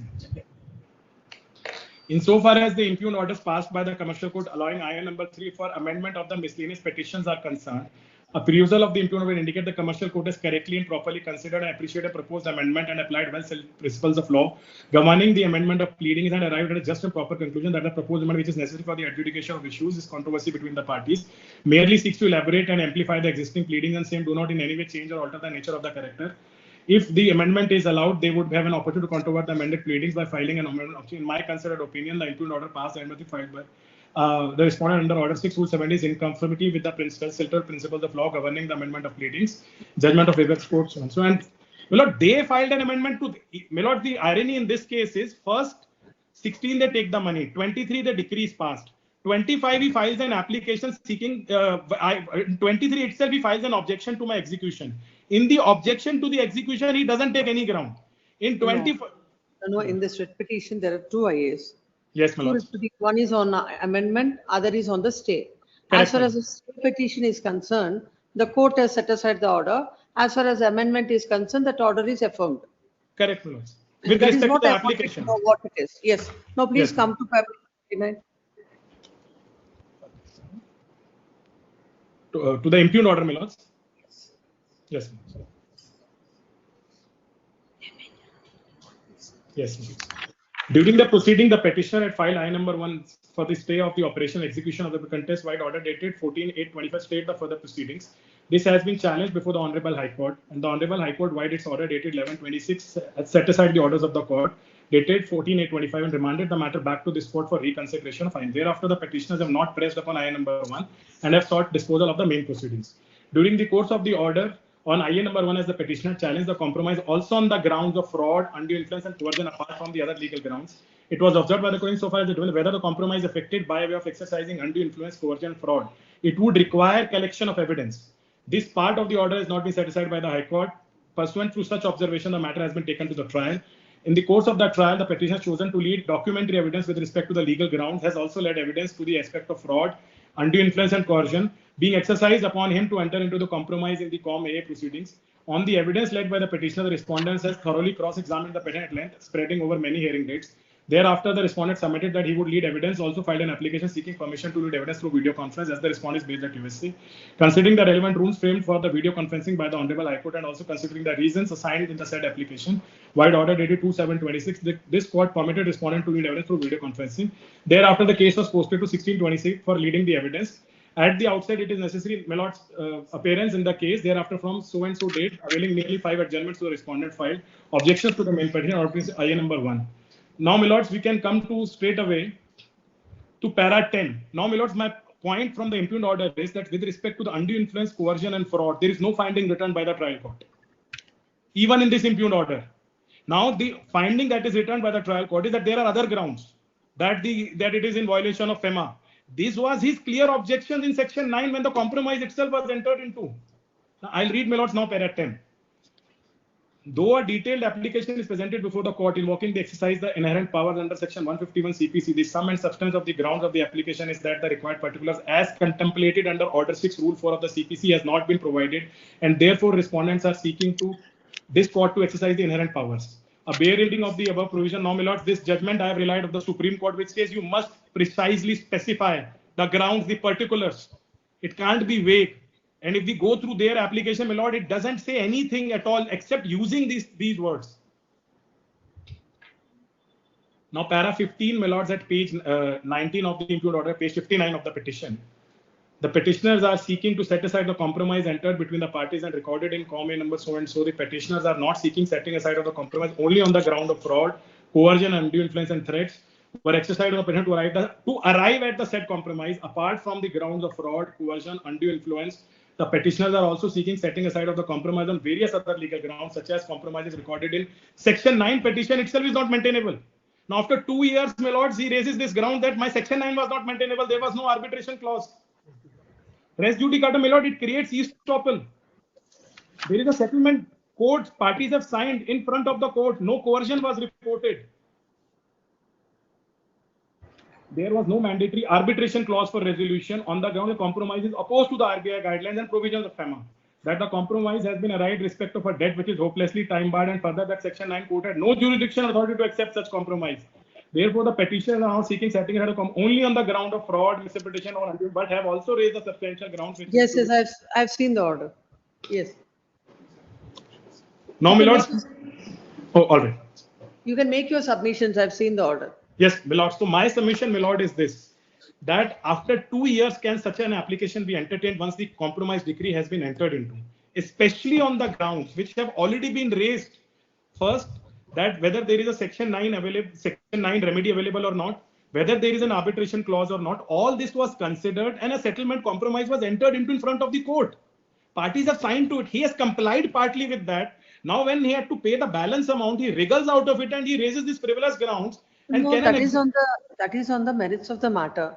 No, a miscellaneous is filed by them. No, by an application under 151 CPC, You asked the court to reject the petition, miscellaneous. Correct, my lords. Correct, my lords. I have raised the issue because under Order 6, Rule 4 clearly specifies, and for that I have relied on the Supreme Court judgments also, that it must specify in clear terms how and when and in what manner the coercion, fraud, or undue influence has happened. That is one. That is completely absent in their application, which my lords can find at page 136. If I take you through, my lords, the application that they have filed at 136.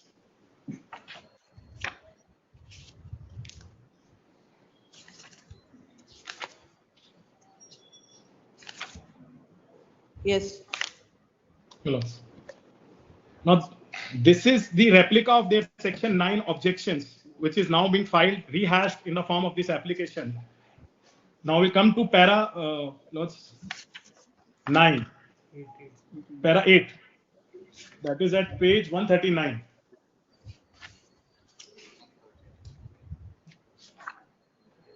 Yes. Petitioners are producing copies of the foreign inward remittance certificate issued by the bank, which notifies the purpose for which the foreign inward remittance is made by the sender respondent. There is no foreign inward remittance received by the petitioner towards, so there is no FIRC available. This is clearly amounts to work paid to DF. These are all grounds raised in 9. I'll show that also. It is stated that the proceeding initiated in Form A number so and so are based on the main agreement and are void documents for the reasons stated below, and the above proceeding initiated on the void document would become illegal as it is in coalition as it is in contravention to FAMA Act 1999. Now, para 10. It is stated by misrepresentation without explaining the contents of the main agreement, the respondents had obtained the signature of petitioner number 3 on the main agreement and loan agreement. In the over enthusiasm of the petitioner number 3 to sell the shares, he has signed the main agreement and other document. The signature of petitioner number 3 on the main agreement and loan is invalid. Will not he say because he was over enthusiastic? After 2 years making half of the payment, he realizes that this is wrong. I have done it out of over enthusiasm. We'll ask them. We'll ask them. My lords. Yes. Your Lordship would kindly say the petition is filed on several grounds. The grounds that are raised under Section 9 of the Arbitration and Conciliation Act, the court has power only to pass interim orders. The law prohibits a final order being passed or being recognized. That has been supported by a Supreme Court decision also. Number 2, the very claim petition under Section 9 showed that the claim was barred by law of limitation. 3 years had elapsed. Under Section 3 of the Indian Limitation Act, there is a bar for the court to even recognize a compromise petition. If it is barred by time, the court has no jurisdiction. The personal guarantees were alleged by the directors. You have made a part payment by virtue of the compromise. Huh? You made a part payment by virtue, pursuant to the compromise. Pursuant to the compromise, we have made part payment. Thereafterwards, we have realized that these things can be done and this so. At any rate, the present application is filed only on one ground, namely the Order 6 Rule 4 requirements have not been complied with. That is wrong. If I would take, yes, 3 full paragraphs of the petition, we have given full narration.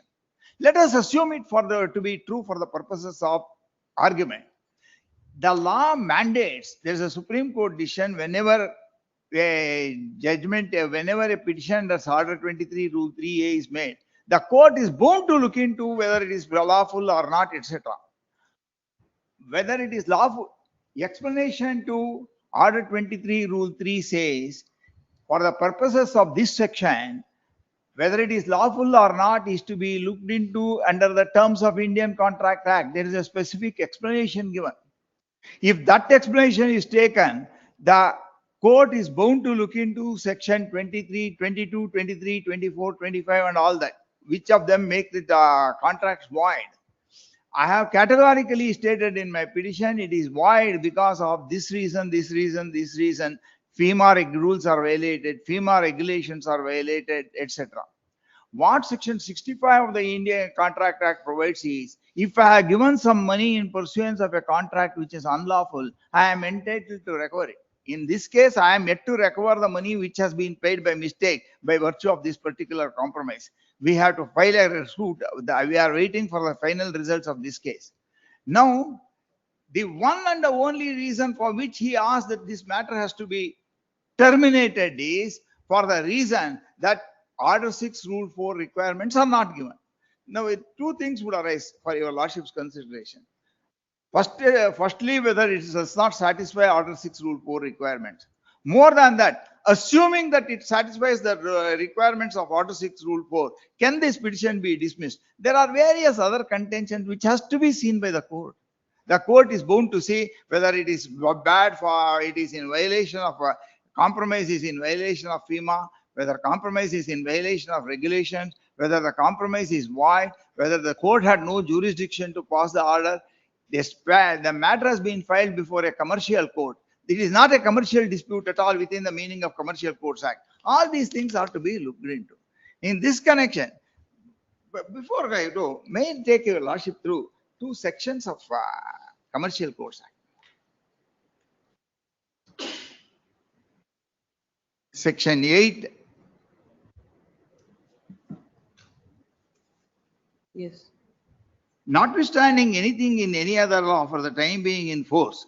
You are reading section? 8. Section 8 deals with power to refer part. This is not arbitration. Commercial Courts Act. Commercial Courts Act. Commercial courts. In fact, in the other case, what happened is they have filed a petition under Section 9.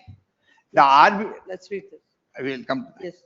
Notwithstanding anything contained in any other law for the time being in force, this supersedes all other laws. No civil revision application or petition would include a petition under Section 227 also. No civil revision application or petition shall be entertained against any interlocutory order of a commercial court, including an order in the issue of jurisdiction, and any such challenge subject to the provisions of Section 13 shall be raised only in an appeal against the decree of the commercial court. So until the commercial court concludes, no petition which includes 227 petition is maintainable. This section has not been challenged by them. This section is valid and is in force. They should challenge this virus of this section if they want to contend contrary. Your lordship may, it refers to Section 13. You may request your lordship to come to Section 13. Yes.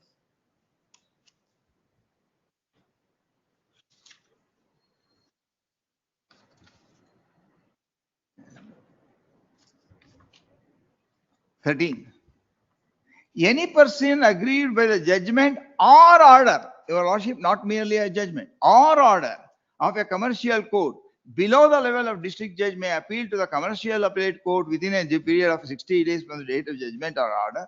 Any person aggrieved by the, we are governed by 1A. Any person aggrieved by the judgment or order of a commercial court at the level of district judge exercising original civil jurisdiction, or as the case may, commercial division of the High Court may appeal to the appellate committee, appellate division of the High Court within a period of 60 days from the date of judgment, provided, your lordship, even that right to the appellate court is also restricted by the proviso, provided that an appeal shall lie from such orders passed by a commercial division or commercial court that is specifically enumerated under section order, specifically enumerated under order 43 of CPC. So the appeal there are also restricted to what is covered under order 43. An order under section 151 is not covered under order 43. Consequently, neither the appeal is maintainable. Under section 8, whatever orders that are passed can only be challenged against the final order, not otherwise. That is the position of law. So this writ petition would not be maintainable. That is one aspect of that. Yes. What do you say on the maintainability? Milos, there is a recent judgment by Karnataka High Court following the division bench of the Delhi High Court in Kanpur Flower Cycling Private Limited versus Messrs. Saraji. You have a copy? That is WP. Just now I've taken out. My learned colleague can hand it over on the iPad. Just now I've taken out. Take that. Yeah. It's WP number 30565 of 2025. Order dated 4th June 2026. 4th June 26, a recent judgment, my lords. ಅಲ್ಲ ನಮ್ಮದ ಇಲ್ಲ ಈ decision ಇಲ್ಲ ಯಾವುದು which one they are giving they are referring to which fourth Yes. Para 18 onwards, my lords. You are relying on the Supreme Court judgment or the High Court? High Court, my lords. High Court of Karnataka. High Court of Karnataka. 4th June 2026. That's correct, my lords. Oh. If I may come to para 18 of the judgment, which says Article 227 and commercial disputes.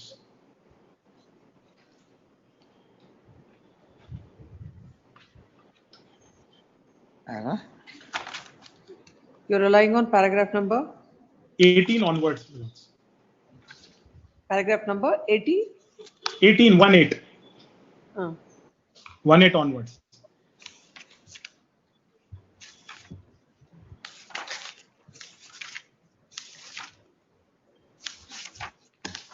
May I read it? Yes. The Commercial Court Act was enacted in view of the increasing pendency of the commercial cases. It was observed that in the statement of objects and reasons of the Commercial Court Act, there was a required and effective mechanism for speedy and efficient disposal of the commercial disputes, including by amendments to CPC, arbitration, conciliation, and other statutes. When this writ petition was initially considered, a doubt was expressed to whether a petition under Article 227 of the Constitution would be maintainable and to the extent of interference to be exercised by the court, since challenges to interlocutory order passed by the Commercial Court were curtailed under the Commercial Court Act. The reservation of the court was also based on the fact that the Commercial Court has inbuilt provision restrictions on the challenges under the Act, such as Section 8, which was read by my learned friend, and Section 13, given the legislative. Paragraph number 21. Yes. 21 number. 21. Examination of law as set out here and above reflects that it is important for the courts to ensure that the power under Article 227 be exercised to ensure compliance with the objectives of the enactment of CC Act remains intact. The power of superintendence under Article 227 are circumscribed and supervisory jurisdiction is to be exercised sparingly and cannot be used to substitute the judgment of a subordinate court or tribunal to correct trivial errors. Article 227 should be used for jurisdictional errors causing grave injustice. What has been barred by Section 115 of the CPC through Section 8 of the Commercial cannot be subsequently revived by the use of powers under Article 227 of the Constitution.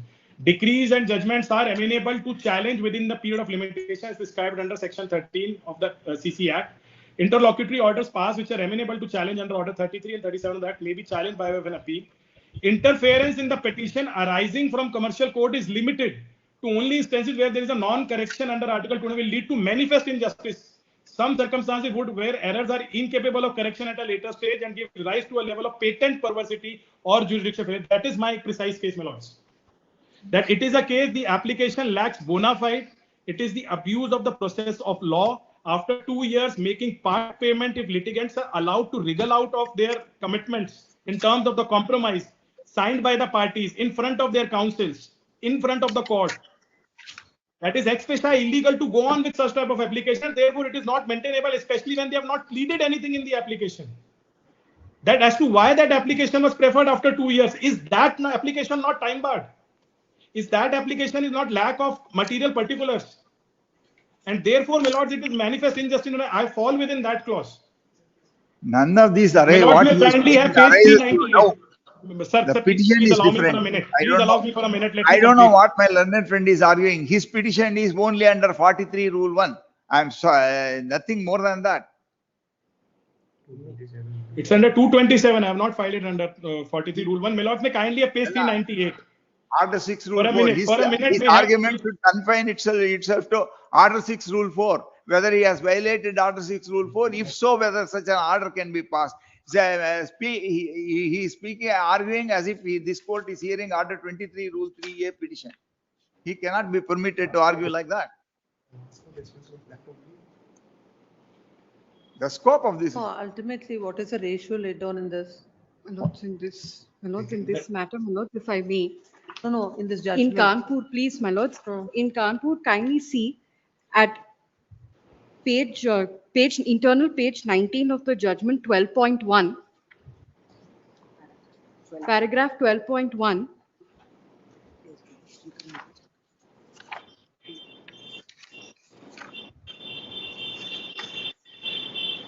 Yes. My lords, the court has first gone into the limited scope of Article 227 itself, even in a case which arises from the trial court and not just a commercial court.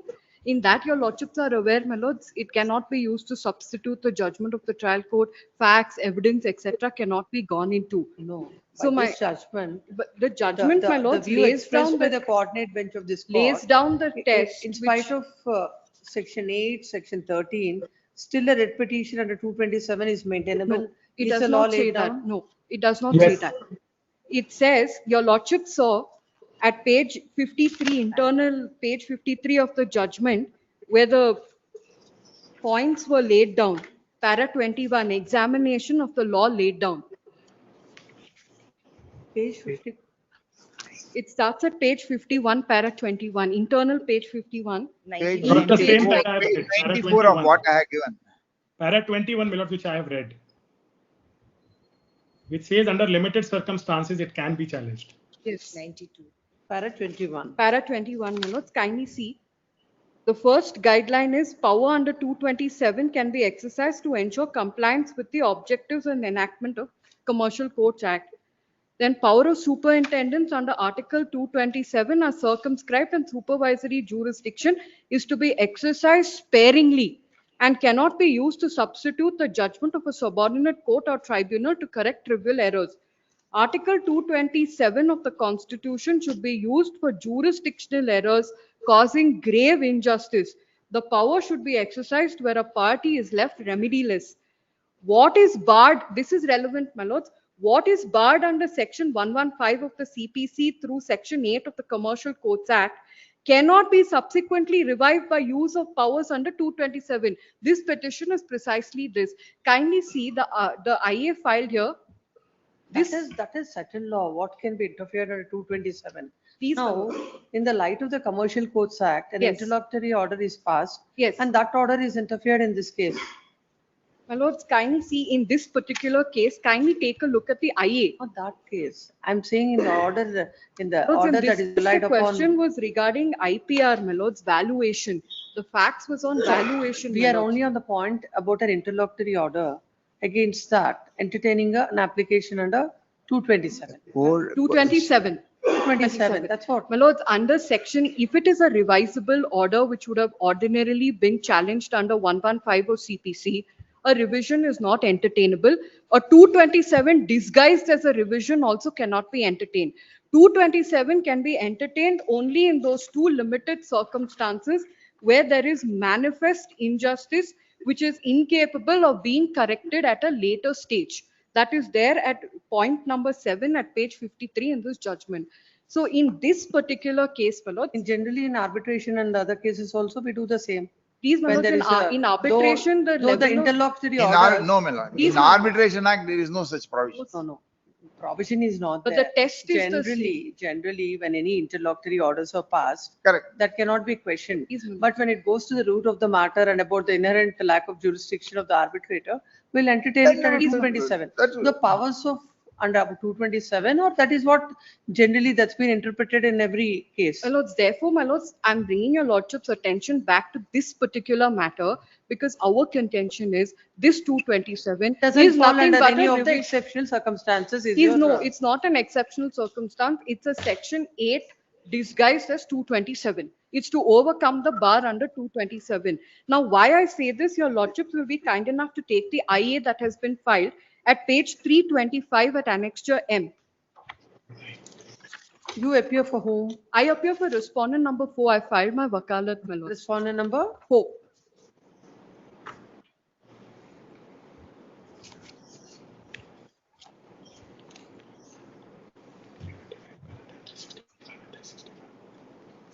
You appear for? Response 1 to 3. 1, 2, 3, and 2 and 5. 1, 2 and 5. 1, 2 and 5.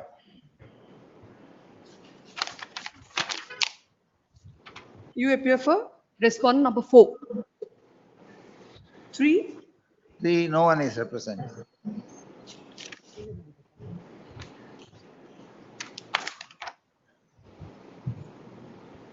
Three notice has to go.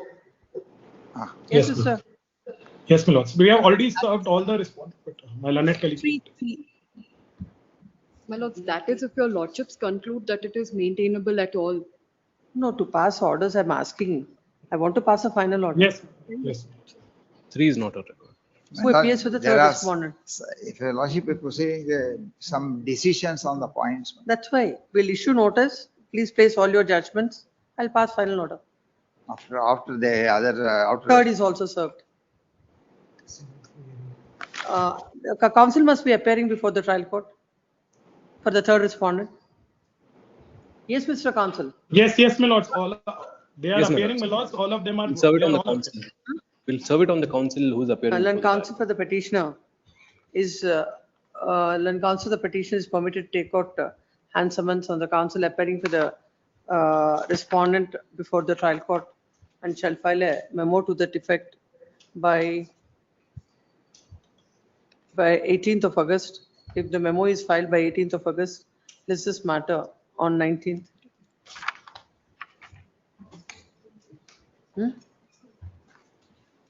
This is a prayer for stay in this. Same. Till such time, my lord, the proceedings, because the trial court is proceeding with the evidence, let that proceeding be deferred, my lord. They have given Otherwise, it will become The infructuous. the counsel for the petitioner as well as the, no, counsel for the petitioner has made his submissions on the merits of the matter. Then counsel appearing for the first respondent, respondent 1, 2, 3. 5. 1, 2 and 5. 1, 2 and 5, as well the counsel appearing for respondent number 4 submits that the writ petition is not maintainable and maintainable in the light of section 8 and 13 of the Commercial Courts Act. Land counsel for the petitioner submits that the writ petition is maintainable and the court, without considering the all relevant aspects, has passed the order. As this matter requires consideration, the proceedings before the court are stayed till the next date of hearing. If I said 18th or No, my 19th? lord, your lordship. We are ready no, to address- Your lordship. 19th. Let's this matter on 19th. On 19th, the court will finally hear the counsels and pass orders. No, my lord, your lordship may kindly not stay the matter for 2 reasons. Number 1, they have given an undertaking in my counter. I have, your lordship may kindly come to my counter for a minute. 2 annexures that I have added, R1 and R2. Your lordship may kindly have a look. Take that. But nonetheless,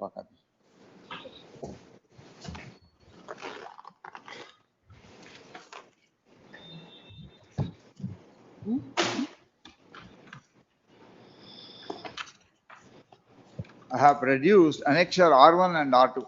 Your lordship may kindly come to that. Yes. Page number 13. Page number? 13. Yes. That is the order sheet. The respondents have entered appearance through a caveat. This is what the learned counsel for the petition This is submitted. pertaining to what? No, they have given an undertaking before the Honorable High Court, telling that they would cooperate, they would not seek adjournment and all that. And they have been continuously prolonging the matter, filing IA after IA and this one. So stay cannot be granted. That is what I am saying. Then counsel for the petitioner has submitted that in the earlier round of earlier proceedings. The petitioner has submitted before the court that he will cooperate with the proceedings.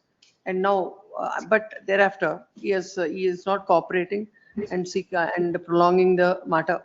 Considering the fact that the matter has to be heard finally, as the several legal contentions are raised by the parties, the proceedings shall be stayed till the next date of hearing. Cell number 49. You may request your lordship, that is the case. Seven. Your lordship may kindly take up the matter. I would myself file wakalat for the other, this one. I will undertake. Your lordship may have it tomorrow or day after. I will file. Tomorrow, day after tomorrow, not possible. I'll take it up on 11th of August. Your lordship may have it. 1 week, what is going to happen? Even the execution proceedings are subject to this. They don't have any urgency as we have to serve 11th it on the. of, let's just matter on 11th of August. My lords, could I request for 13th of August if it is possible? I'll try to come physically, my lords. Yes, 13th. 13th or 14th, subject to convenience. 13th. Yes. Cell number 49. VJ Banaprakash. Petitioner. Yes. Not suit for specific performance. An interlocutory application seeking non-alienation, my lords. Lords may permit me to come to page number 30, my lord. What is the suit for? Specific performance. What is IA? IA for injunction, my lords, as well as for non-alienation of the property. What What would happened to happen is an agreement, sorry, ma'am? What happened to that? Yes, my lord, this application, they have only issued notice. The Where is impugned that order, order? impugned order, my lords should find it at page number 21 onwards, my lords. The operative portion at 27. An agreement is entered into.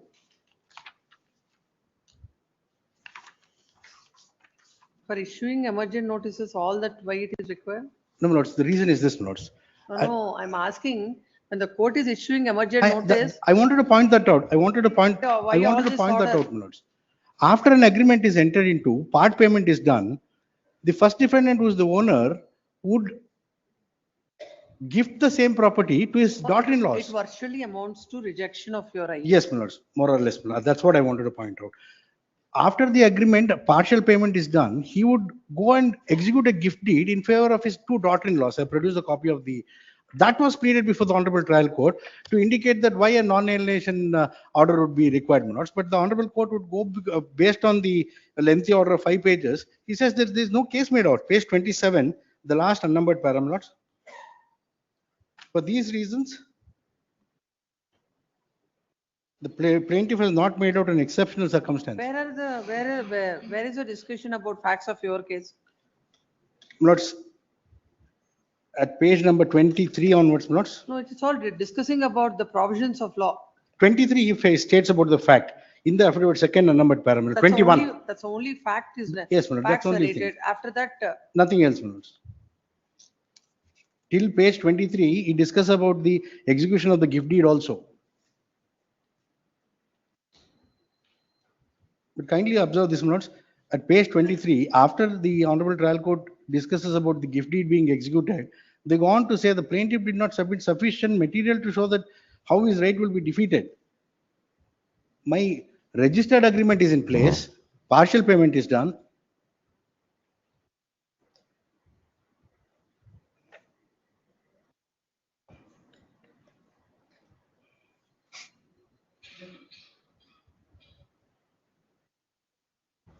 Plaintiff did not submit the revenue records is what they say, my lords.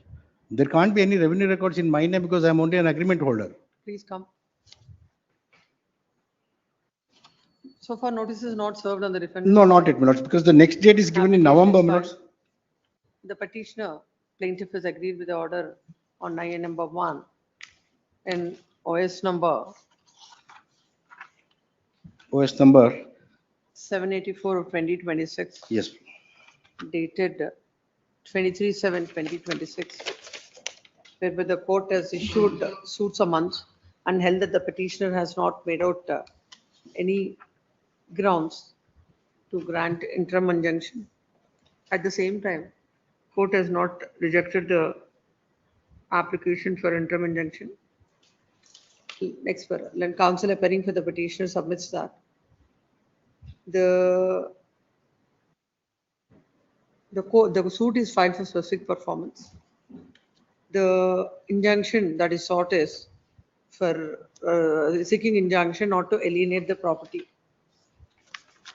And the court records the reason that the plaintiff did not submit the recent revenue records of the disputed property. It is a submission that the court has failed to consider the parameters for grant of an interim injunction. And in the entire order, except at page number 23 of the writ petition material papers, the court has failed to consider the case of the plaintiff. It is submitted that in the meantime, if the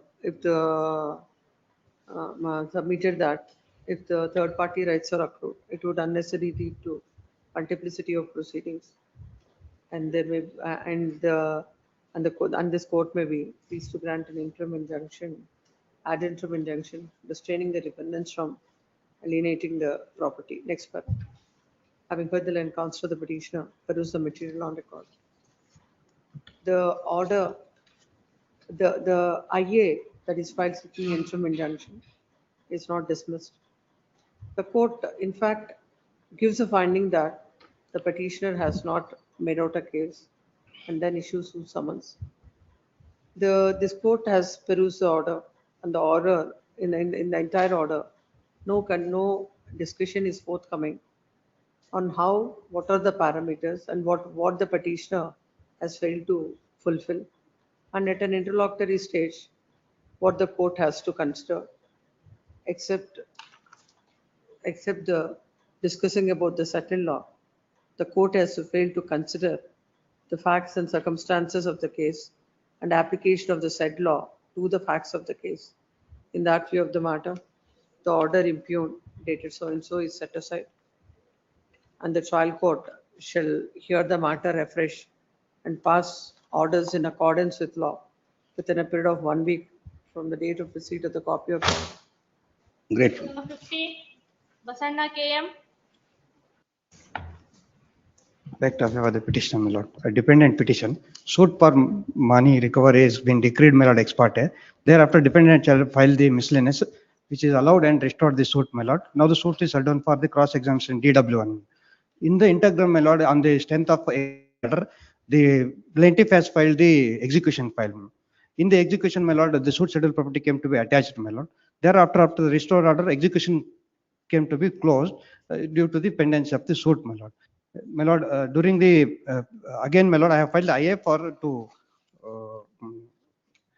open the lock and use the premises as my lord, which is same IA came to be rejected by the trial court, my lord. On the my lord, IA at ink page 85, annexure K is my IA. The impugned order, my lord, 92 M.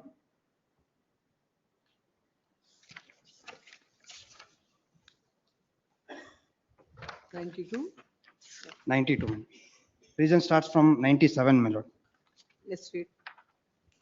Point number 1. The present suit is one for the recovery of so and so amount together with an interest of 24% from the date of suit till the realization. It is apparent of records that earlier defendant was placed ex parte and this court wide judgment dated so and so has decreed the suit for plaintiff. Pursuant to the passing of the judgment and decree, the plaintiff herein filed the execution petition number so and so during the course of proceedings. Attachment warrant was issued against the suit premises herein and the property is attached. Thereafter, based on the order passed by the Miss under 66, the suit is restored and the ex parte judgment and decree is set aside, and there is nothing forthcoming from the records that attachment of warrant is raised and the property is free from attachment. So according to the plaintiff, by investing his personal money and his continued ground floor, first floor, room, second floor and the settled property, and the plaintiff has also spent huge money from the demolition from the property, and the damage caused to the annexed building from the demolition was also incurred by the plaintiff, and the defendant had agreed that she would pay entire expenses within 6 months from would take possession of the property, and it is also admitted that she has executed a mortgage deed of so and so by receiving a sum of 10 lakh rupees. So even after completion of the construction, since the defendant did not clear the amount, the plaintiff has locked the first, second, third floor according to him. If the amount is cleared, they will hand over the vacant possession to the defendant. The documents placed on the record show that several complaints are filed by the plaintiff against the defendant when she tried to take the forcible possession of the said premises. It is necessary to note that, as stated earlier, there is nothing forthcoming in the records to show that execution petition is closed, and that is attachment warrant passed by therein is set aside. So under such circumstances, it cannot be held that the suit settled property is attached by the virtue of the order passed by this court, and the order is still subsisting. Even otherwise, it is not necessary to note that it is. Said that you will pay the entire amount to them. My lord, please, I am ready also now also, my lord. How much is that amount? My lord, that has to be adjudicated till the suit is Instead of filing these kind of applications, you should have done execution so. is closed, my lord. Kindly see the ink page 68. No, before the court, you made a submission. Defendant made a submission before the court saying that I'll pay the amount to him, whatever Mortgage amount, yes, please, my lord. The execution is closed, my lord. Ink page 70, my lord. No, it's not 69 about- it says. It is It not is has about the been from mark. the records of this EP is filed pursuant to the ex parte judgment and decree passed in so and so as per the order passed by miscellaneous petition so and so under order 9/13 ex parte judgment and decree passed in Defendant had agreed that she and would pay the and entire original suit expenses. restored. Hence, no purpose would serve proceedings in the petition accordingly. Execution. Please come to paragraph at page number 7. According to the plaintiff, he made certain constructions. Please, ma'am. You said that whatever is the expenses incurred, you will pay him back. That What time suit happened is to- restored, my lord. It is pending for adjudication. It is stage of cross examination. Will definitely will. Take out notice to the respondents. Let him come, we'll pass orders. Please, ma'am. Notice to the respondents, petitions permitted take out handsomens. If the memo is filed by 24th of August, list the matter on 25th. Please, ma'am. Plaintiff, sorry, petitioner, this is a plaintiff writ petition. The suit for injunction was filed by the plaintiff on the basis of the sale deed executed by the one Bhadrama, who claims to be the great grandmother of the defendant. Suit is filed? Permanent injunction on the basis of the title and the other document. Now, this defendant in 2014 filed a suit for partition, and in 2019 he sought for amendment that this sale deed is not binding and that sought for a share in the suit scheduled property. Now that suit came to be ultimately rejected. The petitioner plaintiff filed an application for amendment of the plaint to incorporate the proceedings pertaining to the suit filed by the defendant. When he filed the suit? He filed a suit in 2014, but the players, no, yes, but he sought to be impleaded this plaintiff in 2019. And application was issued, notice was issued, and also amendment was filed in 2019. And after appearance, objection was filed. Present stage. What? What is the present stage of this Evidence suit? has not commenced. Now, only to incorporate the proceedings. Come to the order. Now, impugned order is at page annexure H, page 67. The order relating to the amendment relates to page 69. Your Lordship will get page 71. The court below held that the proceedings by themselves neither create nor establish title, but only supporting the evidentiary facts intended to substantiate the plaintiff's existing case. So my incorporation is only with reference to the pleadings. Then counsel for the petitioner submits that an application filed under order 617 is dismissed by the court.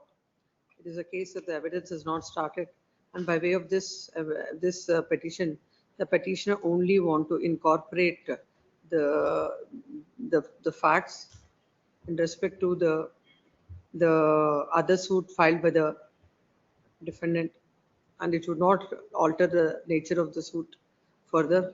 The evidence is not at commence considering the same. You want stay of the suit? The stay is 21st, it is posted for evidence. Stay of all further proceedings pursuant to so and so. Memo by 24th, if not filed, stay granted by the court stands vacated. Yes, 52. On the advocate for the rest defendant. Here for the petitioner in this case, the suit is for declaration and injunction, wherein the plaintiff filed an application for amendment of the suit. Suit is of which year? 25, my lord. No, it's suit of 2015. 2025. my lord. Why here it is Annexure C?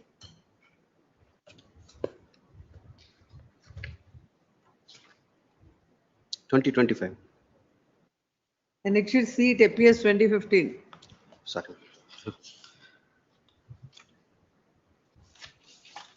Come to the order. Lord, this is a pre-trial amendment. Page number 16, my lord, is at the impugned order on IA number 5.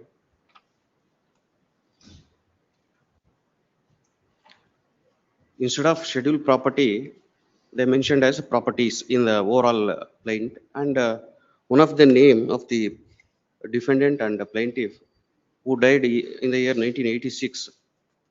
So that's why his name is to be removed, and scheduled properties to be mentioned as scheduled property. This is the amendment they have sought. Petitioner submits that an application filed under order 617 is dismissed by the court. It's a pre-trial amendment, and by virtue of this, petitioner wants to, as there are certain typographical mistakes, wants to correct the same. by way of this amendment, and the court, without considering all this, has just to stay same like in the other case. 53, MP Chandrachooda. Plaintiff writ petition. Yes. Suit for injunction was filed before the trial court based on the registered sale deed dated 20th July 2023. The defendants are nothing to do with the suit scheduled property. They are the neighboring landowners. There was an interference. The suit has been filed before the trial court granting an order of injunction. Kindly take paragraph number 10, page 31. What is the IA? IA for not to interfere with my possession. They don't claim that they are the owners. They don't claim What they is the order? Order is rejecting my application, saying that the defendant dispute. Court has confirmed it. Please, the Please come defendants have disputed the title of my vendor. Please Kindly take page 31, para 10. Let's see the appellate court's order. Please. Your Lordship, kindly take page 47. Paragraph 67. number, I think it's 67 appellate court's order. please. Appellate court order at page 41, annexure G. Reasoning at 67. Reasoning at page 46. Paragraph number 13 and 14. Your Lordship, kindly go to 16. Page 47. There are two copies of this MA number 31. Appeal memo has been placed. Appeal memo, there is a procedure in the High Court. I have to produce the Xerox copy first, then on the certified copy at the end. I'm looking at page 67. That is more, that is clear. The internal page 7, Your Lordship, kindly take. Yes. Paragraph number 16. Yes. To bear the above principles in mind, let us discuss the present case on hand. The plaintiff filed a suit against the defendant for the relief of declaration of title based on the register sale deed dated 20th July 2023.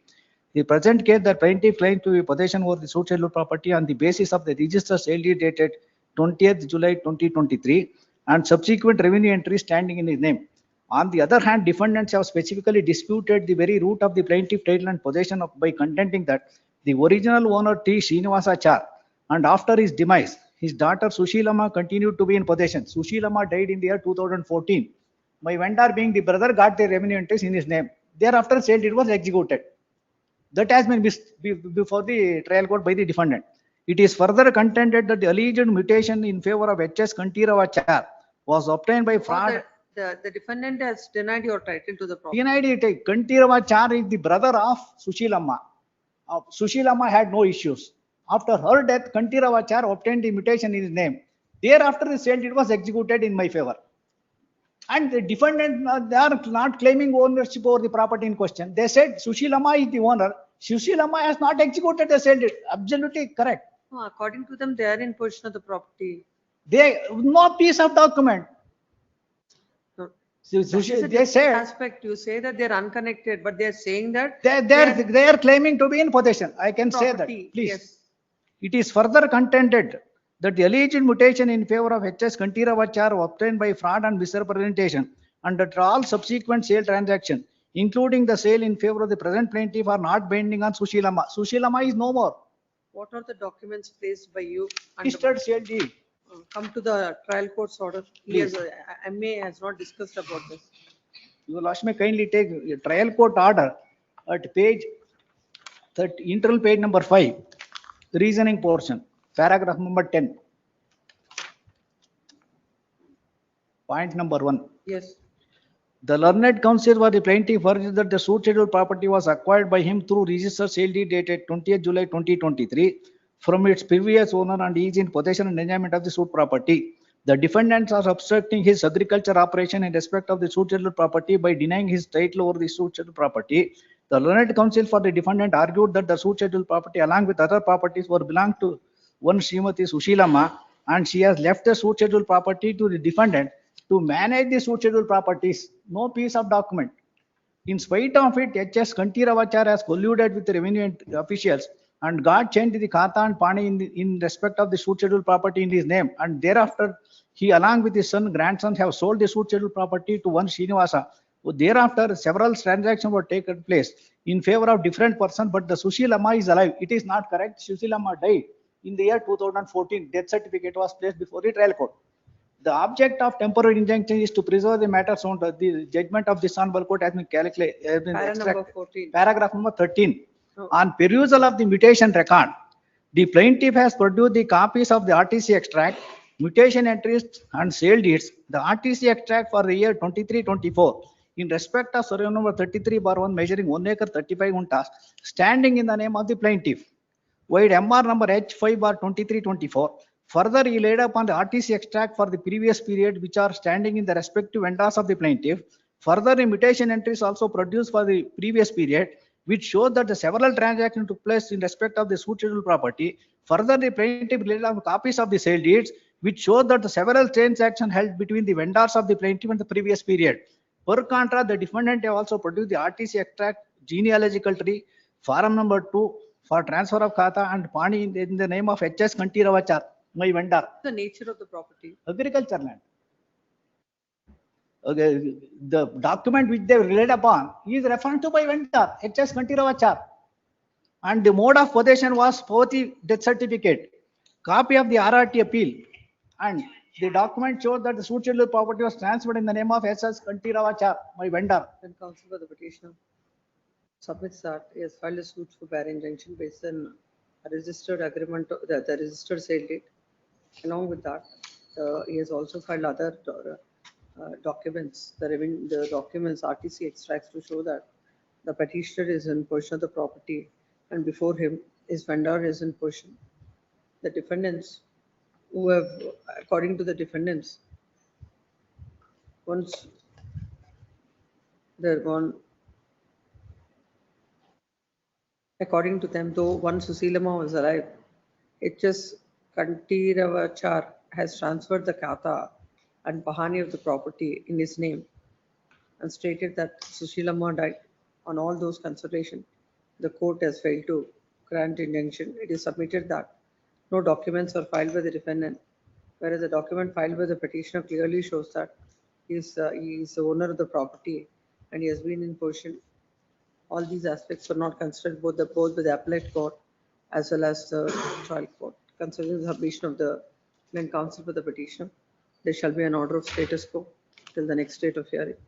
Same hand summons memo by 17th, or else stay granted. Interim order granted by this court stands vacated. Yes. Please.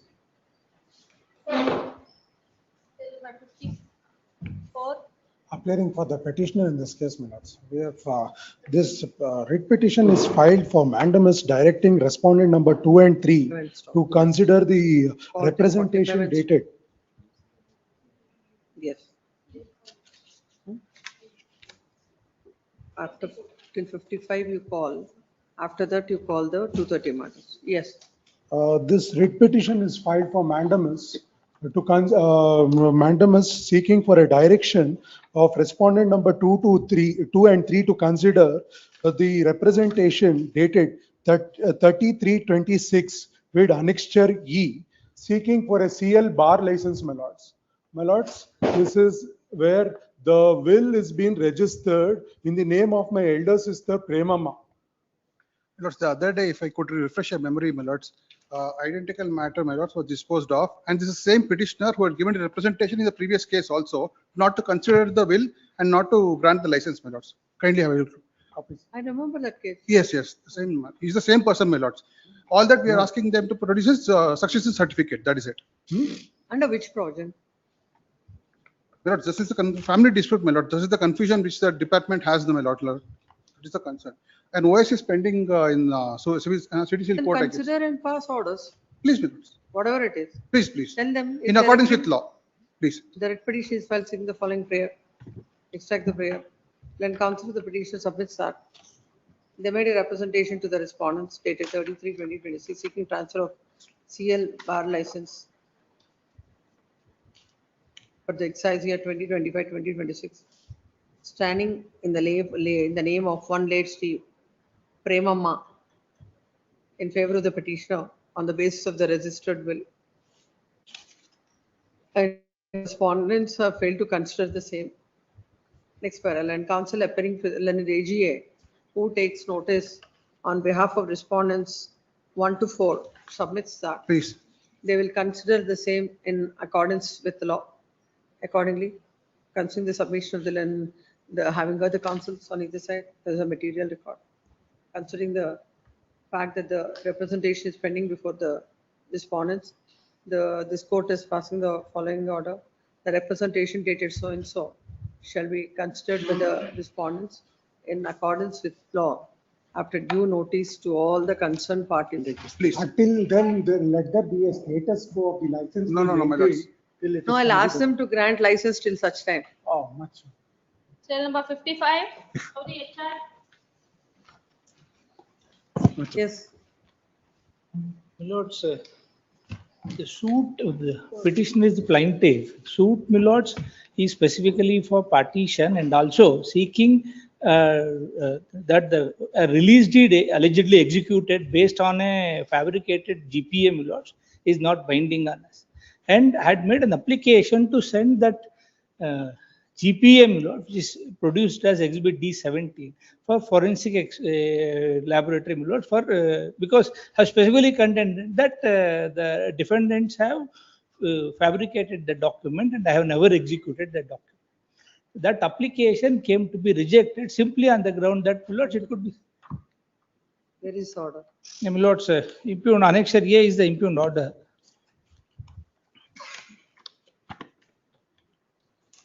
Lordship will get the order at page 18.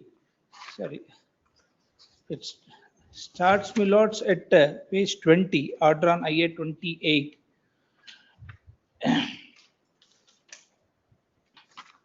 The observations, my lord, reasoning starts at, my lords, page 24. Yes. May I read, my lord?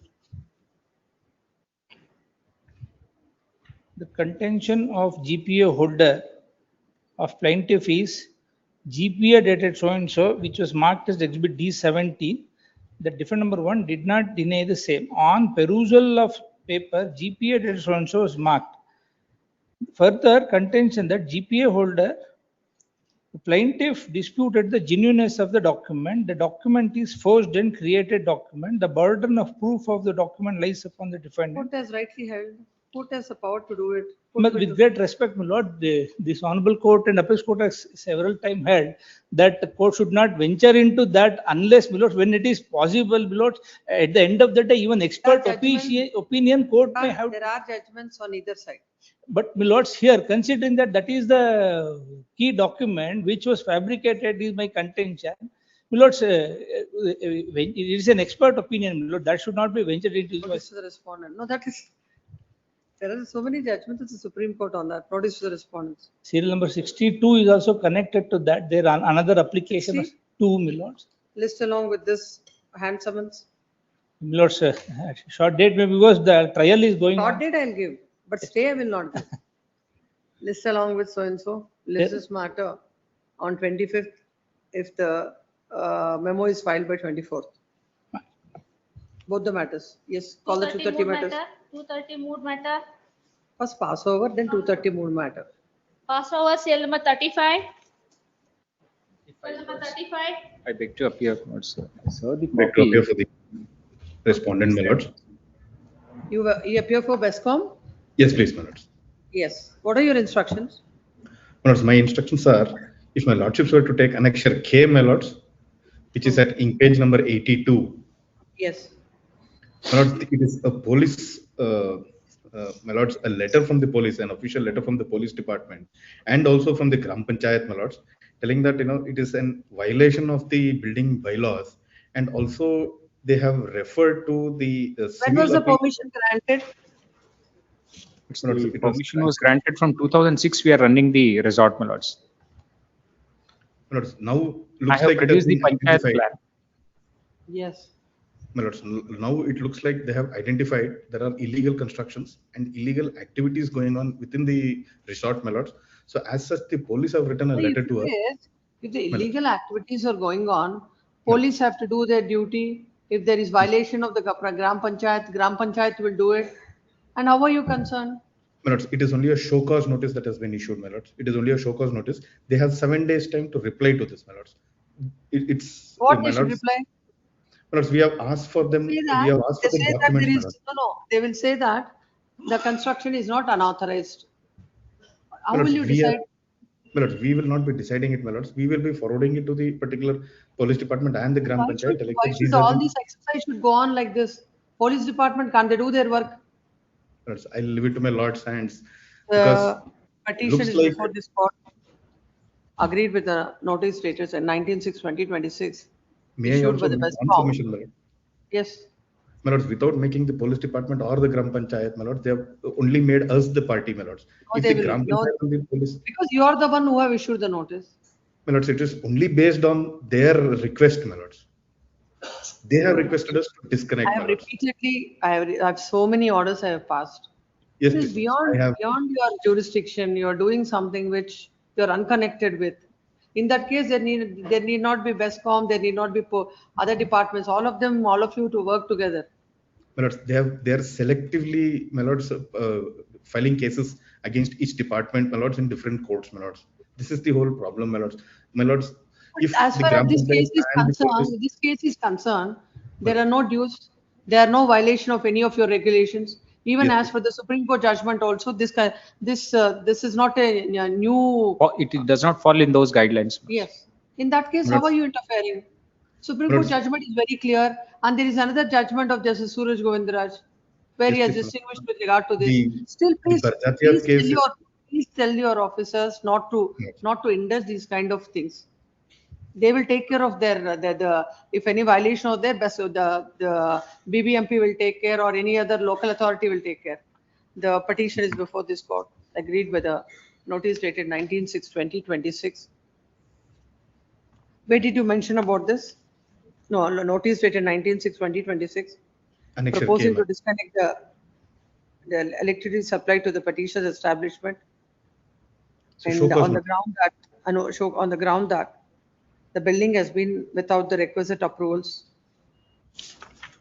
It is submitted with the land council for the petitioner that they have constructed the building way back. They've got the permission in the year 2006, and from 2006 they're running the Resort. My lords. resort. It is submitted that you have the judgment. The Order Supreme of- Court judgment I don't have. I have the guidelines. My lords. I have annexed the guidelines. It is submitted that in the facts of this case, the respondent BESCOM has no authority to issue such a notice, and if at all there is any violation, it would be taken care by the, where is this? It comes within, Dodbalapur, It's in my lords. Dodbalapur, my lords, in the Panchayat limits. will be taken care of by the local authority. Kodihalli village. It will be taken care of by the local authority. Land council appearing for the Mr. So-and-so, BS Karthikeyan, my lords. BS Karthikeya, who takes notice on behalf of the respondent. This court has directed so-and-so as to take notice on behalf of so-and-so, and on instructions, he submits that basing on a letter addressed by the police department, as certain illegal activities are going on in the resort, they've issued the notice. It is submitted that the police department is not made a party to these proceedings. And Next also the one. Gram Panchayat, my lords. And also the Gram Panchayat. Next One one. RTA activist gives a letter to them, my lords. On that basis, everything is done. Considering the submission of the land council for the petition, and the fact that any of the submissions that are made by the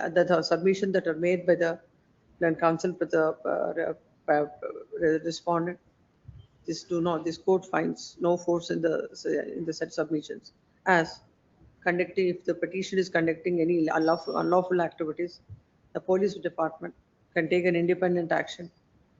And admittedly, it is not the case that the petition has violated any of the terms and conditions imposed by the BESCOM while providing the electricity supply to the petitioner.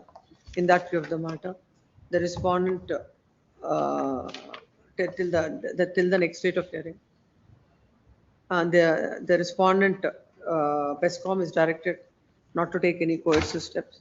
Petitioner shall implead the police as well as the Gram Panchayat as party respondents to this red petition. Yes, this is matter in the month of September. Obliged. Serial number 79.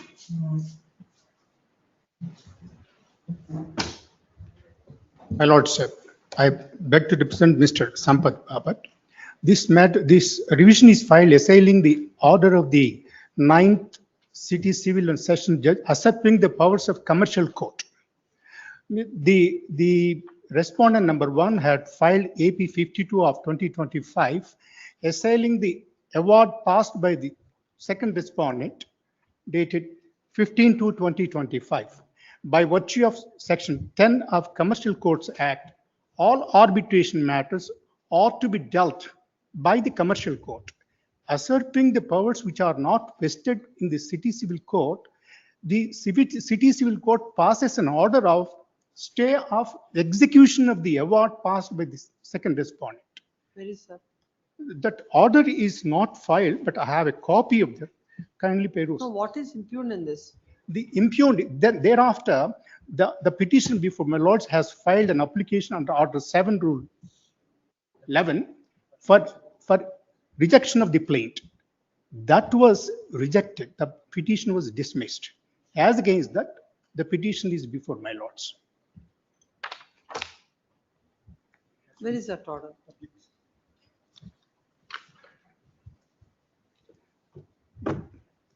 The application, my lords, will find at page 293. No, we'll straight away go to the impugned order. The impugned order, my lords, will find at page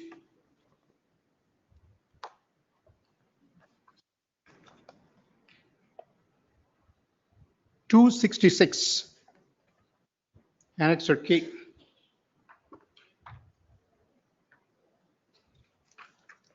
The relevant portion, my lords, will find at page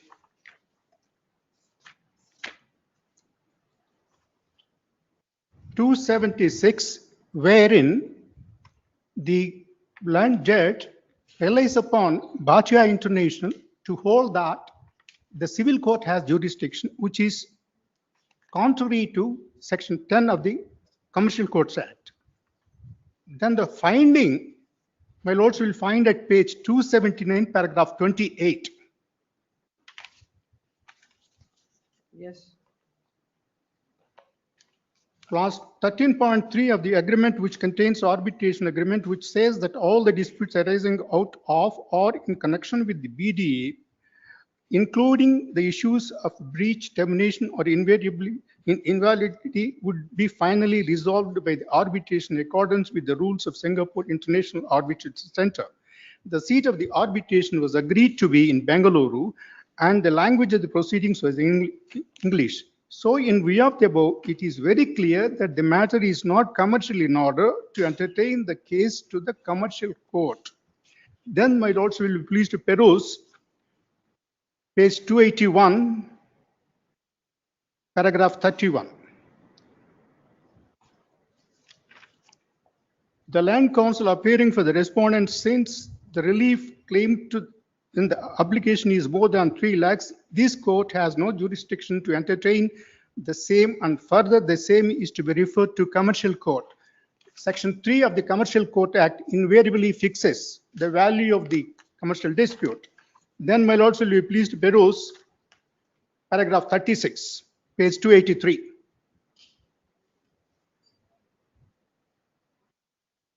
The reasons that are given are that the petitioner before my lords did not ever that the cause of action was not disclosed, or the undervalued, or written a paper, it is written upon paper insufficiently stamped, is barred by According to you, limit. the court has no jurisdiction. This has no jurisdiction. That's the only ground. That is only ground. Now, Supreme Court, my lords will be pleased to peruse. No. 2022, just 2 paragraphs, paragraph 10 and 11. That would read.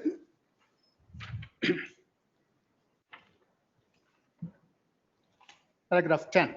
Yes. Thus, the objects and reasons of Commercial Courts Act 2015 is to provide for speedy disposal of the commercial disputes, which include the arbitration proceedings. To achieve the said objects, the legislature in its wisdom has specifically conferred the jurisdiction in respect of arbitration matters as per Section 10 of the Act 2015. At this stage, it is required to be noted that the Act 2015 is the Act later in time, and therefore, when the Act 2015 has been enacted, more particularly Sections 3 and 10, there was already a provision contained in section 2(1)(e) of the Arbitration Conciliation Act 1996. As per settled position of law, it is to be presumed that while enacting the subsequent law, the legislature is conscious of the provisions of the act prior in time, and therefore the later act shall prevail.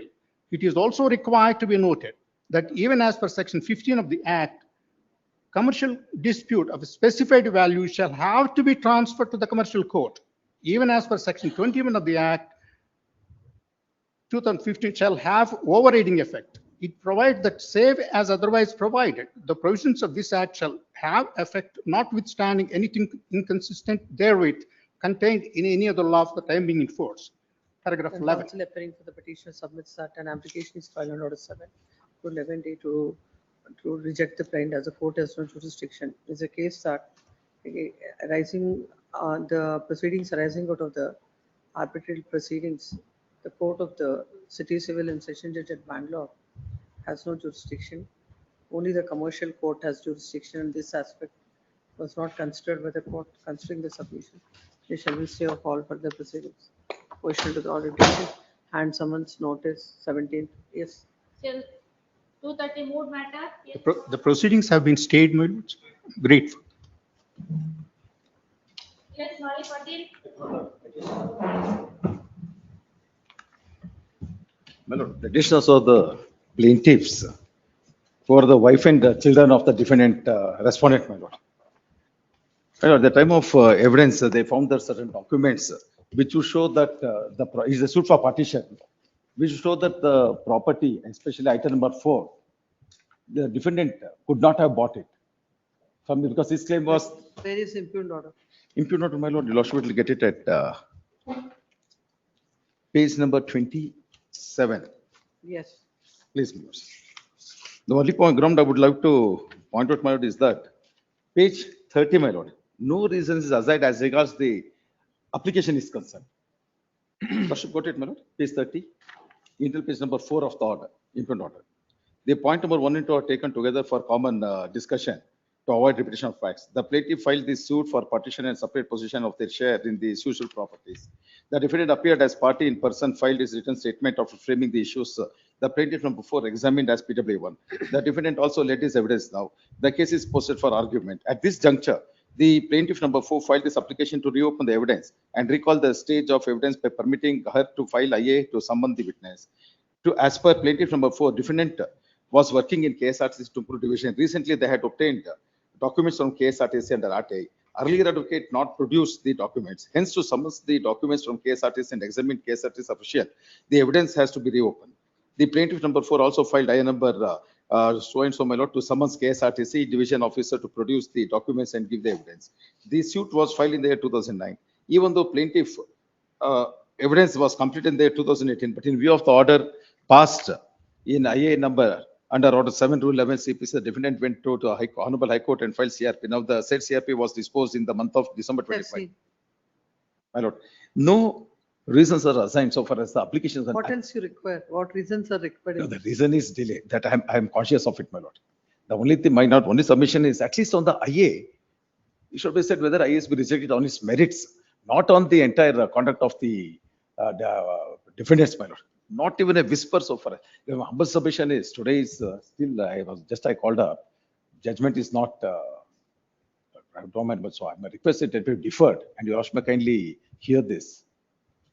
Kindly have a It will look not be at, deferred. I am going to pass order now. Yes. kindly have a look at the application that they have filed. Where is that application? Application, my lords, will get it at page number 22, my lords. Kindly see para 3, 4 and 5. I'll read it out, my lords. It is submitted that the case set down for arguments of defendant side. However, when my advocate on record is verifying the case papers for preparing to argue the case, This is but already the key extracted in the document, order. my lords, This is already extracted in the order. they have not stated what key order is. KSRTC, they want to summon some documents from KSRTC. How those documents are relevant in a suit for partition, there is nothing forthcoming. And my lords, I'll place one more judgment, if I may, my lords. For what purpose? to say that once the matter has been posted for judgment, the court For has to pronounce a arguments, judgment for and it can't. arguments. They've addressed arguments also subsequently. And after hearing both the parties, the court has posted it for judgment. Now to defer the proceedings on the basis of this is not permissible. Actually, for his satisfaction, I am taking it up at 2:30. I already Yes, indicated in the morning. So I please will- come, take that judgment. Agreed with the orders. Passed on. IA filed under Order 18, Rule 17, letter Section 151 CPC. Die under Order 16, Rule 6 and 7, letter Section 151 CPC dated 6/2/2026 by the Principal Senior Civil Judge and CJM. The petitioner plaintiff is before this court. The petitioner has filed a suit, that is OS number 69 of 2009, on the file of the Principal Senior Civil Judge and CJM Tumkur, seeking the relief of partition and separate portion in respect to the suit scheduled property. Now the present application came to be filed on the salary certificate of defendant from to recall the plaintiff's evidence and to summon the salary particulars of the defendant from KSRTC Tumkur Division and also to give the evidence. The court by order impugned and dismissed the application. While dismissing the application, the court has observed that the plaintiff filed the suit for the relief of partition. The defendant, who was appearing as a party in person, filed his written statement. Already both side evidence was completed. Now the case is posted for arguments. At this juncture, the applications are filed. The plaintiff's evidence was closed long back. Now the case is at fag end. At this juncture, applications are filed only to prolong the proceedings. Hence the court has dismissed the application. Land counsel appearing for the petitioner submits that petitioner plaintiff submits that the order is not passed on the merits of the matter, only considering the fact that it is an old matter and it is pending from a long time. The application is dismissed. Land counsel submits that when an application is filed, court has to pass orders on the merits of the matter, but on these kind of grounds, the application cannot be dismissed. It is submitted that if an opportunity is given, the plaintiff would be able to if the same is summoned and by reopening the case of the plaintiff, he'll be in a it would serve the ends of justice and no prejudice would be caused to the defendant.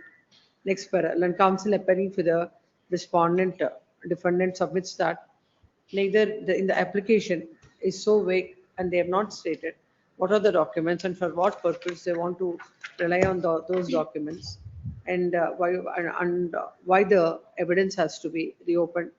It is submitted that now after this application is dismissed, they have argued the matter and the matter is reserved for judgment.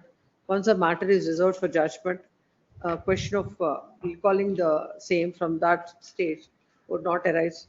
He relied on the judgment of the division bench of this court in Rabiabi Qasim M versus a countrywide consumer financial services limited.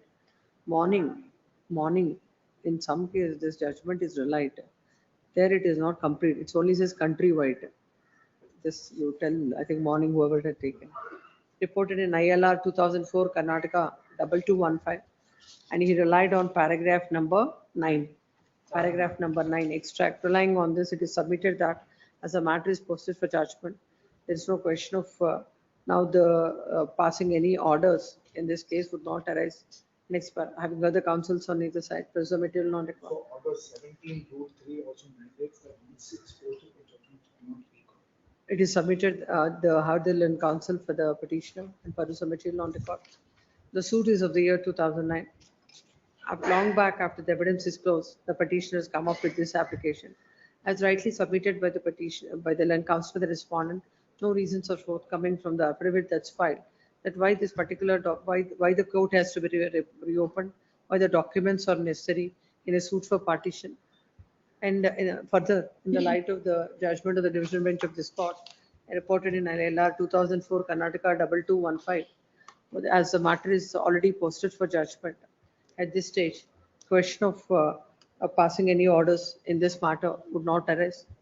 The submission of the learned counsel for the petitioner that the court has failed to record any reasons, the said submission has to be rejected. The court, the reasons that are stated for rejecting this application are sufficient in that view of the matter. This court find no reasons accordingly dismissed. Yes. That's it. Done? Any signature? All those matters, first list should remain in first list. All of them. On submission. My lords, one submission, my lord, serial number 57. One My submission. lord, serial number 7. Serial number 3. Your lordship.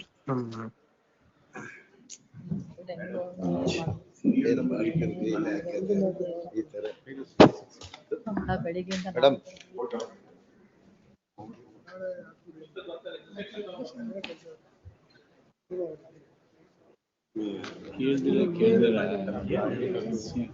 ಇದೇನಮ್ಮ ಮಾಡ್ತೀಯ ಇಲ್ಲಿ you have to manage this type of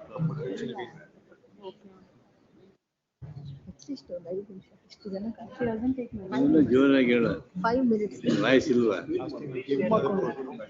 ಅಲ್ಲ voice ಮಾಡಿದ್ರೆ next time ನಾನು ಬಂದಾಗ ನನ್ನ ತರ ಜೋರಾಗಿರ್ಬೇಕು ಏನ್ರಿ ಅಲ್ಲ ಸರ್ ಬೆಳಿಗ್ಗೆಯಿಂದ ಸ್ವಲ್ಪ ಬಂದು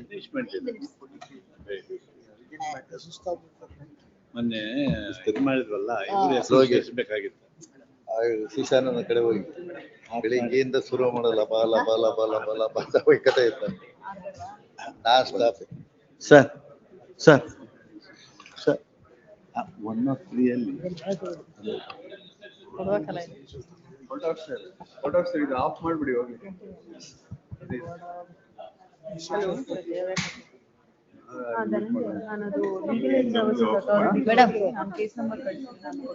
ಮೇಡಮ್ ಸೆಕೆಂಡ್ ಲಿಸ್ಟ್ ಥರ್ಡ್ ಎಲ್ಲ ಡೇಟ್ಸ್ ಇವ್ರೆ 33 ನೋಡಿ ನಾನು ಲೀಗಲ್ ನಮ್ಮ ಅರ್ಜೆನ್ಸಿ ಇರೋ ಮ್ಯಾಟ್ರ್ ಹಿಂಗ್ ಮಾಡಿದ್ರೆ ಹೆಂಗೆ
Hello, Court Master, ma'am. Hello.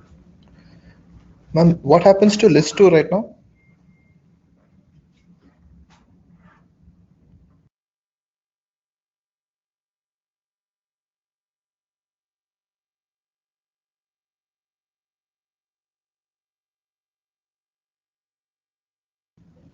Court Master, ma'am. Hello, you're on mute, I'm afraid. Can you please unmute yourself?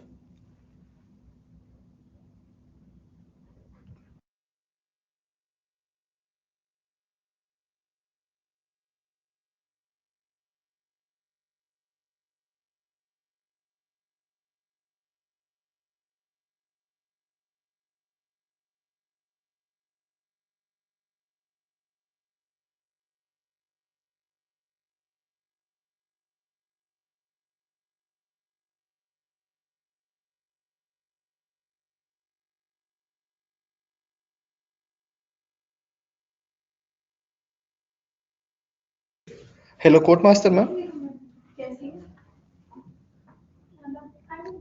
Hello. Courtmaster ma'am, list two, what are the dates given?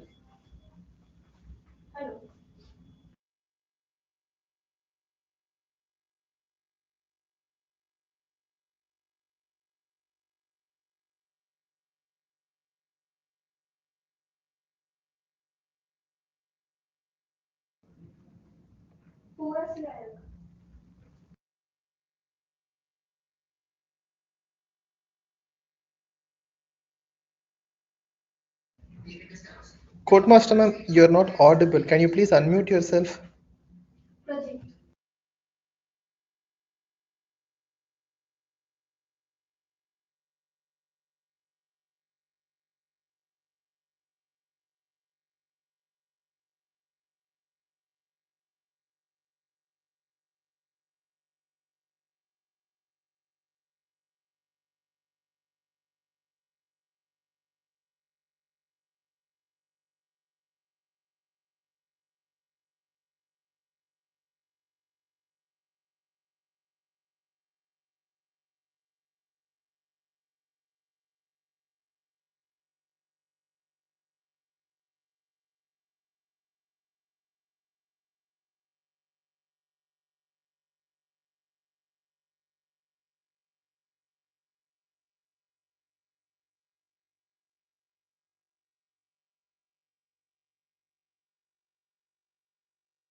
Courtmaster ma'am, hello. Am I audible? Hello ma'am, I'm appearing in item 18, list 2. Can you please give me the dates for these?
Hello, Court Master ma'am. Hello. Ma'am, list 2, item 18. What are the dates being given? 18, sir. Item 18, list 2, ma'am. Whether interim order is there in that? Yes, ma'am.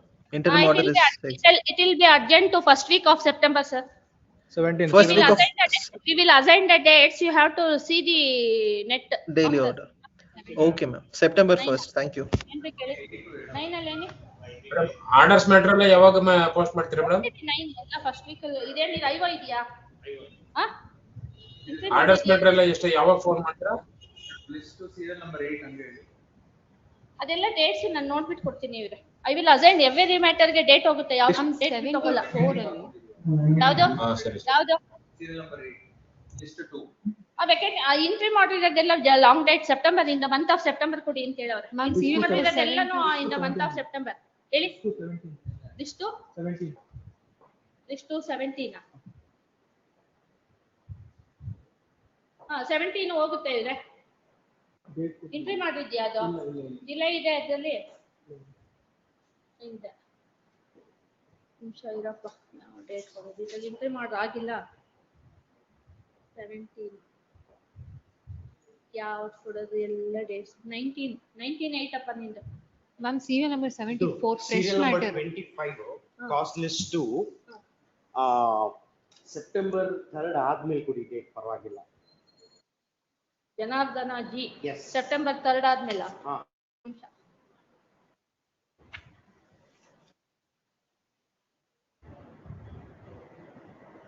79 sir.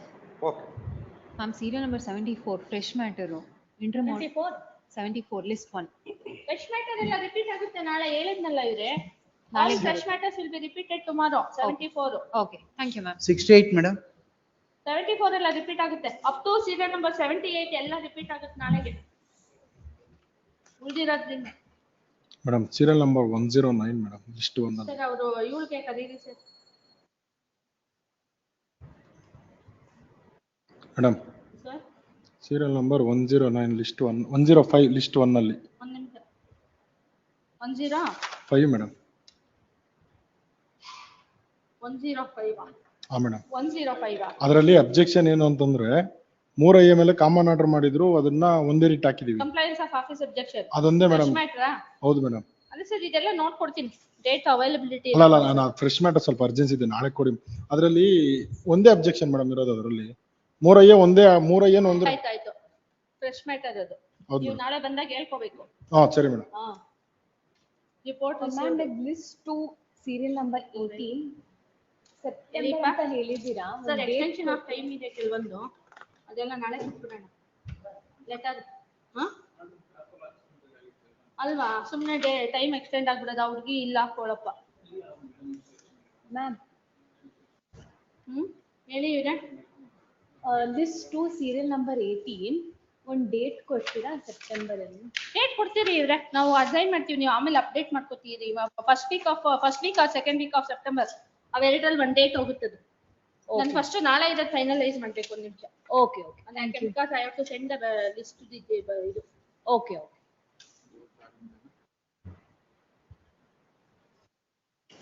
Madam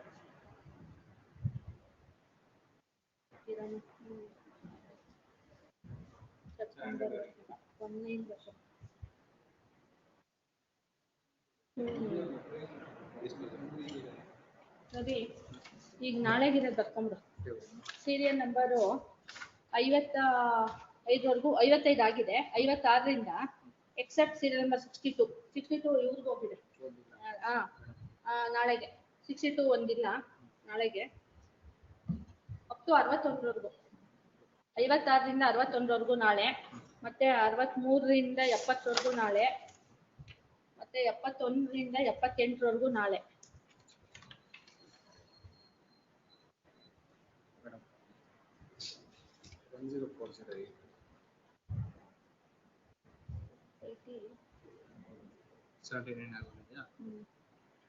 serial number 80 TN Vishwanath ಇದ್ರಲ್ಲಿ stay grant ಆಗಿಲ್ಲ. Fresh ಮ್ಯಾಟರ್ನೇ ಇದು ನಾಳೆಗೆ ಆಗ್ತದೆ. 48 ಆಯ್ತಾ. ಆಮೇಲೆ serial number 82 48 ಇದರಲ್ಲಿ ಇದರಲ್ಲಿ ಇದೆಯಾ ನೋಡು. ಇದರಲ್ಲಿ ಎಂಟ್ರಿ ಮಾಡಿದ್ದೆ 81 ಅಲ್ಲಿ. ಗೊತ್ತಾಯ್ತಾ? ಅಫಿಡವಿಟ್ ಫೈಲ್ಡ್ ಅಂತ ಏನೋ ಹಾಕೋರೆ ಟ್ರಯಲ್ ಕೋರ್ಟ್ ಅದರ್ ಸೈಡ್ ಇದಾರೆ. ನಾಳೆಗೆ 4-8 ಎಷ್ಟಿದೆ ಮೇಡಮ್? 4-5-6 ಎಲ್ಲ ಒಟ್ಟೋಗಿದೆ. ಇದೊಂದು 10-8 ಸಾಕಪ್ಪ. ಇದು 81 ಒಂದು 10-8 ಸಾಕು. ಎಂಟ್ರಿ ಮಾಡಿದ್ರೆ ಎಲ್ಲೆಲ್ಲಿ ಎಂಟ್ರಿ ಮಾಡಿದ್ರೆ ಅದೆಲ್ಲ ಎಕ್ಸ್ಟೆಂಡ್ ಮಾಡಿಬಿಡೋದು ಆಯ್ತಾ? 84 ಇಂದ 86 84 ಇಲ್ಲಿ ನೋಡು ತಕ್ಕೊಂಡ.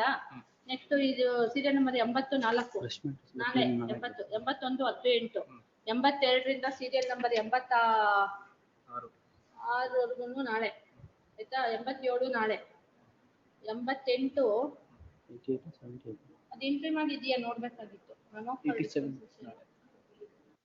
ಅದರ್ ಸೈಡ್ ರೆಪ್ರೆಸೆಂಟ್ ಆಗಿಲ್ಲ. ಇದನ್ನು 11-8 ಹಾಕಿದ್ದು. 11-8 ನಾನ್ ಕಂಪ್ಲೈನ್ಸ್ ಆಫೀಸ್ ಅಪ್ಲಿಕೇಶನ್ ಇದು ಫ್ರೆಶ್ ಮ್ಯಾಟ್ರೇನೆ.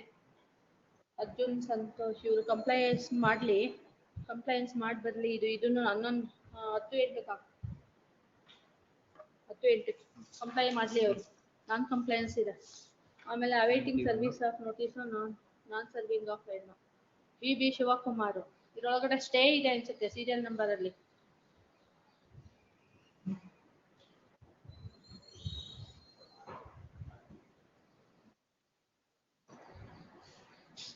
ಎಲ್ಲ 24-8 ಹಾಕಿದ್ದು ಬಿ ಶಿವಕುಮಾರ್. ಆಮೇಲೆ ನೆಕ್ಸ್ಟ್ 6-8 93 ಎಲ್ಲ ಆಗಿದೆಯಾ? 6-8 ಇದೆಲ್ಲ 29 ಎಂಟ್ರಿ ಮಾಡಿ ಎಕ್ಸ್ಟೆನ್ಷನ್ ಅದು ಅಯ್ಯೋ ಇದೆಯಂತ ಎಲ್ಲದ್ರಲ್ಲಿ ಆಯ್ತಾ? ಇಲ್ಲ ಸರ್ ಅವ್ರಿಗೆ ಗೊತ್ತಿಲ್ವಲ್ಲ. ಇದರಲ್ಲಿನೂ ಹ್ಯಾಂಡ್ ಸಮನ್ಸ್ ಇರ್ಬೇಕು. ಇದು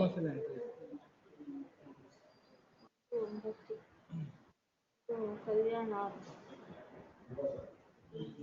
ಇದ್ರಲ್ಲಿ ಎಂಟ್ರಿ ಮಾಡಿದ್ಯಾ ಫೈಲು ಎಂಚೂರು ನೋಡ್ಬೇಕಾಗಿತ್ತು. ಎಂಟ್ರಿ ಮಾಡಿದ್ರೆ ಎಕ್ಸ್ಟೆಂಡ್ ಮಾಡ್ಬಿಡ್ಬೋದಾಯ್ತು. 24-8 ಹಾಕು. ಇದು 24-8 ವೇಟಿಂಗ್ ಸರ್ವಿಸ್ 24-8 ಇದು ನಾನ್ ಕಂಪ್ಲೈನ್ಸು ಫ್ರೆಶ್ ಮ್ಯಾಟ್ರ್. ಇದು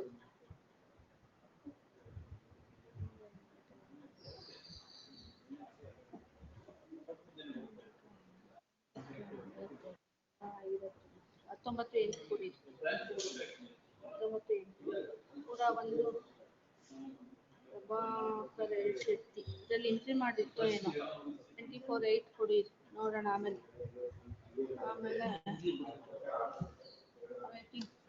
ಎಷ್ಟಿದೆ ನಾಳೆ ಫ್ರೆಶ್ ಮ್ಯಾಟರ್ಸ್ ಇಲ್ಲ? ಜಾಸ್ತಿ ಇಲ್ಲ fresh matters date ಅಲ್ದಲ್ಲೇನೆಲ್ಲ.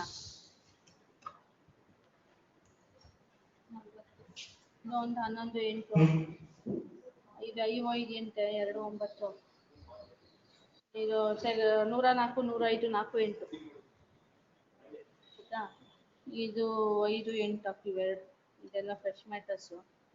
Objections comply ಮಾಡಲಿ ಅವರು. 5-8 ಮೇಂಟೈನಬಿಲಿಟಿ 6-8 ಇದೆಲ್ಲ 6-8 next preliminary hearing B group. ಇದು ಡೇಟು ನರೇಂದ್ರ ಬಾಬು HL 6-8 ಆಯ್ತಾ? Madam serial number 40 matter. ಇದು ಒಂದು 28 preliminary hearing B group. Next 1-9 next 19-8 next 2-9 112 ಅಲ್ಲ 230 ಅಲ್ವಾ? 230ಗೆ ಏನೇನು 230 ಇದೆ 230 ಐವೋ ಇದ್ರೆ ಐವೋ ಎಕ್ಸ್ಟೆಂಡ್ ಮಾಡುವ ಅಂತ ಹೇಳಿ. ನೆಕ್ಸ್ಟ್ 2-9 113 ಆಮೇಲೆ 114 19-8 2ವರೆಗೆ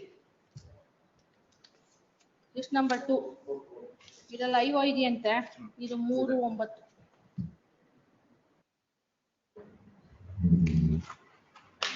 3-9 ನೆಕ್ಸ್ಟ್ ಲಿಸ್ಟ್ 2ನಲ್ಲೆಲ್ಲ 3-9 ಹಾಕು. ಇದು ಸ್ಟೇ ಆಗಿಲ್ಲ. ಇದೊಂದು ಅದು ಅಪ್ ಟು ಡೇಟ್ ಕೊಡೋಣ ಇರಪ್ಪ. 25-8 ಕೊಡಿ. ಇದು 2 ಸೀರಿಯಲ್ ನಂಬರ್ 4 ನಾಳೆ. ಆಮೇಲೆ ನಾನ್ ಪಬ್ಲಿಷ್ ಎಂಟ್ರಿ ಮಾಡಿದೆ ಇದ್ರಲ್ಲಿ ಎಂಟ್ರಿ ಮಾಡಿದ್ಯಾ? ಬಟ್ ಟಿಲ್ ನಾಟ್ ಡೇಟ್ 5/6/7/26 ಐವ ಇದೆಯಾ? ಎಂಟ್ರಿ ಮಾಡೋದು ಗ್ರಾಂಟೆಡ್ 20/8/24ರಿಂದ. ಹಾ. ಇಲ್ಲಿ ಏನು ಅಲ್ಲಿ ಎಂಟ್ರಿ ಮಾಡಿ ಎಕ್ಸ್ಟೆಂಡ್ ಮಾಡ್ಬಿಟ್ಟು 1/9ಕ್ಕೆ ಹಾಕೊಂಡು ಆಯ್ತಾ? ಎಂಟ್ರಿ ಮಾಡು. ಆಮೇಲೆ ನೆಕ್ಸ್ಟ್ ಐವ ಇದೆಯಾ? ಫ್ರಮ್ 3/12/24 ಅಂತ ಹಾಕಿದ್ದಾರೆ. ಆಮೇಲೆ ಇನ್ನು ಎಂಟ್ರಿ ಮಾಡೋ ಎಕ್ಸ್ಟೆಂಡ್ ಆಗಿದ್ನ ಅದು ಪೋಸ್ಟೇ ಆಗಿಲ್ವೇನೋ, ಇವತ್ತೇ ಪೋಸ್ಟ್ ಆಗಿರೋದು ಇರ್ಬೇಕು. ನೋಡ್ಕೊ ಅನ್ನೋ, ಅದ್ ನೋಡ್ಕೊಂಡ್ಬಿಟ್ಟು ಎಂಟ್ರಿ ಮಾಡಿದ್ರೆ ಎಕ್ಸ್ಟೆಂಡ್ ಮಾಡ್ಬಿಡಿ. ಇದು 24/8 ಕನೆಕ್ಟೆಡ್ ಅದು 5 6 6ರಲ್ಲಿ 6ರಲ್ಲಿ ಎಂಟ್ರಿ ಮಾಡಿಲ್ವಾ? ಮೆಮೊ ಫಾರ್ ಏನಿದು ಸ್ಟೆಪ್ಸ್ ಟು ಬಿ ಟೇಕನ್ ಶೆರಾ ರೆಫ್ಯೂಸ್ಡ್. ಇದನ್ನು ಕೊಡಪ್ಪ 3/9 ಕೊಡು, ಸ್ಟೆಪ್ಸ್ ತಗೊಳ್ಳಿ ಅವರು. ಸ್ಟೆಪ್ಸ್ ಟು ಬಿ ಇದು 7/28 ಕೊಡು. Memo served acknowledgement filed for the madam serial number 10. ಇದು 3/9 ಕೊಡು. ಸೀರಿಯಲ್ ನಂಬರ್ 8 9 ಎಂಟ್ರಿ ಮಾಡಿದ್ಯಾ? ಇಲ್ವಾ? ಅದು ಏನಿದೆ ಇದು? ಮೆಮೋ ಫೈಲ್ಡ್ ಇದೊಂದು 25/8 ಕೊಡಿ. ಇದು ಮೇಡಮ್ ಸೀರಿಯಲ್ ನಂಬರ್ 10 ಅಯ್ಯೋ ಇದೆ. ಇದು ನೆಕ್ಸ್ಟ್ ಒನ್ ಲೈವ್ ಇದೆಯಾ ನೋಡು. 12/25. ಹಾ, ಎಂಟ್ರಿ ಮಾಡಿ ಇದ್ರೆ ಎಕ್ಸ್ಟೆಂಡ್ ಮಾಡ್ಬಿಡು ಅವನು. ಅರುಣ್ ಗೋವಿಂದ್ ರಾಜ್. ಹಾ ಮೇಡಮ್ ಇದೆ ಅಯ್ಯೋ ಅದ್ರಲ್ಲಿ. ಮೇಡಮ್ ದಯವಿಟ್ಟು ಆಗಸ್ಟ್ ಅಲ್ಲಿ ಆದ್ರೆ ಮೇಡಮ್ ಪೊಸೆಷನ್ ಹೊಟ್ಟೋಗಿದೆ. 10 serial number 10. I don't have possession of property. Direction ಕೊಟ್ಟಿದ್ರು ಬಿಡಿಎಗೆ ಡೈರೆಕ್ಷನ್ ಕೊಟ್ಟಿದ್ರು ಆಬ್ಜೆಕ್ಷನ್ಸ್ ಹಾಕಕ್ಕೆ, ಬಿಕಾಸ್ ಸೀನಿಯರ್ ಸಬ್ಮಿಟೆಡ್ ಪೊಸೆಷನ್ ಇಲ್ಲ. ಅದಕ್ಕೆ ಆಗಸ್ಟ್ ಅಲ್ಲಿ ಆಗ್ಬೋದು. ಆಗಸ್ಟ್ ಅಲ್ಲಿ ಬೇಕಾ? ಎಂಟ್ರಿ ಮಾಡೋ ಪ್ರಯೋಜನ ಇಲ್ಲ, ಬಿಕಾಸ್ ಐ ಲಾಸ್ಟ್ ಪೊಸೆಷನ್. ಅದೇ ಸೀನಿಯರ್ ಸಬ್ಮಿಟ್ ಮಾಡಿದ್ರು. Thank you madam. Sir 27/8 madam list 11/3/9 madam list number 2 12/3/9 madam 13 non taking hand summons entry ಮಾಡಿದ್ಯಾ? ಇಲ್ವಾ? 25/8 25/8 ಇಲ್ಲ ಅಂದ್ರೆ ಒಂದು ನಿಮಿಷ. ನಾವು ಡೇಟ್ ಅಕಾಮಿಡೇಷನ್ ಮಾಡೋದು ಡೇಟೇ ಇಲ್ಲ. 19/8 ಹಾಕಿರೋದು ಅಂತ ಮೇಡಮ್ ಲಿಸ್ಟ್ ನಂಬರ್ 2 ನೆಕ್ಸ್ಟ್ ಅಲ್ಲಿ ಇದೆಯಮ್ಮ? ಅವೆರಡನ್ನು ಎಂಟ್ರಿ ಮಾಡಿದೆ. ಇದೆಯಾ? ಇದ್ರೆ 4 7/9 ಹಾಕೋದು. ಎಂಟ್ರಿ ಮಾಡಿ ಎಕ್ಸ್ಟೆಂಡ್ ಮಾಡ್ಬಿಟ್ಟು 7/9 ಐವ ಇದ್ರೆ ಐವ ಎಕ್ಸ್ಟೆಂಡ್ ಮಾಡ್ಬಿಡಿ ಅಂತ ಹೇಳು ಆಯ್ತಾ? ಮೇಡಮ್ ಹೇಳಿದ್ದಾರೆ. ನಮ್ದೊಂದು ನೋಡಿ. ಇದು 16ರಲ್ಲಿ ಐವ ಇದೆಯಾ? ಅದು 7/9. Next serial number 18 7/9 list number 2 ನಾ 18ರಲ್ಲಿ ಇದೆ. ಇದೆ 7/9 17 19/8 ಅವ್ರೇನೋ ಯಾವ ಡೇಟ್ ಮೇಡಮ್? ಆಮೇಲೆ 18 ಆದ್ಮೇಲೆ 19ರಲ್ಲಿ ಐವ ಇದೆಯಾ ನೋಡು. ಲಿಸ್ಟ್ ನಂಬರ್ 2 ಸೀರಿಯಲ್ ನಂಬರ್ 18 ಐವ ಇದ್ರೆ ಇದನ್ನು 7/9 18 ತಾನೆ ಸೀರಿಯಲ್ 20 7/9 ಕನೆಕ್ಟೆಡ್ ಇದೆ. ಹೌದು ಹೌದು. 7/9 ನೆಕ್ಸ್ಟ್ 1/9 1/9 ಇದರಲ್ಲಿ ಎಂಟ್ರಿ ಇದ್ರಲ್ಲೂ ಇರ್ಬೇಕು ನೋಡು.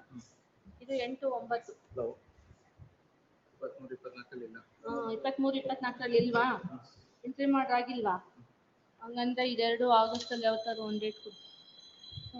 27/8 ಇದನ್ನು 27/8 ಕೊಡು ಆಯ್ತಾ? ಅದ್ರಲ್ಲಿ ಐವ 7/9. ಆಮೇಲೆ ನೆಕ್ಸ್ಟ್ 27ರಲ್ಲಿ ಐವ ಇದೆಯಾ? 26 ಅದು ಹೋಯ್ತು, ಆರ್ಡರ್ ಆಗೋಯ್ತು ಬೆಳಗ್ಗೆನೆ, ಅದಿಲ್ಲ. 27ರಲ್ಲಿ 27ರಲ್ಲಿ ಐವ ಇದೆಯಾ? ಹಂಗಂದ್ರೆ ಇದು 3/9 ಕೊಡು.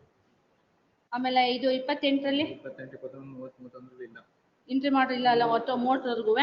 ಒಂದು ನಿಮಿಷ. 27 ಆಯ್ತಾ? 28 ಇದು 28 ಕೊಟ್ಟಿರಿದ್ವಿ. 28/9 ಅಲ್ಲ 28/8 ಇದು 28/8 ಇದು 28/8. ಮೇಡಮ್ ಅದು ಎಂಟ್ರಿ ಮಾಡ್ರು ಎಕ್ಸ್ಟೆಂಡ್ ಆಗಿರುತ್ತಲ್ಲ ಅದು? ಇದು ಎಂಟ್ರಿ ಮಾಡು ಇರೋ ಕಡೆ ಎಕ್ಸ್ಟೆಂಡ್ ಆಗಿರುತ್ತೆ. 31 ಇಲ್ವಾ ಎಂಟ್ರಿ ಮಾಡ್ರು? 28/8 ಆಯ್ತಾ? 38 ಏನ್ ನೋಡು ವರ್ಕಿಂಗ್ ಡೇನಾ? ಇಲ್ಲ 31. ಹಂಗಾದ್ರೆ 31/8 ಅದಾಕು. ಇದೆಲ್ಲ 31/8 ಎಂಟ್ರಿ ಮಾಡಿದೆ. 31/8 ಯಾವ್ದ್ರಲ್ಲಿ? 32ರಲ್ಲಿ 32ರಲ್ಲಿ ಅದೇ 31/8 ಹಾಕಿರು. ಅಲ್ಲಿ ಬೇಕಾದ್ರೆ ಬಂದ್ ಮಾಡ್ಕೊಡಿ. ಸೀರಿಯಲ್ ನಂಬರ್ 34ರಲ್ಲಿ ಇಲ್ಲ. ಇದ್ರಲ್ಲಿ ಎಂಟ್ರಿ ಮಾಡಿಲ್ವಾ? ಅದು 31/8 ಹಾಕ್ಬಿಡಂಗ. ಇದು ಯಾವ್ದ್ರಲ್ಲಿ ಎಂಟ್ರಿ ಮಾಡಿರೋದು? 32ರಲ್ಲ? 32ರಲ್ಲಿ ಎಂಟ್ರಿ ಮಾಡಿದ್ರೆ 7, 9 ಮಾಡೋದು. ಆಯ್ತಾ ಆಯ್ತಾ. ಆಮೇಲೆ 30, 34, 31, 8, 35, 6, 8. ಫೈನಲ್ ಇಯರಿಂಗು ಯಾವ್ದೋ ಪಾರ್ಟೆಡ್ ಮೆಮೋ ಹಾಕ್ಬಿಟ್ಟು ಮೆಮೋ ಮೂವ್ ಮಾಡಿಸ್ಕೊಂಡ ಇದು. 32 ಮಾತ್ರ ಇದೆ, 36 ಇಲ್ಲ. ಇದನ್ನು ಅಷ್ಟೇ 7, 9.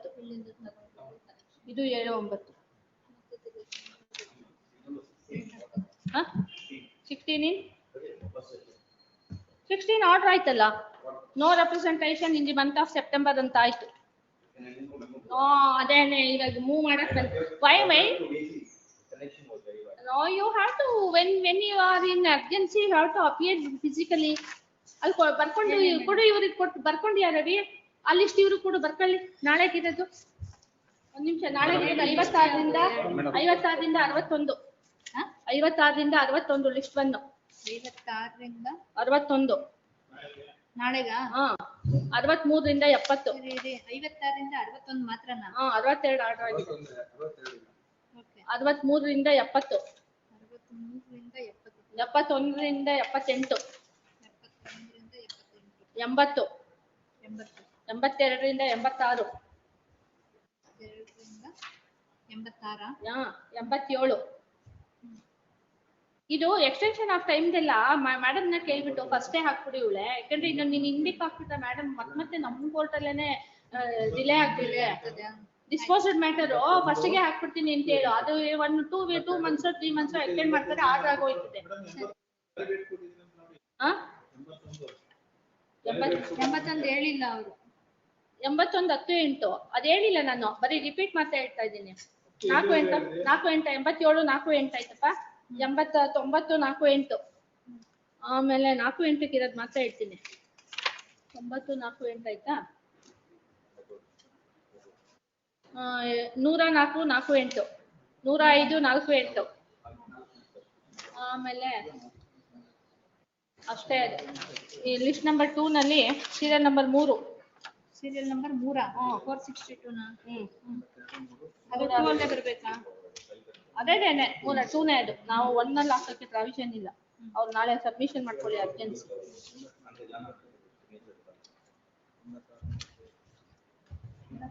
They won't be traveling till they have to counsel in Singapore.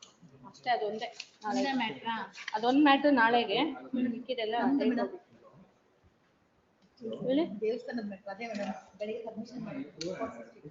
ನಾಳೆಗೆ ಫಸ್ಟ್ ಲಿಸ್ಟ್ ಅಲ್ಲಿ ಬರಲ್ಲ ವಿರಾಟ್. ನಾವು ಅದಕ್ಕೆಲ್ಲ ಅದನ್ನ ಡೈರೆಕ್ಷನ್ ಕೊಡಕ್ ನಮ್ಗಿಲ್ಲಪ್ಪ. ಅವ್ರು ಹೇಳಿಪ್ಪ 10 ನಾಳೆ ಲಿಸ್ಟ್ ಆಗಿದೆ. ಅದು ಕನೆಕ್ಟೆಡ್ ಮ್ಯಾಟರ್ಸ್. ಮತ್ತೆ ಸೆಕೆಂಡ್ ಲಿಸ್ಟ್ ಅಲ್ಲಿ ಫಸ್ಟ್ ಲಿಸ್ಟ್ ಅಲ್ಲಿ ಇತ್ತು. ಅದು ಫಸ್ಟ್ ಲಿಸ್ಟ್ ಅಲ್ಲೇ ಹಾಕಿ ಇವ್ರೆ. ಸೆಕೆಂಡ್ ಚೇಂಜ್ ಆಗುತ್ತೆ. ಏನಾದ್ರೂ ಲಿಸ್ಟ್ 1 ಅಲ್ಲೇ ಇರ್ಲಿ. ಲಿಸ್ಟ್ 2 ನಲ್ಲಿ ಇರೋದು ಲಿಸ್ಟ್ 2. ಮೇಡಮ್ ಲಿಸ್ಟ್ 1 ಅಲ್ಲಿ ಇರೋದು ಲಿಸ್ಟ್ 1 ಅಲ್ಲೇ ಇರ್ಲಿ ಅಂತ ಅಂದ್ರೆ ಬರೀ ಲಿಸ್ಟ್ 1 ತುಂಬಿಕೊಳ್ಳುತ್ತೆ. ಈಗ ಲಿಸ್ಟ್ 1 ಇಲ್ಲ ಇವ್ರದ್ದು ಹಾಕಿ. ಇವ್ರದ್ದು ಏನೋ ಅರ್ಜೆಂಟ್ ಅವತ್ತು ಆರ್ಗ್ಯುಮೆಂಟ್ ಆಗಿದೆ. ಏನೋ ಸಬ್ಮಿಷನ್ ಮಾಡಿದ್ದಾರೆ ಸೀನಿಯರ್ ಅಡ್ವೊಕೇಟ್ ಬಂದು ಸಿಎಂ ನಾಗಭೂಷಣ್. ಲಿಸ್ಟ್ 1 ಇವ್ರದ್ದು ಲಿಸ್ಟ್ 1 ಹೇಳಿ ನಂಬರ್ ಹೇಳಿ. 10408 of 2000. ಏನ್ ಪ್ರಿಲಿಮಿನರಿ ಬಿ ಗ್ರೂಪ್ ಅಲ್ವೇನ್ರಿ ಅದು? B group correct. 10408 2026 ಲಿಸ್ಟ್ 1 ಅಲ್ಲಿ ಇದ್ದಿದ್ದು. ಲಿಸ್ಟ್ 1 ಏನು ಇಲ್ಲ ಅಂತ ಅಂದ್ಬಿಟ್ಟು ಅದು ಪುಟ್ ಅಪ್ ಚೇಂಜ್ ಆಗಿದೆ. ಅದಕ್ಕೆ ಲಿಸ್ಟ್ 2 ಹಾಕಿದ್ದೀನಿ. ನೆಕ್ಸ್ಟ್ ಲಿಸ್ಟ್ 1 ಅಲ್ಲಿ ಇದ್ದದ್ ನೋಡ್ಕೊಂಡು ಹಾಕಿ ಕೆಲವೊಂದು. ಯಾಕಂದ್ರೆ ಅವರು ಅರ್ಜೆನ್ಸಿ ಕ್ಲೀನ್ ಮಾಡ್ಕೊಂಡಿರ್ತಾರೆ. ಅದಕ್ಕೆ ಅವರು ಬಂದಿದ್ದಾರೆ. ಮೆಮೊ ಮೇಡಮ್ ಒಟ್ಟು ಮೂವ್ ಅದೇ ಆಯ್ತು. ಏನಿಲ್ಲ ರವಿ ಇದೇನು ಮೇಡಮ್ ಎಲ್ಲ ಬೆಳಿಗ್ಗೆ ಸಬ್ಮಿಷನ್ ಮಾಡಿದ್ದಾರೆ. ನೀವು ಬರ್ದಿರೋದಕ್ಕೆ ಮಾತ್ರ ಏನ್ ಹೇಳಿ? ಬೆಳಿಗ್ಗೆ 462 ಸಬ್ಮಿಷನ್ ಮಾಡಿ. ಹೇಳಿ ಏನ್ ಬೇಕು ಹೇಳಿ. ನಾಳೆ ಡೇಟ್ ಕೊಟ್ಟಿದ್ದೀನಲ್ಲ. ಅದು ಸೆಕೆಂಡ್ ನನ್ಗೆ ಅದು ಪ್ರಾಬ್ಲಮ್. ಇವ್ರೆ ನಮ್ಗೆ ಆಪ್ಷನ್ ಇಲ್ದಲ್ಲ ಇರೋದೆಲ್ಲ ಹೇಳ್ಬಾರ್ದು. ಮತ್ತೆ ಇಲ್ಲ ನೋ ಇಲ್ಲ